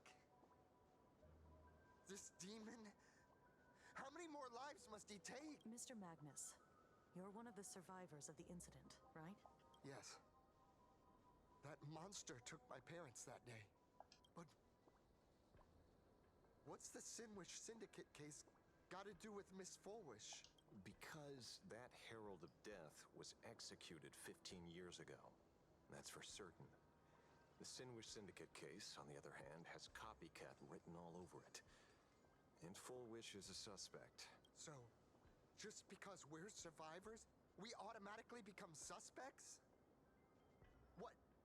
Are you gonna interrogate me too? If that's what you want, Miss Kuchiba can arrange for it later. For now, I just want to ask you a few questions about the Smiles Society. It doesn't matter if you have a few or 100 questions. I have nothing to say to you. 15 years ago, I was left all alone in this world. The so-called relatives closed in like a pack of hyenas, their eyes fixed solely on the compensation smeared with my parents' blood. Abuse, deception, expulsion. To them, I was nothing more than a walking money bag, an eyesore, a jinx. It was the society that gave me the chance to live the life I have now. What about the Sinwish Syndicate then? If I recall correctly, they took care of you once. Old Polwave helped you deal with those relatives. Listen, Mr. Ashvale, the debt I owe the Sinwish Syndicate will be paid. I will avenge them as a member of the Smile Society, as well as the Daybreak Squadron. I'll rip the Herald of Death out from the shadows in their name and see justice served. That is my duty. You're in over your head.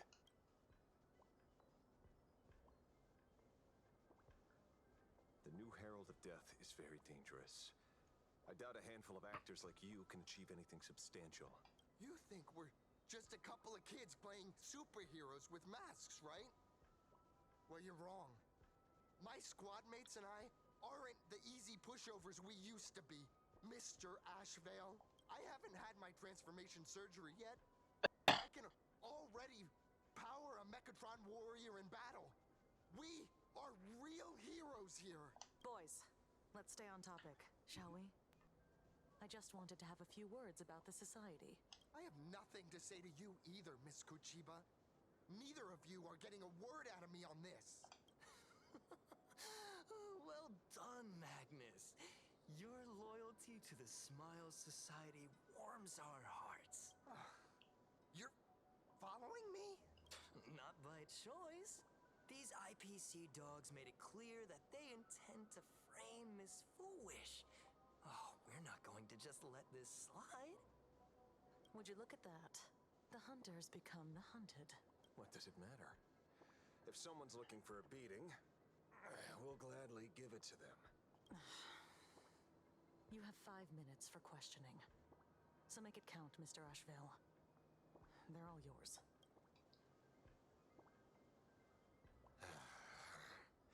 Never expected my first miracle as a supplicant to be teaching thugs. I mean, lawful citizens, a lesson on the streets. Let's get this over with then. And if you want to join them too, Magnus, be my guest. Fair warning. I'm out of practice. You get hurt, it's your problem. I'm sorry, Mr. Ashvale. I have to stop you. Hooray, Cinderborn! The bringer of justice! Dead in 2 seconds. It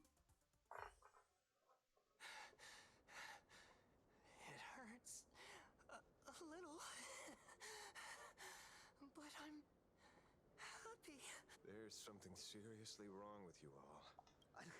Enough! Are you really going to kill them? What's the matter, defender of the city? Are you scared? This is the real Phantasmoon Games, Magnus. This is the bloody truth under the mask of the Elations game. 15 years ago, at dusk in this city, the Herald of Death tore people apart, one by one. I know you want to make something out of yourself, like the trailblazer of the Astral Express, and I know you want to catch the new Herald of Death and crush him like a bug, using the same methods he used against the Sinwish Syndicate. But here's the deal. It's not your duty. And the Eonic game sure isn't a TV show where you get to play the hero and save the day. You mentioned a conversion surgery earlier. Are you saying that all society members underwent some kind of unknown modification? That figures. I was wondering why these people looked like they felt no pain at all. Humming along merrily even as they bled. Does this have anything to do with the surgery? Nothing to say? Fine by me. 3 minutes left. That's long enough for me to question them. Time to hurry and get some answers from these people while they're still on the ground.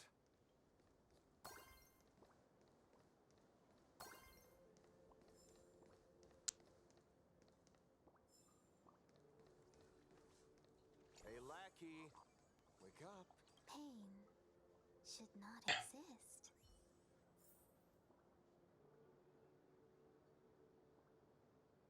Sorry. Smile. Please smile.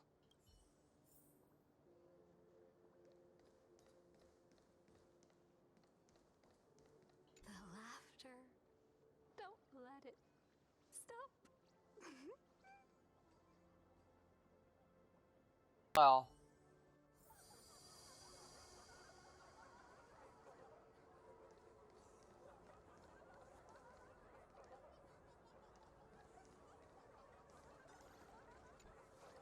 Those who suffer shouldn't exist. What the heck happened to these people? This is the small procedure that official members receive. They call it the happiness surgery. With a prick of the needle, no more than a mosquito's bite. The doctor puts this small thing inside your eyelids, even smaller than a synesthesia beacon, and more convenient. People who have had the surgery say that it soothes all your pain and suffering, past or present. Even your body becomes stronger, and your mind clearer and more focused. A state where you can truly receive happiness. So, you haven't had this happiness surgery yet, right? I'm not ready yet. I've been thinking it over, but the rest of the squadron had it, and they've all become happier. They say it's the necessary step to becoming a true superhero that safeguards everyone else's happiness. If I don't do it, then do I still deserve the name Cinderborn, Mr. Ashvale? What should I do? The surgery won't make you stronger, nor will it help you get your revenge. These guys on the floor are proof enough. Remember the hesitation and fear you feel in this moment, Magnus. If people simply erase their perception of fear and pain instead of overcoming them, then those people will never find true strength. Go now. I have some cleaning up to do.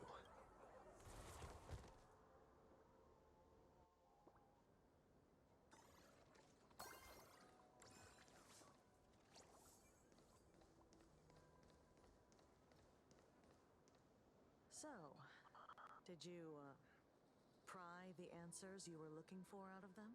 These people have all been processed by the Smiles Society. Heck, who knows what method they used.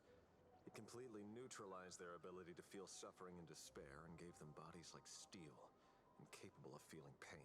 Say, is this the kind of treatment that the Medical Ethics Committee would approve? As if. I doubt they even bothered to submit an application. Which means Full Wish has far more dirty laundry than we initially expect. The idea was to find the Herald of Death with the leads we had. But here we are, going deeper down an increasingly scarier rabbit hole. Judging by their voices, these followers don't seem to have any ill intentions.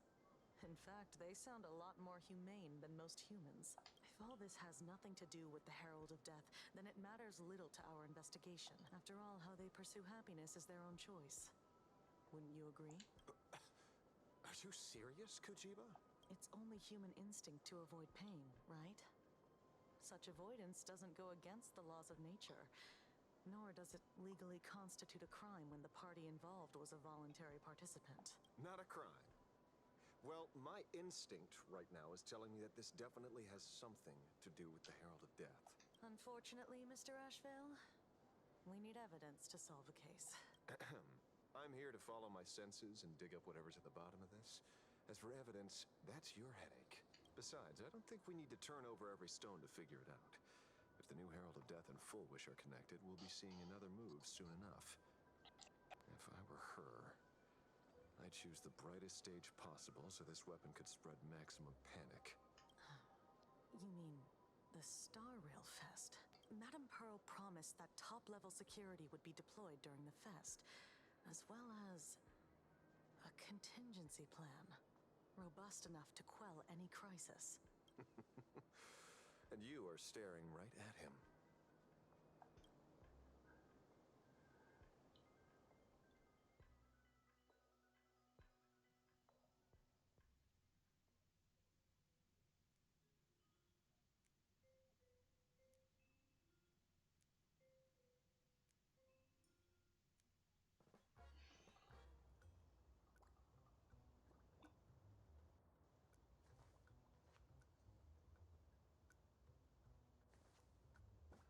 According to Sunday, the crow should lead me to Blade's whereabouts. Since it stopped here, that means...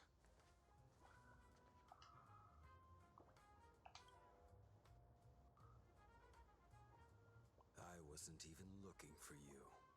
Yet here you are, throwing yourself into the fray. Consider me surprised. We haven't even settled the score over the mask you stole from the Sinwish Syndicate. And now you're skulking around and following us? What's your deal? What do you, or should I say, all of you, want? General Yao Guang of the Yuchui has come to this world and is looking for you. Dragons clash in the wilderness, their ichor dark and yellow. In her divination, you will become a slave to your own violence, bringing a catastrophic end to all. I am in that future as well. The only violence within you that comes to my mind is Shuhu. The emanator of abundance who resurrected time and time again. The monster who turned planets into living beings and merged billions of people into flesh spheres. The Xianzhou fears that he is using your body to resurrect himself. So, what's your plan? Kill me again. Oh my.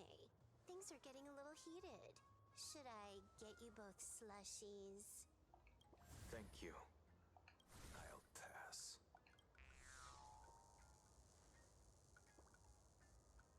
While General Yao Guang's divination may foretell a death battle between us, that doesn't necessarily mean it's the only interpretation. My experiences on the Express have shown me time and time again that even fates set in stone aren't entirely immovable.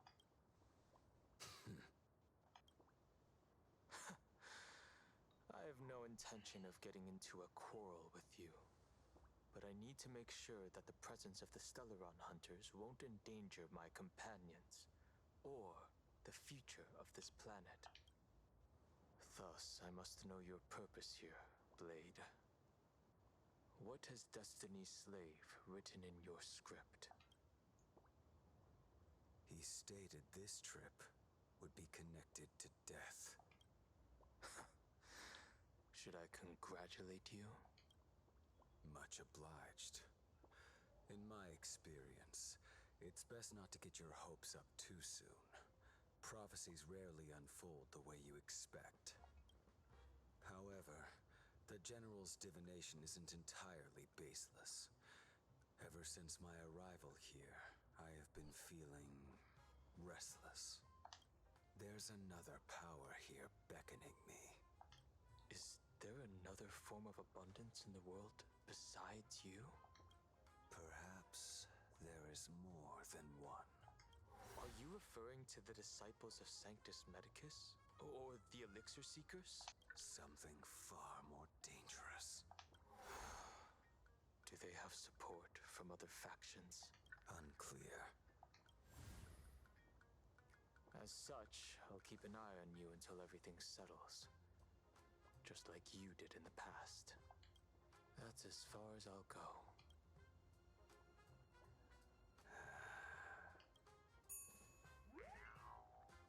Did you two just agree to some weird collaboration before me? I'll leave that matter in your hands, Silver Wolf. I don't get it. That good-for-nothing detective didn't even blink an eye before selling us out to Pearl. And you still plan on working with him? There are things only he can get done.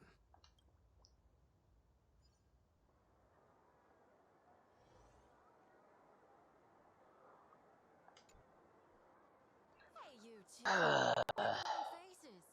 On land blessed by the Master of Elation, frowning is bad manners. Come on, smile! Whether you're hungry or full, poor or rich, the laughter is with you. Would you be interested in learning about our Research Society of Happy Smiles? Thank you, but I'll pass. Another one. How many people have been talking to us about happiness today? Well, 6, exactly. Locals say ever since the Sinwish Syndicate case, this Research Society of Happy Smiles has exploded in size. That gang's fall left a power vacuum, and the Research Society of Happy Smiles filled it like a fast-growing fungus. Even those who were once resistant or indifferent got swept up in it.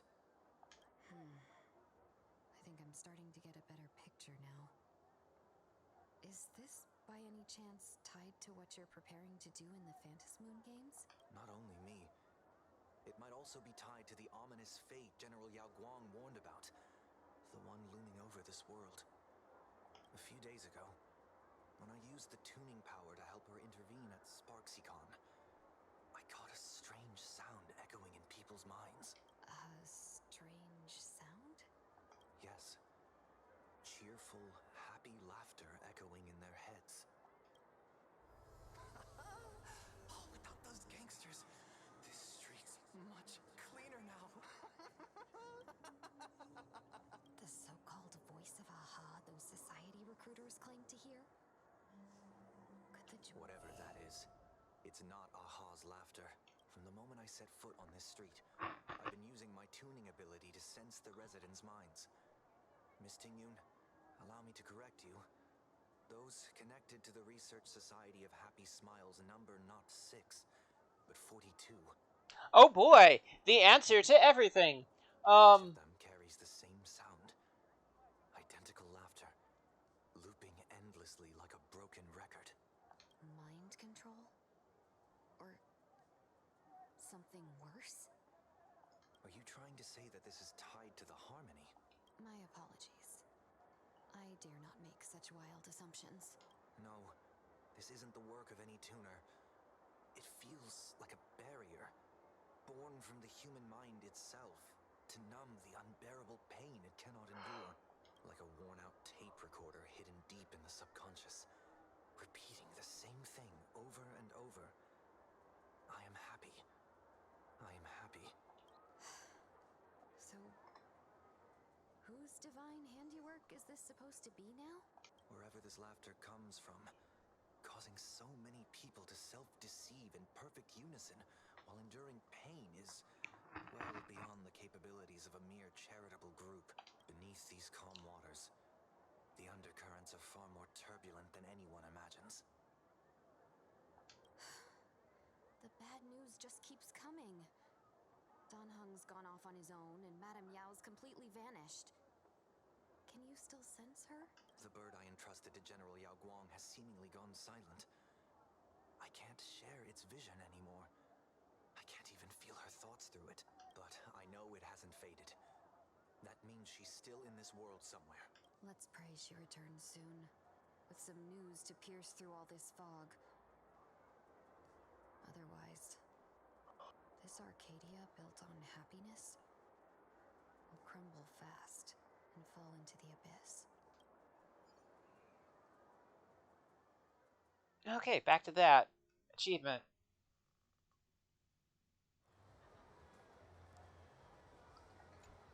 Blurry QR Cult? That's an unusual name. Also, blurry QR code is more than likely Millihawks. Why would the author of Fluffy Across the Blue have such a pen name?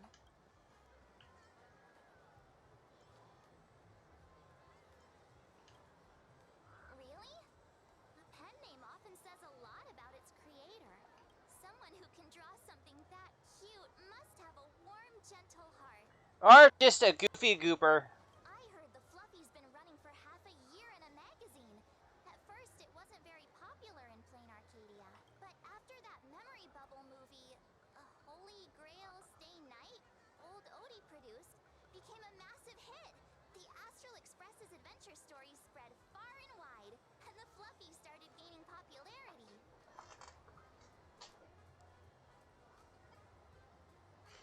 Now the latest chapter, The Sacred Flames Return, Amphorius's creation, is sold out everywhere. This cult sure knows a lot about our journey. Must be a galactic fan of the Express crew. Royalties?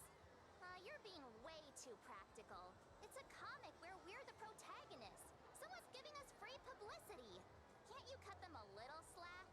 According to the address the Perlux employee gave us, it looks like we've arrived at a familiar place.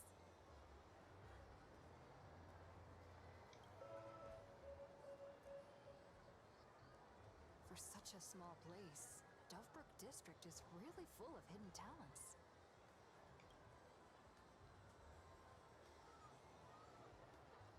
Turn left at the first intersection, then turn right, go straight for 200 meters. Wait, this is the Furbobo Weekly newspaper? Oh, don't tell me the author of the Fluffy is actually a Furbo. No wonder he rarely shows his face. Come on, let's go upstairs. Yep.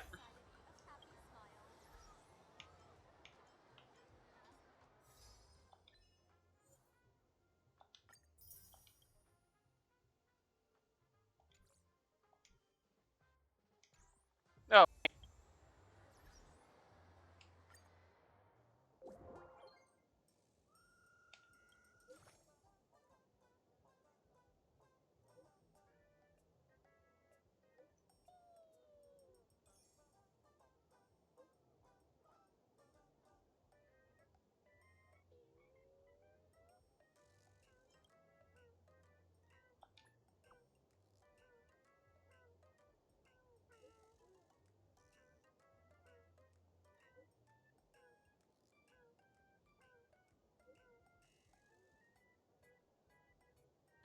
The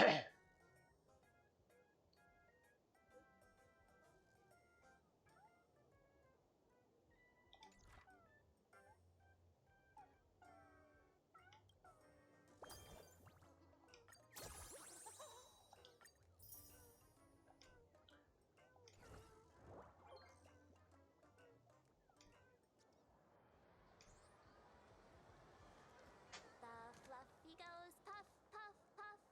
Pom, pom, spur. Extra fluffy stuff. The fuck was that? March?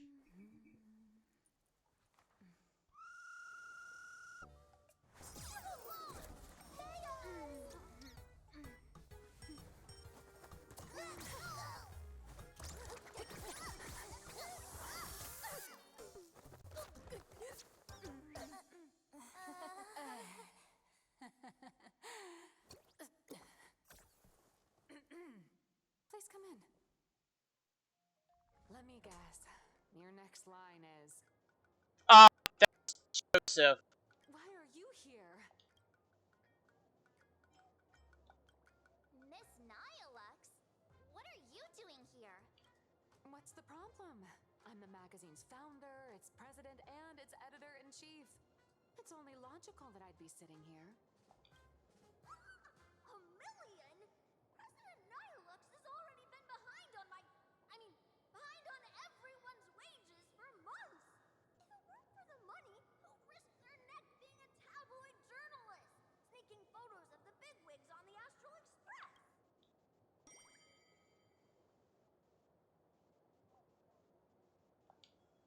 A boss who doesn't pay wages has no right to sit here. They belong in the underworld. Idiots. Without me, you'd all have been locked up in some Department of Aberration Defense painting prison long ago. And you still have the gall to demand wages from your savior. Have you ever heard of the sensational serial thief case, Phantom Furbomorph? It happened in the year 1996 of the Arcadian calendar.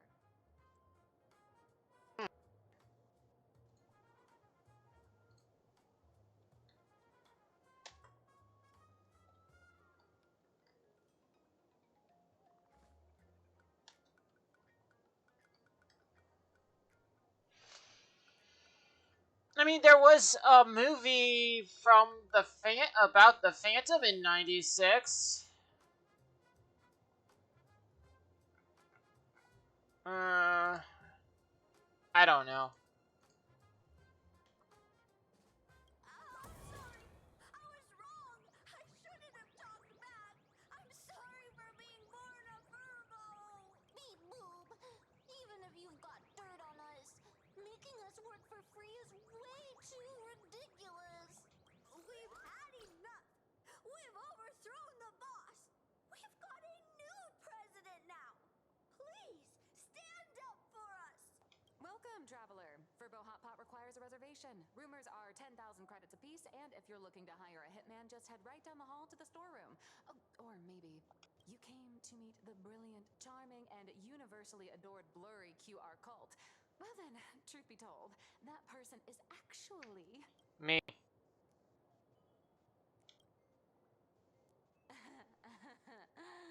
Who could it be?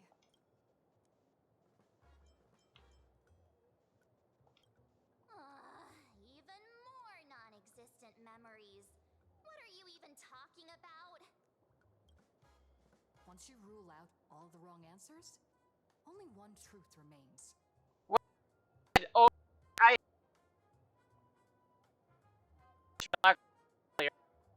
The only one here who can actually draw is you, Nihilux. Your blurry QR cult. How the fuck did I know that? You saw right through me. As a reward for seeing through my disguise, how about an autograph or a photo? You have disguise.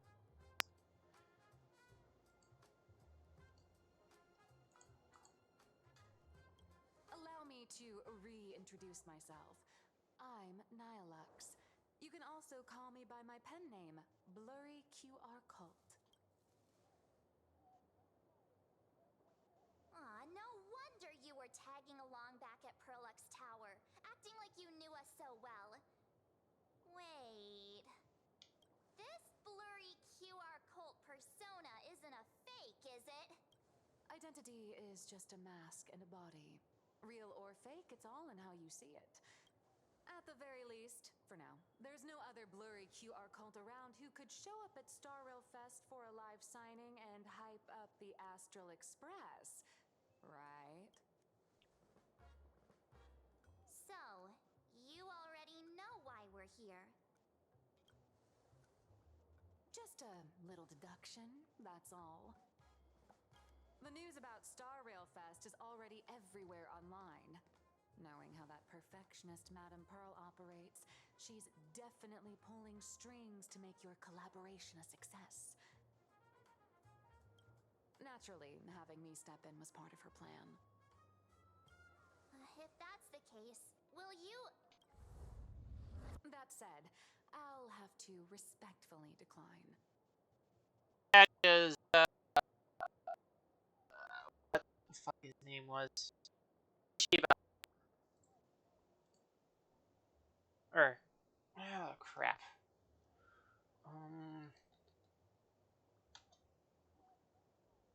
Let's see.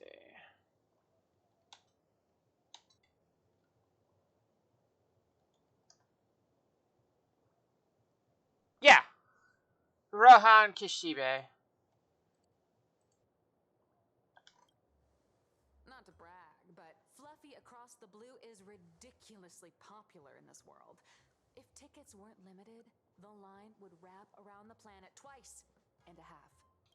That's not a signing event, but a public execution, right? Yeah, that does sound pretty horrifying.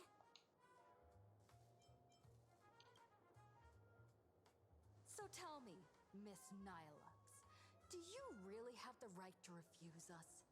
You've used the crew's likenesses and adventure experiences without permission. Surely you owe us some form of compensation. Why are we talking about this all of a sudden?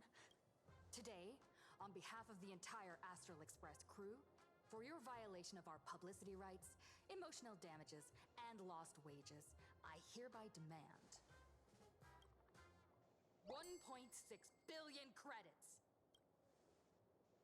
How did you work that out?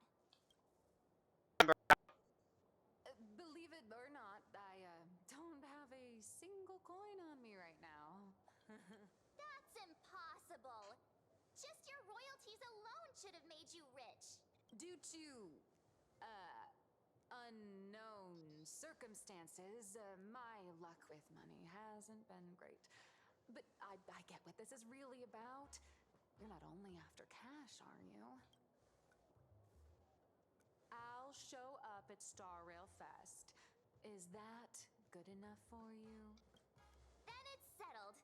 Thank you, Colt. That said, I also hope the two of you, as the original inspirations, will take some time to familiarize yourselves with Fluffy What is Across the that? Blue before attending the exhibition, so you won't be caught off guard by fans' questions. Time to attend Miss Nihilux's class. Please follow me.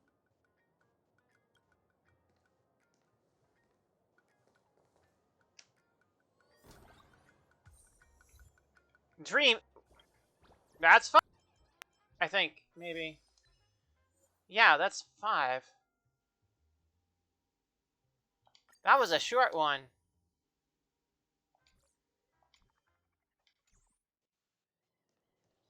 Oh, okay. It's from these. Thing.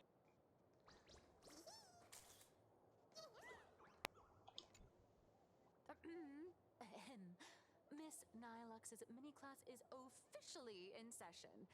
If you have any questions, feel free to ask at any time. Miss Colt, why did you pick the Astral Express as the theme for your comic? Well, I'm all about realism, but sadly, my previous works like Acheron's Godslay, Galaxy Ranger Saga, and dozens of others all got canceled. If you hadn't beaten Iron Tomb and boosted its popularity, this one would have been canceled too. Let's not ask sad questions, alright? Sorry. Alright, pay attention. The cute little critter in the center of the image is Baseball Raccoon, the main character of Fluffy Across the Blue. Just recently, March Bunny and Woof Woof Dawn found her in a trash can. At that moment, a terrifying monster is causing havoc on the space station. It tries to spit fire at Baseball Raccoon, but the flames don't burn through the trash can. Instead, it sets the trash on fire, and the stench knocks the monster out. Miss Colt, why is she the protagonist? Readers today value immersion, and a character who has no memory of their past is, of course, the best choice. I don't know anything about my past either, so why didn't you pick me? Even though Little Raccoon joined the Express the latest, She's left behind so many stories across different worlds that there are even rumors in the Lafu's prison about her beating up alien life forms. With material this crazy, not making it the main character? I might disagree, but Aha absolutely wouldn't. Stick to being the baseball raccoon, okay? I don't need special treatment.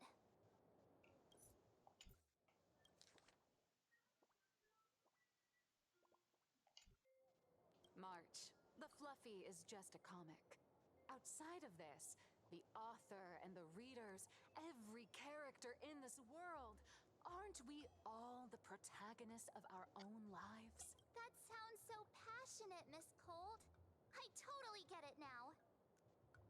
And so, the unruly baseball raccoon, the quiet Woof Woof Dawn, and the lively March Bunny formed a trio everyone loves. Okay, that's from the beginning. Actually, I have a question too. Ever since I got punched in the face by sales numbers, I've grasped a universal truth. In today's world, fluffy, cute animals are always a crowd pleaser. Seriously? Even I feel like I can't compete with Pom Pom's cuteness. Designing the adult versions took some work. After defeating the monster, Baseball Raccoon accepted an invitation from the other fluffy animals and boarded the Fluffy. Here, the protagonist meets 3 big animals with distinct personalities. First, the adorable and universally loved conductor, Pom Pom. Beside them is the elegant navigator, Miss Himecat. I know! That's Himecat! Her original inspiration is Himeko. Oh, please don't tell her! And the big brown dog on the other side, see? His name will shock you. That's right, he's Mr. Yang! just Mr. Yang. Your taste in naming is indeed extraordinary. Anyway, the 6 fluffy little creatures boarded the Fluffy Express and set off on their journey. As for the plot, it's pretty much the same as what you've all experienced, just with a bit of artistic tweaking to suit Plain Arcadia's audience. If you don't stitch in a few local elements, no one's going to be interested. In the comic world, which is even more cutthroat than the Phantasmoon games, if you don't cater to the reader's tastes, it's nearly impossible to survive. Once upon a time, great comic artists had the luxury of 100 chapters to build things up. Now, if you don't hook readers within 100 pages, you're done. Readers today are hard to please, and authors have to come up with ever more shocking and sensational material. Doesn't this remind you of the Phantasmoon games? Looks like you're all familiar with the characters from the Fluffy. Now, let me talk about some of the creative challenges I'm facing.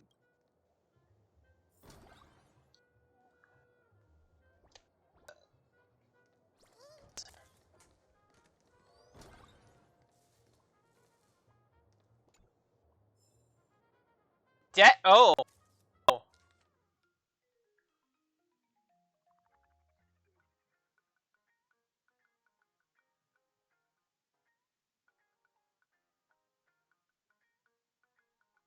No number mentioned.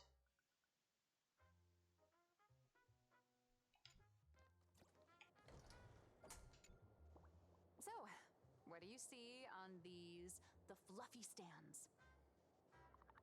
See, I well. It's her turned into a cute little animal?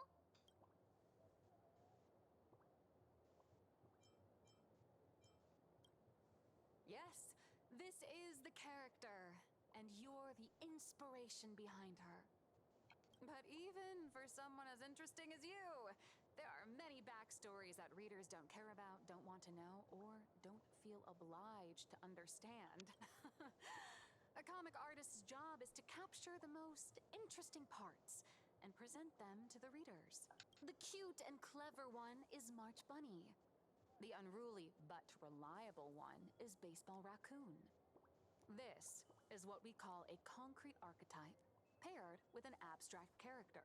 And the abstract side of a character will only be further simplified in the eyes of the readers. So, how do you think the readers across the universe view you nameless?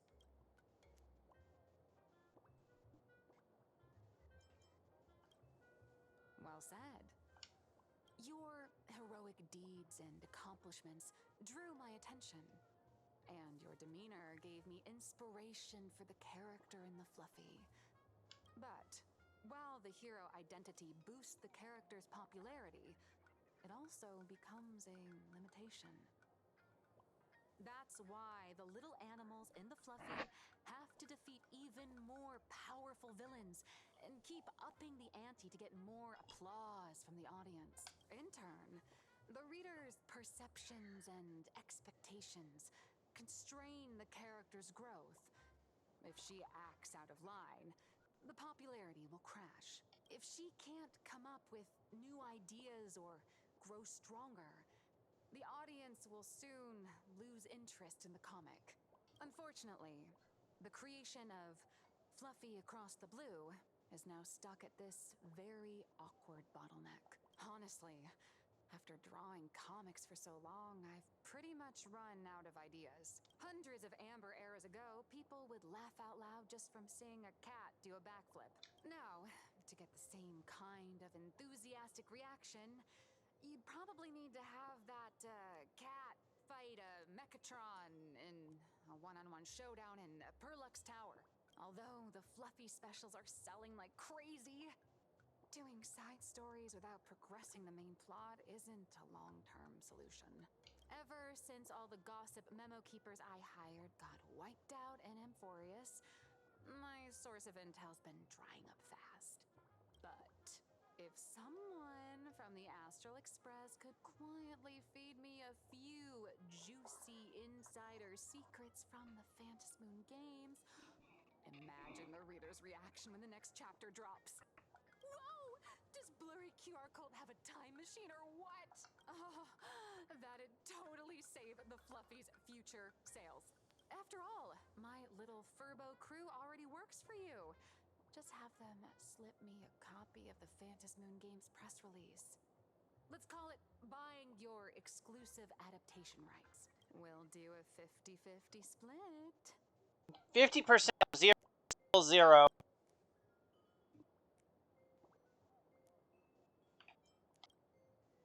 What about a 30-70 split?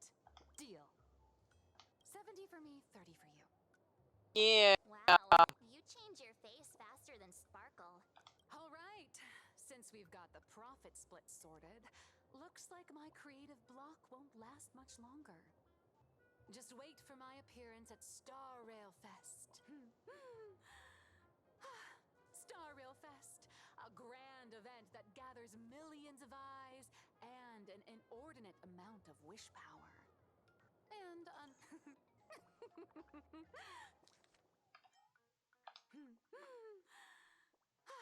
Star Rail Fest, a grand event that gathers millions of eyes and an inordinate amount of wish power. And under all that attention, the dark forces coveting the Master of Elation's blessing are bound to surface.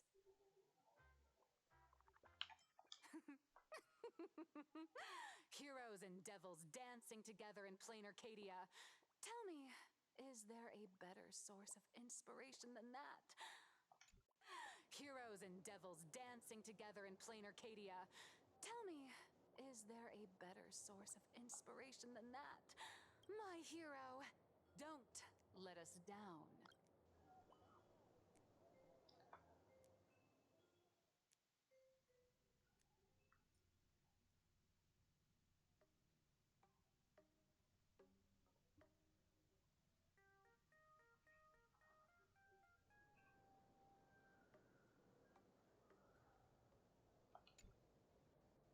A supplicant is the master of wish power, but wish power can also become the shackles that bind the supplicant, forcing them to fulfill its desires. Love and hatred are alike.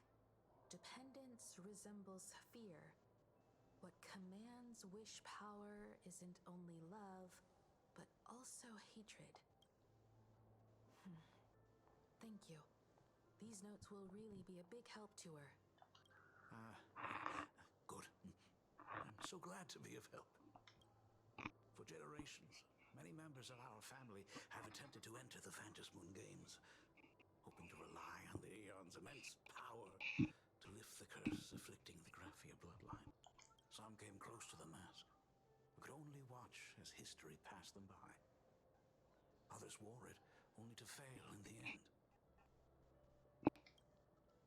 That was until 400 years ago, when your great-great-grandfather Hero won the Phantom Moon Games and successfully gained an audience with Aha.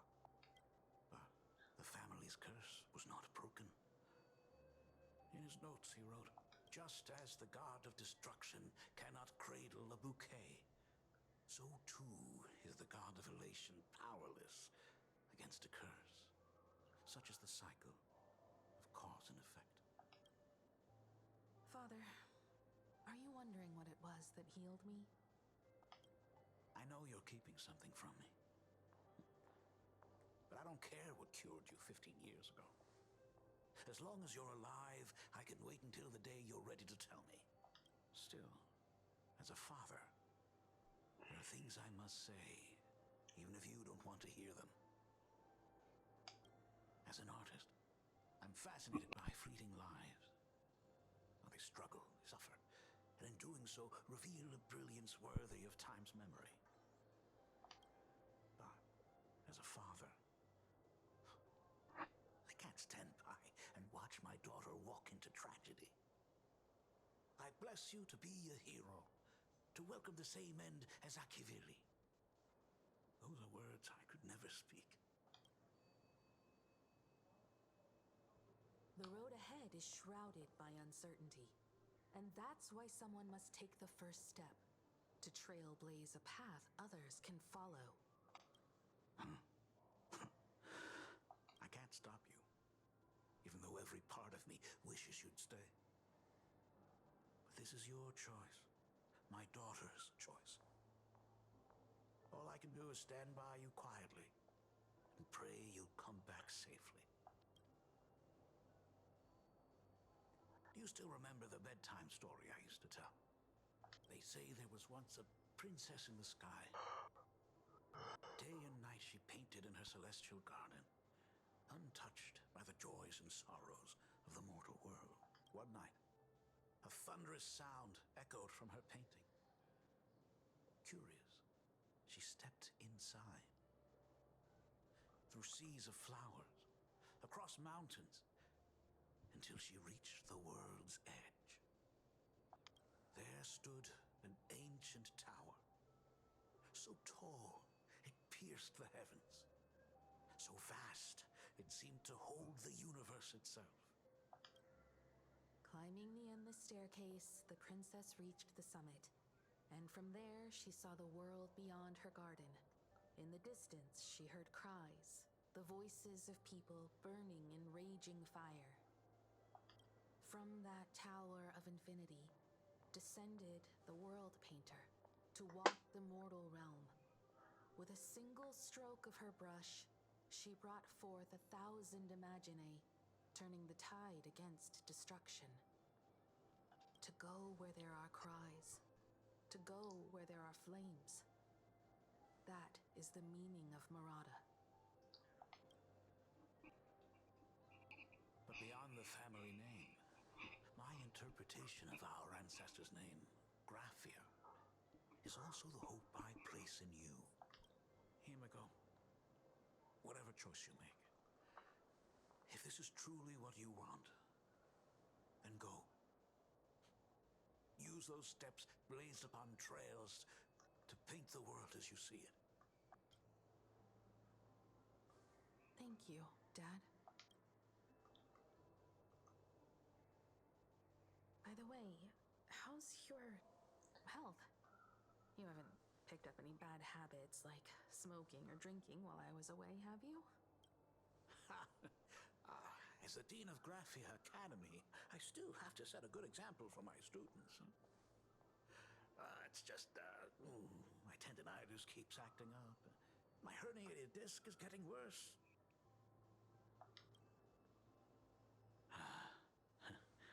Himeko, how long will you be staying?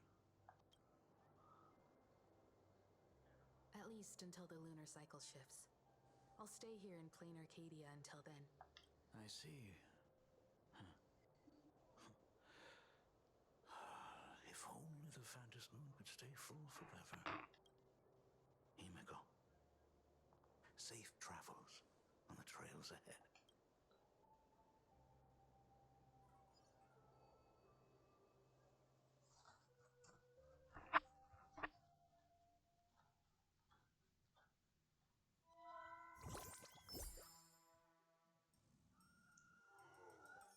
Hello, everyone! Welcome to Foolish TV's special news segment, Arcadian Morning Report. I'm your host, Poofy. Hi, everyone! I'm your host, Snowy! The Star Rail Fest exhibition venue funded by Perlux Corp and constructed by Turbogen Heavy Industries has officially been completed! Thanks to modern Imagenesis technology, it took only a day for the Skyline's lookout cloud to take on a completely new look. Starting today, the Lookout Cloud line is officially opening up its stuff for the Star Rail Fest exhibition areas. The exhibition areas opening on day one include the Bellabog area, Xianzhou area, and Penacony area, showcasing the legendary adventures of the Astral Express. The Infurious area, which is currently under construction, will open in due course. For this event, Perlux cordially invites several crew members of the Astral Express to visit and be interviewed, including the Trailblazer, who recently joined the Phantom Moon Games as a supplicant. That is certainly something to look forward to. I heard Perlux has also invited Blurry QR Cult, the author of Fluffy Across the Blue, for a signing session. It'll be the first time the author reveals their true face in public. An exhibition to gather wish power. Now that's an interesting scheme. Leave it to Pearl to come up with such a bizarre idea.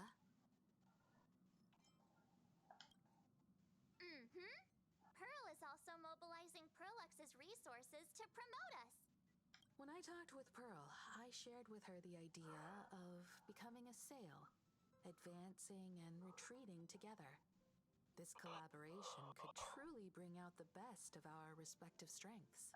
Sometimes I wonder if Jade invited us here with the intention of giving her colleagues a winning edge in the Phantom Moon games. For Pearl, this Ionic game is probably also a good opportunity to observe and study the way we operate. Though, compared to our usual opponents, this Intellitron executive is a surprisingly rational decision maker. Her proposal for cooperation seems more trustworthy than most. It's not rationality that concerns me. It's the irrational factors. Exactly. News of the Dovebrook bloodbath has already blown up online. The Department of Aberration Defense tried to clamp down on the rumors, but plenty of people are still linking it to the Herald of Death from 15 years ago. With such a large crowd gathering there, this exhibition could very well become a target for the new Herald of Death. Pearl must have contingency plans for situations like this, right? That old guy? No way! Whatever Pearl has planned, we must consider the possibility that the Herald of Death might attack the venue. We won't just be there to showcase the Astral Express to the people of this world. We'll also need to stay on high alert for any suspicious activity. It's about time. You should get going. Someone's got to stay behind on the express to keep the conductor company and be ready for any emergencies that pop up. You guys have fun out there, but stay safe. Contact me right away if anything comes up. They're both out on a mission with General Yao Guang. Don Hung is tracking Blade's whereabouts, while Sunday is working with Miss Ting Yun. Both of them are tied up. Looks like they won't be able to make it to the exhibition this time. Looks like the heavy burden of documenting our travels falls on yours truly once again. I'll make sure to snap tons of pics so I can tell you guys all about the exhibition when we get back. Star Rail Fest, here we come!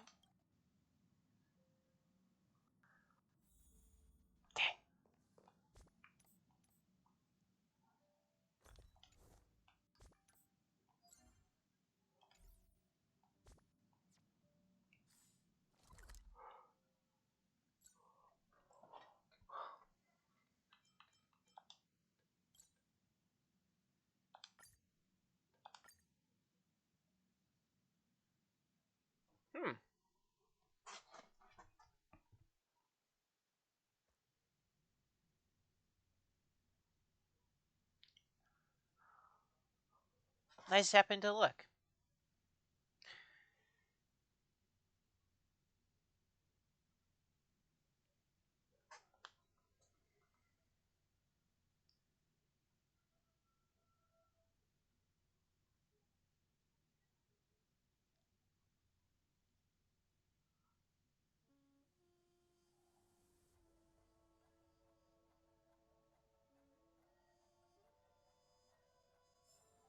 When the heart changes, so does the world it sees.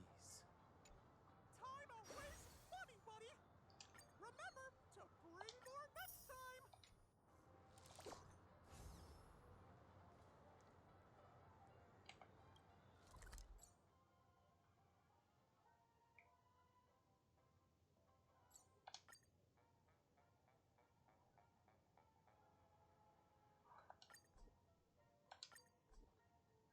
What? What are you...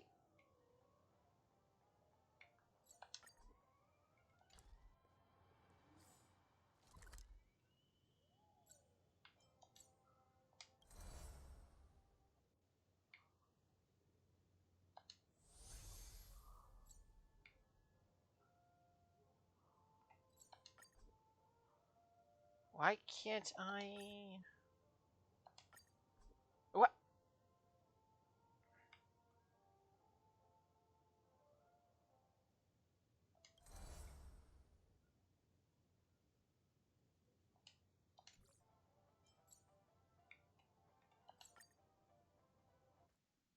Why can't... Oh, technically because I'm already on there.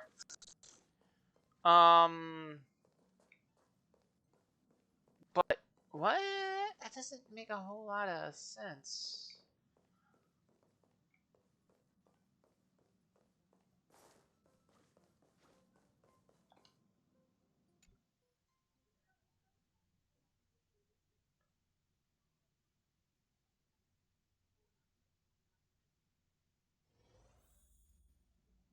How do I...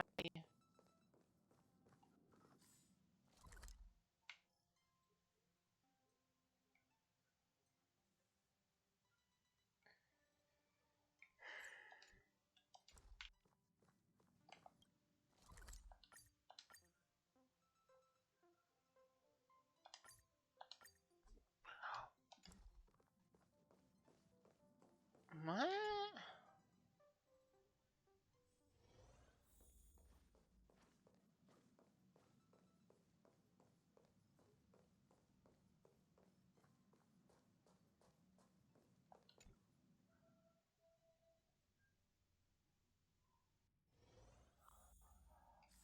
Okay, let's try this. Oh,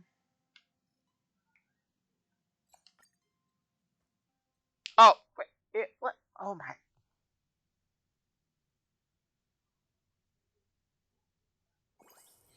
Those people on the Go Home Club. Okay, it let me go here.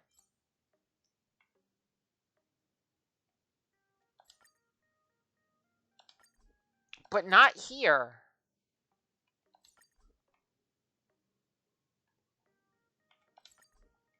Why not?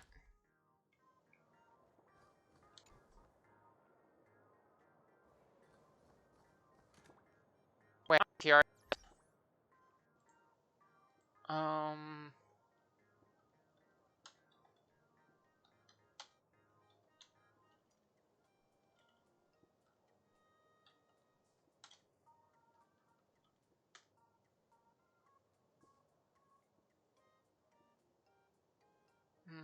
What was it again?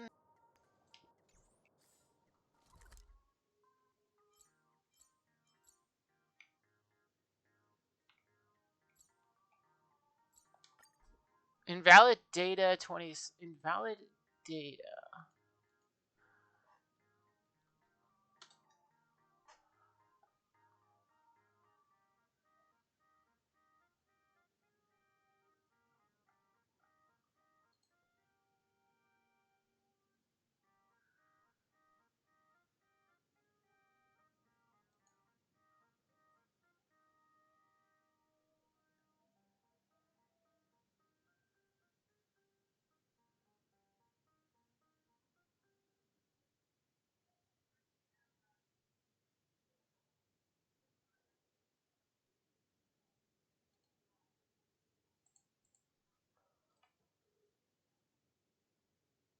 So I can't go here.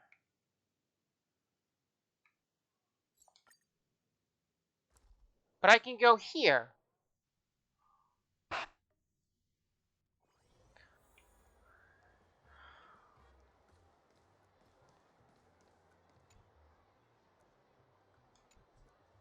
I can't go there.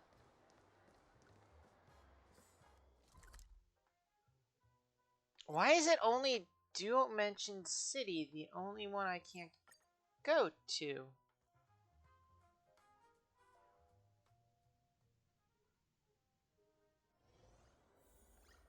Why is the flagship store more expensive than the distributors? Welcome, ladies and gentlemen, to Perlux Corp. All Mechatron units displayed in the exhibition area are available for purchase.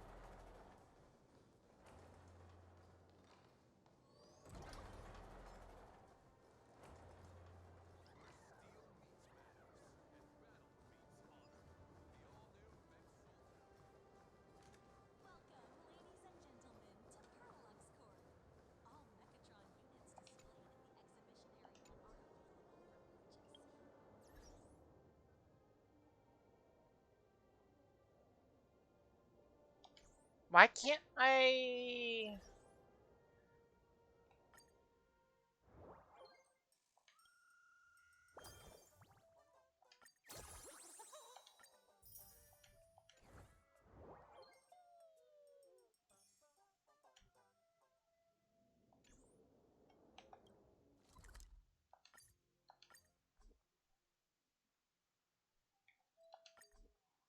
Why can't I?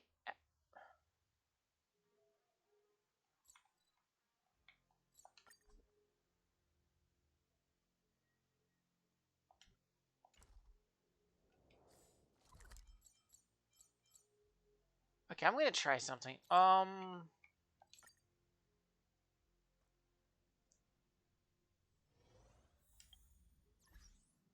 Okay, let's see.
Okay, let's try this again.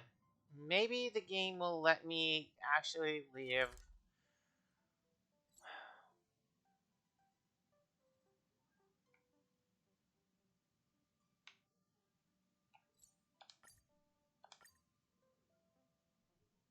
Oh, damn! How about that? It let me leave. Also, I think I might have solved the problem with the game on the... Please be mindful of your personal belongings. Thank you. Keep a safe distance. Feels like it. Okay, so my guess is because I had on ultra high or the best settings, that on stream at least it looked like it was stuttering. So My head hurts whenever I look at him. that's solved. Hopefully. Heading to Star Rail Fest, please prepare to board. Oh, if it isn't the heroes of the Astral Express! Oh, the trains have been placing bets on who will get to escort the Nameless to Star Rail Fest on opening day. It's such a super duper Arcadian honor. And can you believe it? Turns out I'm the lucky one. Oh, I could already feel everyone's enthusiasm turning into waves of wish power along the way. No wonder everyone's running around with such high spirits. Please, let's get on with this.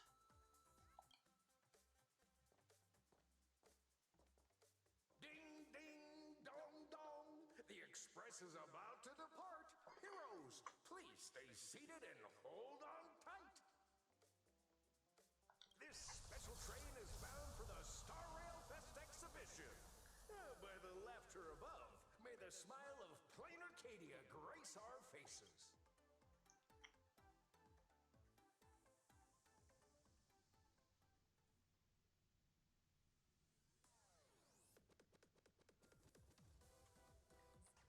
Thank you for riding with us today. May the laughter watch over you, and please enjoy your journey.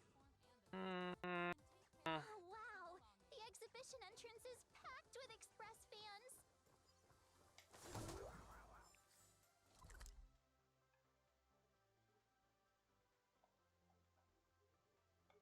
Well, that's a decently big area. Welcome aboard the Lookout Cloud Line. This stop is Bellabog Exhibition Area. The next stop is Yeah. the Cienjo Lafu Exhibition Area. Now, if it keeps around with itself, whatever. Mind the gap between the platform and the doors, and take care of your personal belongings. Thank you. At least that Look! The Express crew's the outfits! They really nailed it. Hurry up! Hurry up! We'll miss out if we're late!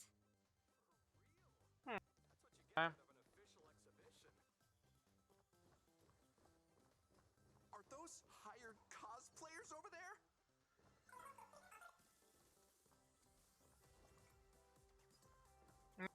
we are. Chat! I've made it in safely! For those who couldn't get tickets, you can catch the entire fest through my live stream today! Next to me is my partner. Wait, what are you doing?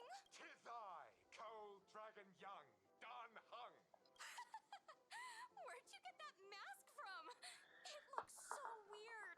That's a wanted poster. Oh, that's a bag. What doth matter most is securing the autograph of Master Blurry QR Colt upon this book of mine. The signing event hasn't even started yet. Besides, Xianzhou people don't talk like that. What's our motto? Stars we soar! The Express is our home! One crew, one heart! We'll never roam! Huh. Wow! That's some next level phantom energy! Astral Express! We love you! We love the Trailblazer! Marcellin! And Don! Astral Express! We love you! We love the conductor! Himiko and Wells! They forgot. Shh, this isn't Amphorius, you know. Watch what you say. The family's got ears everywhere. It's best if we keep quiet about Mr. Sunday while we're out in public. I wonder what they would have said if shush was mentioned. No, thanks. I'd take tense negotiations with Pearl over getting mobbed by my own fans any day. Who'd have thought there'd be social situations that even Himiko's afraid of? If Don Hung and Mr. Yang were here, I can't even imagine the looks on their faces. What a sight. Truly. Exactly. That's just how we roll. So many fans out there. Even more than the crowd that came to welcome us at the station when we landed. It's kinda going to my head. Oh, hold on. That's not good. We need to be on high alert. Who knows if that supplicant is hiding in the crowd, plotting something against us and our fans. So, I'm gonna brave the danger and check things out myself. Yes! You bet. Let's do this. Don't wander off too far, though. We still have official business later. Speeches and other activities that we need to show up for. Got it. We'll just hang around here.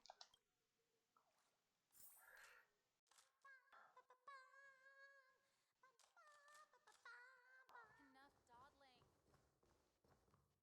Feels like the Express crew is Shit.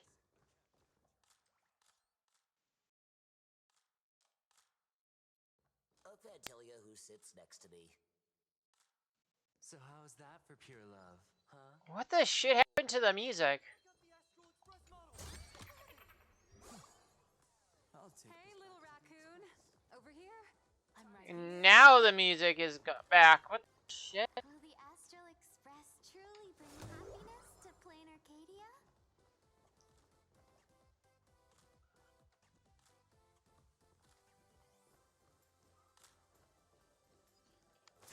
Ooh. Foolish guide. Okay. Play a card game again. 3. That Express girl is here! Save the trio! Stay together! Hi! Trailblazer. Sorry to bother you. We're with Full Wish TV. It's our lucky day running into you here. Do you have a moment? Mind doing a short interview with us? It won't take long. Our audience is absolutely dying to hear about the new supplicant in town and your adventures aboard the Astral Express. No problem. But let's keep the interview brief, since the organizers might have other plans for us. First question. Seeing as Plain Arcadia was the starting point of the Express's new voyage, how would you describe your impressions of this place? Plain Arcadia has left quite an impression on me. An ancient world that somehow feels so modern, so vibrant and colorful. Everyone's chasing the latest trends, looking for fun. I'd say this place is more like a never-ending carnival. Interesting! Throughout the history of the Phantom Moon games, it's been extremely rare to have such a renowned cosmic figure as yourself participating. As the Astral Express's supplicant, what kind of changes do you hope to bring to this world in these games? I'm just a passerby. Who am I to change this world? But if I can, I hope to show everyone the spiritual strength of what the Trailblaze represents. That's an impressive answer. Speaking of which, after joining the games, you immediately went to defeat Miss Sparksy, who represented the Masked Fools. What are your thoughts on potentially facing native supplicants in the future? Sparksy gets her kicks through chaos and madness. That kind of out-of-control elation is way too dangerous. As for the other native supplicants, as long as they don't make the games dangerous, I'd rather cooperate with them than defeat them through violence. Speaking of local supplicants, we've noticed that Star Rail Fest is Perlux Corp's way of rolling out the red carpet for the Express. There are rumors that the IPC is also sponsoring the Express. So, I have to ask, are you representing the Express or the IPC in these games? Okay, it's kind of working well, kind of. Even though Star Rail Fest has exceeded my expectations, and Madame Pearl and Perlux extended such a warm invitation, which I'm truly grateful for. At the end of the day, this is a festival for everyone, and I'm just one of the guests. I'm not the master of this place.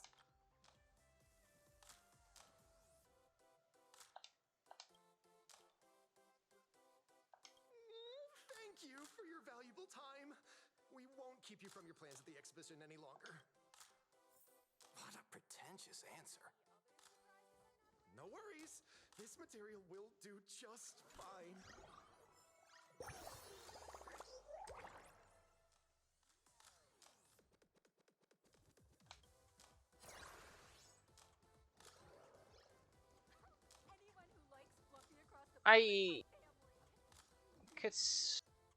I saw. Looks like they haven't started checking tickets for the What?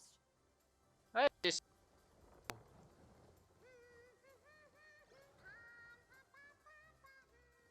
Oh, there we go.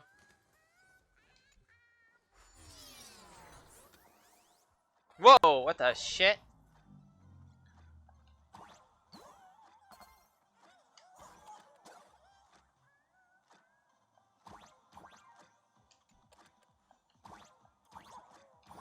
What?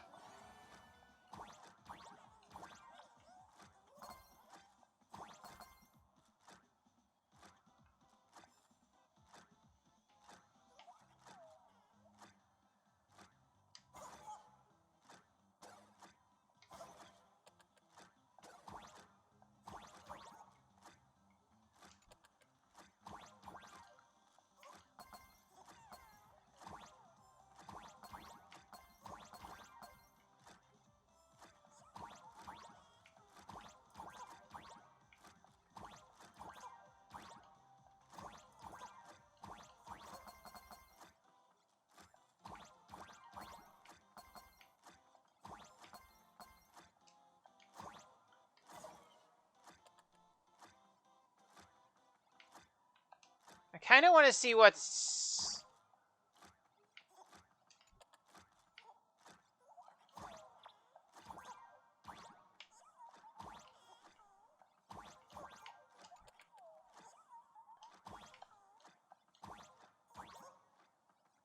Oh, it is just straight up go this way. Okay.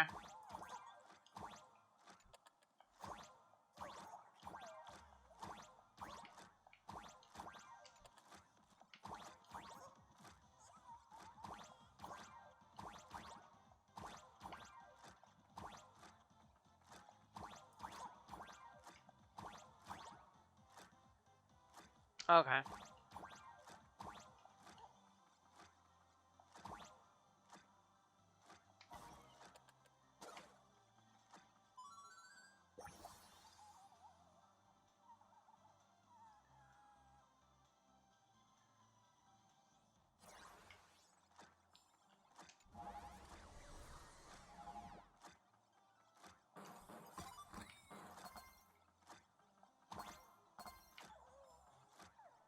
Ha ha ha ha ha.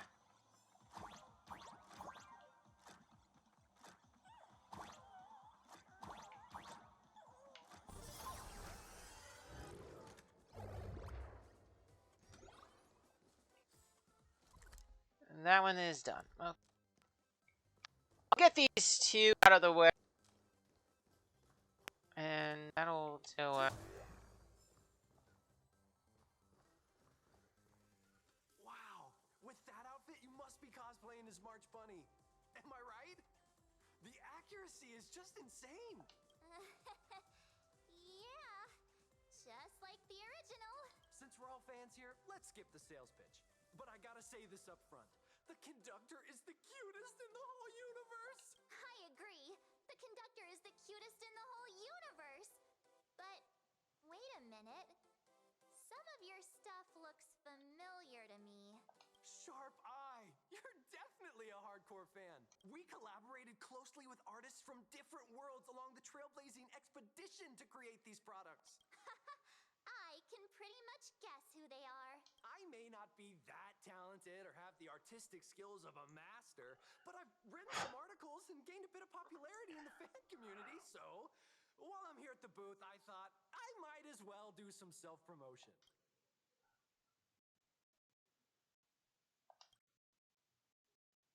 Melancholy. Oh my. Okay, so Melancholy of Mars is Melancholy of Suzumiya. Outlaws of the Galaxy is um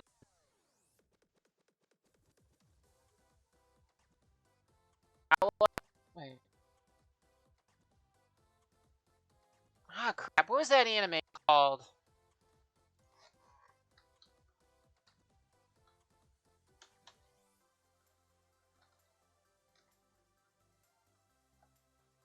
Yeah, just straight up Outlaw Star. Express 40K is 40,000 Leagues Under the Sea. I think maybe either that or Warhammer 40K. Home with Style Run. Not sure about this one.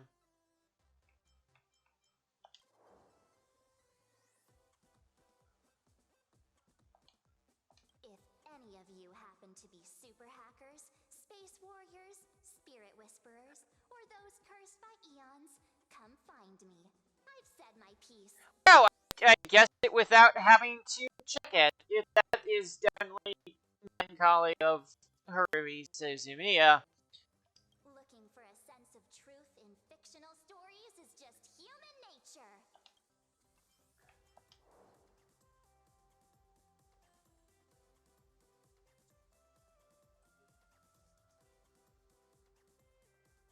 Wait, no, that's not Outlaw. That's not Outlaw Star.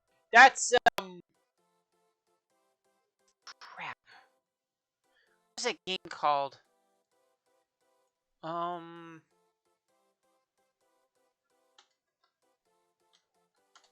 108 stars. That was Suikoden.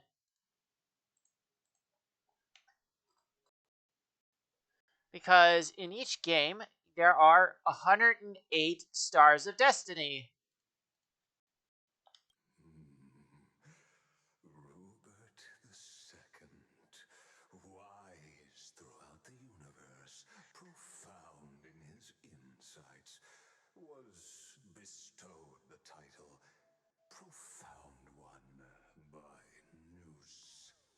If it pleases you, my king, we shall storm the throne and snatch that bloody seat from Rupert the First. Among the countless stars are whispered the secret chronicles of Rupert. Express 40K is probably Warhammer. Warhammer 40K. Our destiny lies only among the Sea of Stars. On June 1st, year 40,000 of the Trailblaze Empire era, at 2:55 a.m., Wat Yang's life came to an end at the age of 33. 3 minutes later, he sat up again. That makes zero sense.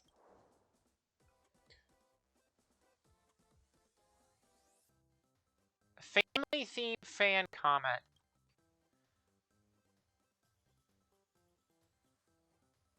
I'm sorry, Kafka. You can survive without me.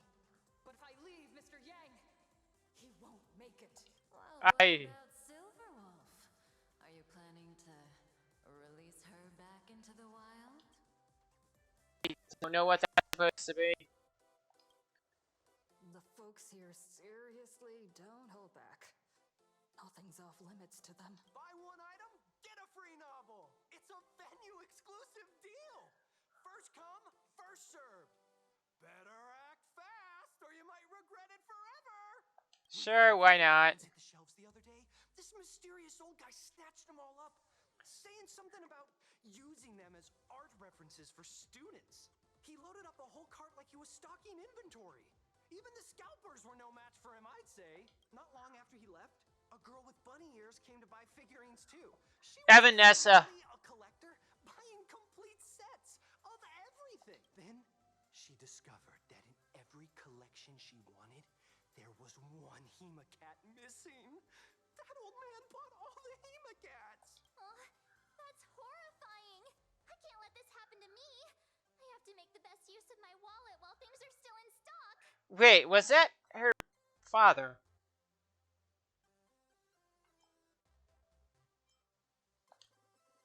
You know that feeling when you see some weird little gadgets and you just can't help but buy them? And before you know it, your whole room is full of stuff, so you have to secretly hide them under your best friend's big bed. Aw, this is not good. My wallet is trembling. My pocket money is crying out in pain. I need to battle against my own instincts for a bit. Go look around without me for a while. I'll come find you once I'm done with this battle. Just don't wander too far, okay? I got it. New issue on sale. Plus, Nice to see you again, little raccoon. You're lucky you haven't been completely swarmed by fans yet. Here you are, the original inspiration for the Fluffy's main character, fresh as a daisy, yet no one recognizes you. Talk about irony. Don't tell me they think you're just some cosplayers. Oh, come to think of it, that's actually quite possible. Well, none of my readers have seen my real face yet. But that's all gonna change once the book signing starts. It's honestly heartbreaking that the organizers only gave me this dinky little booth. I was hoping for something more prominent, like a spot on the main stage or something.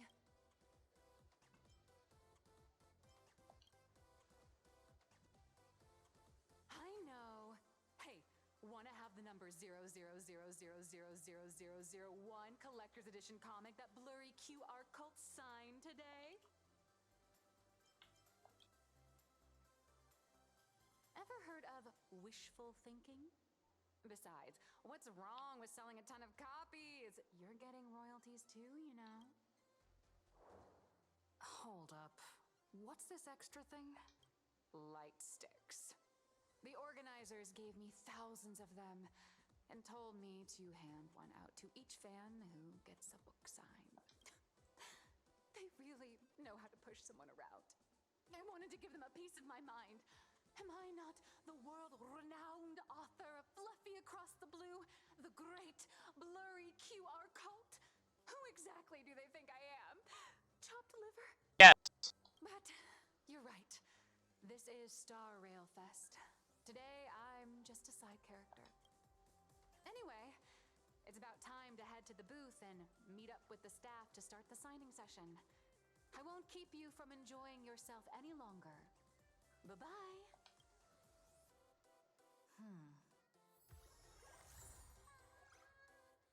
Evanesia. What is she doing here?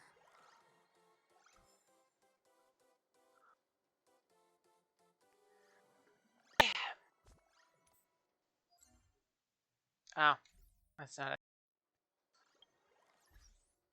Anyways, that's not what I wanted to do. Oh, that's okay. Anyways, that's going to do it for me today. Let's go ahead and head back to the Astral Express.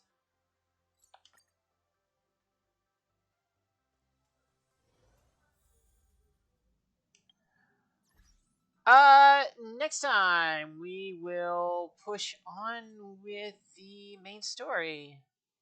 It doesn't seem like it's gonna be far too long. I've already gotten through 5 parts of it. My guess is maybe 3 hours, maybe a little longer than that, and then the event. Who knows how long that might be? My guess is 5 part. Well, maybe 8 parts. Might be an extra day, and then after that, I could push that to a slightly shorter one. Yeah, whatever. We'll figure that out in due time. But till next time, everybody. Enjoy the rest of your day. Goodbye.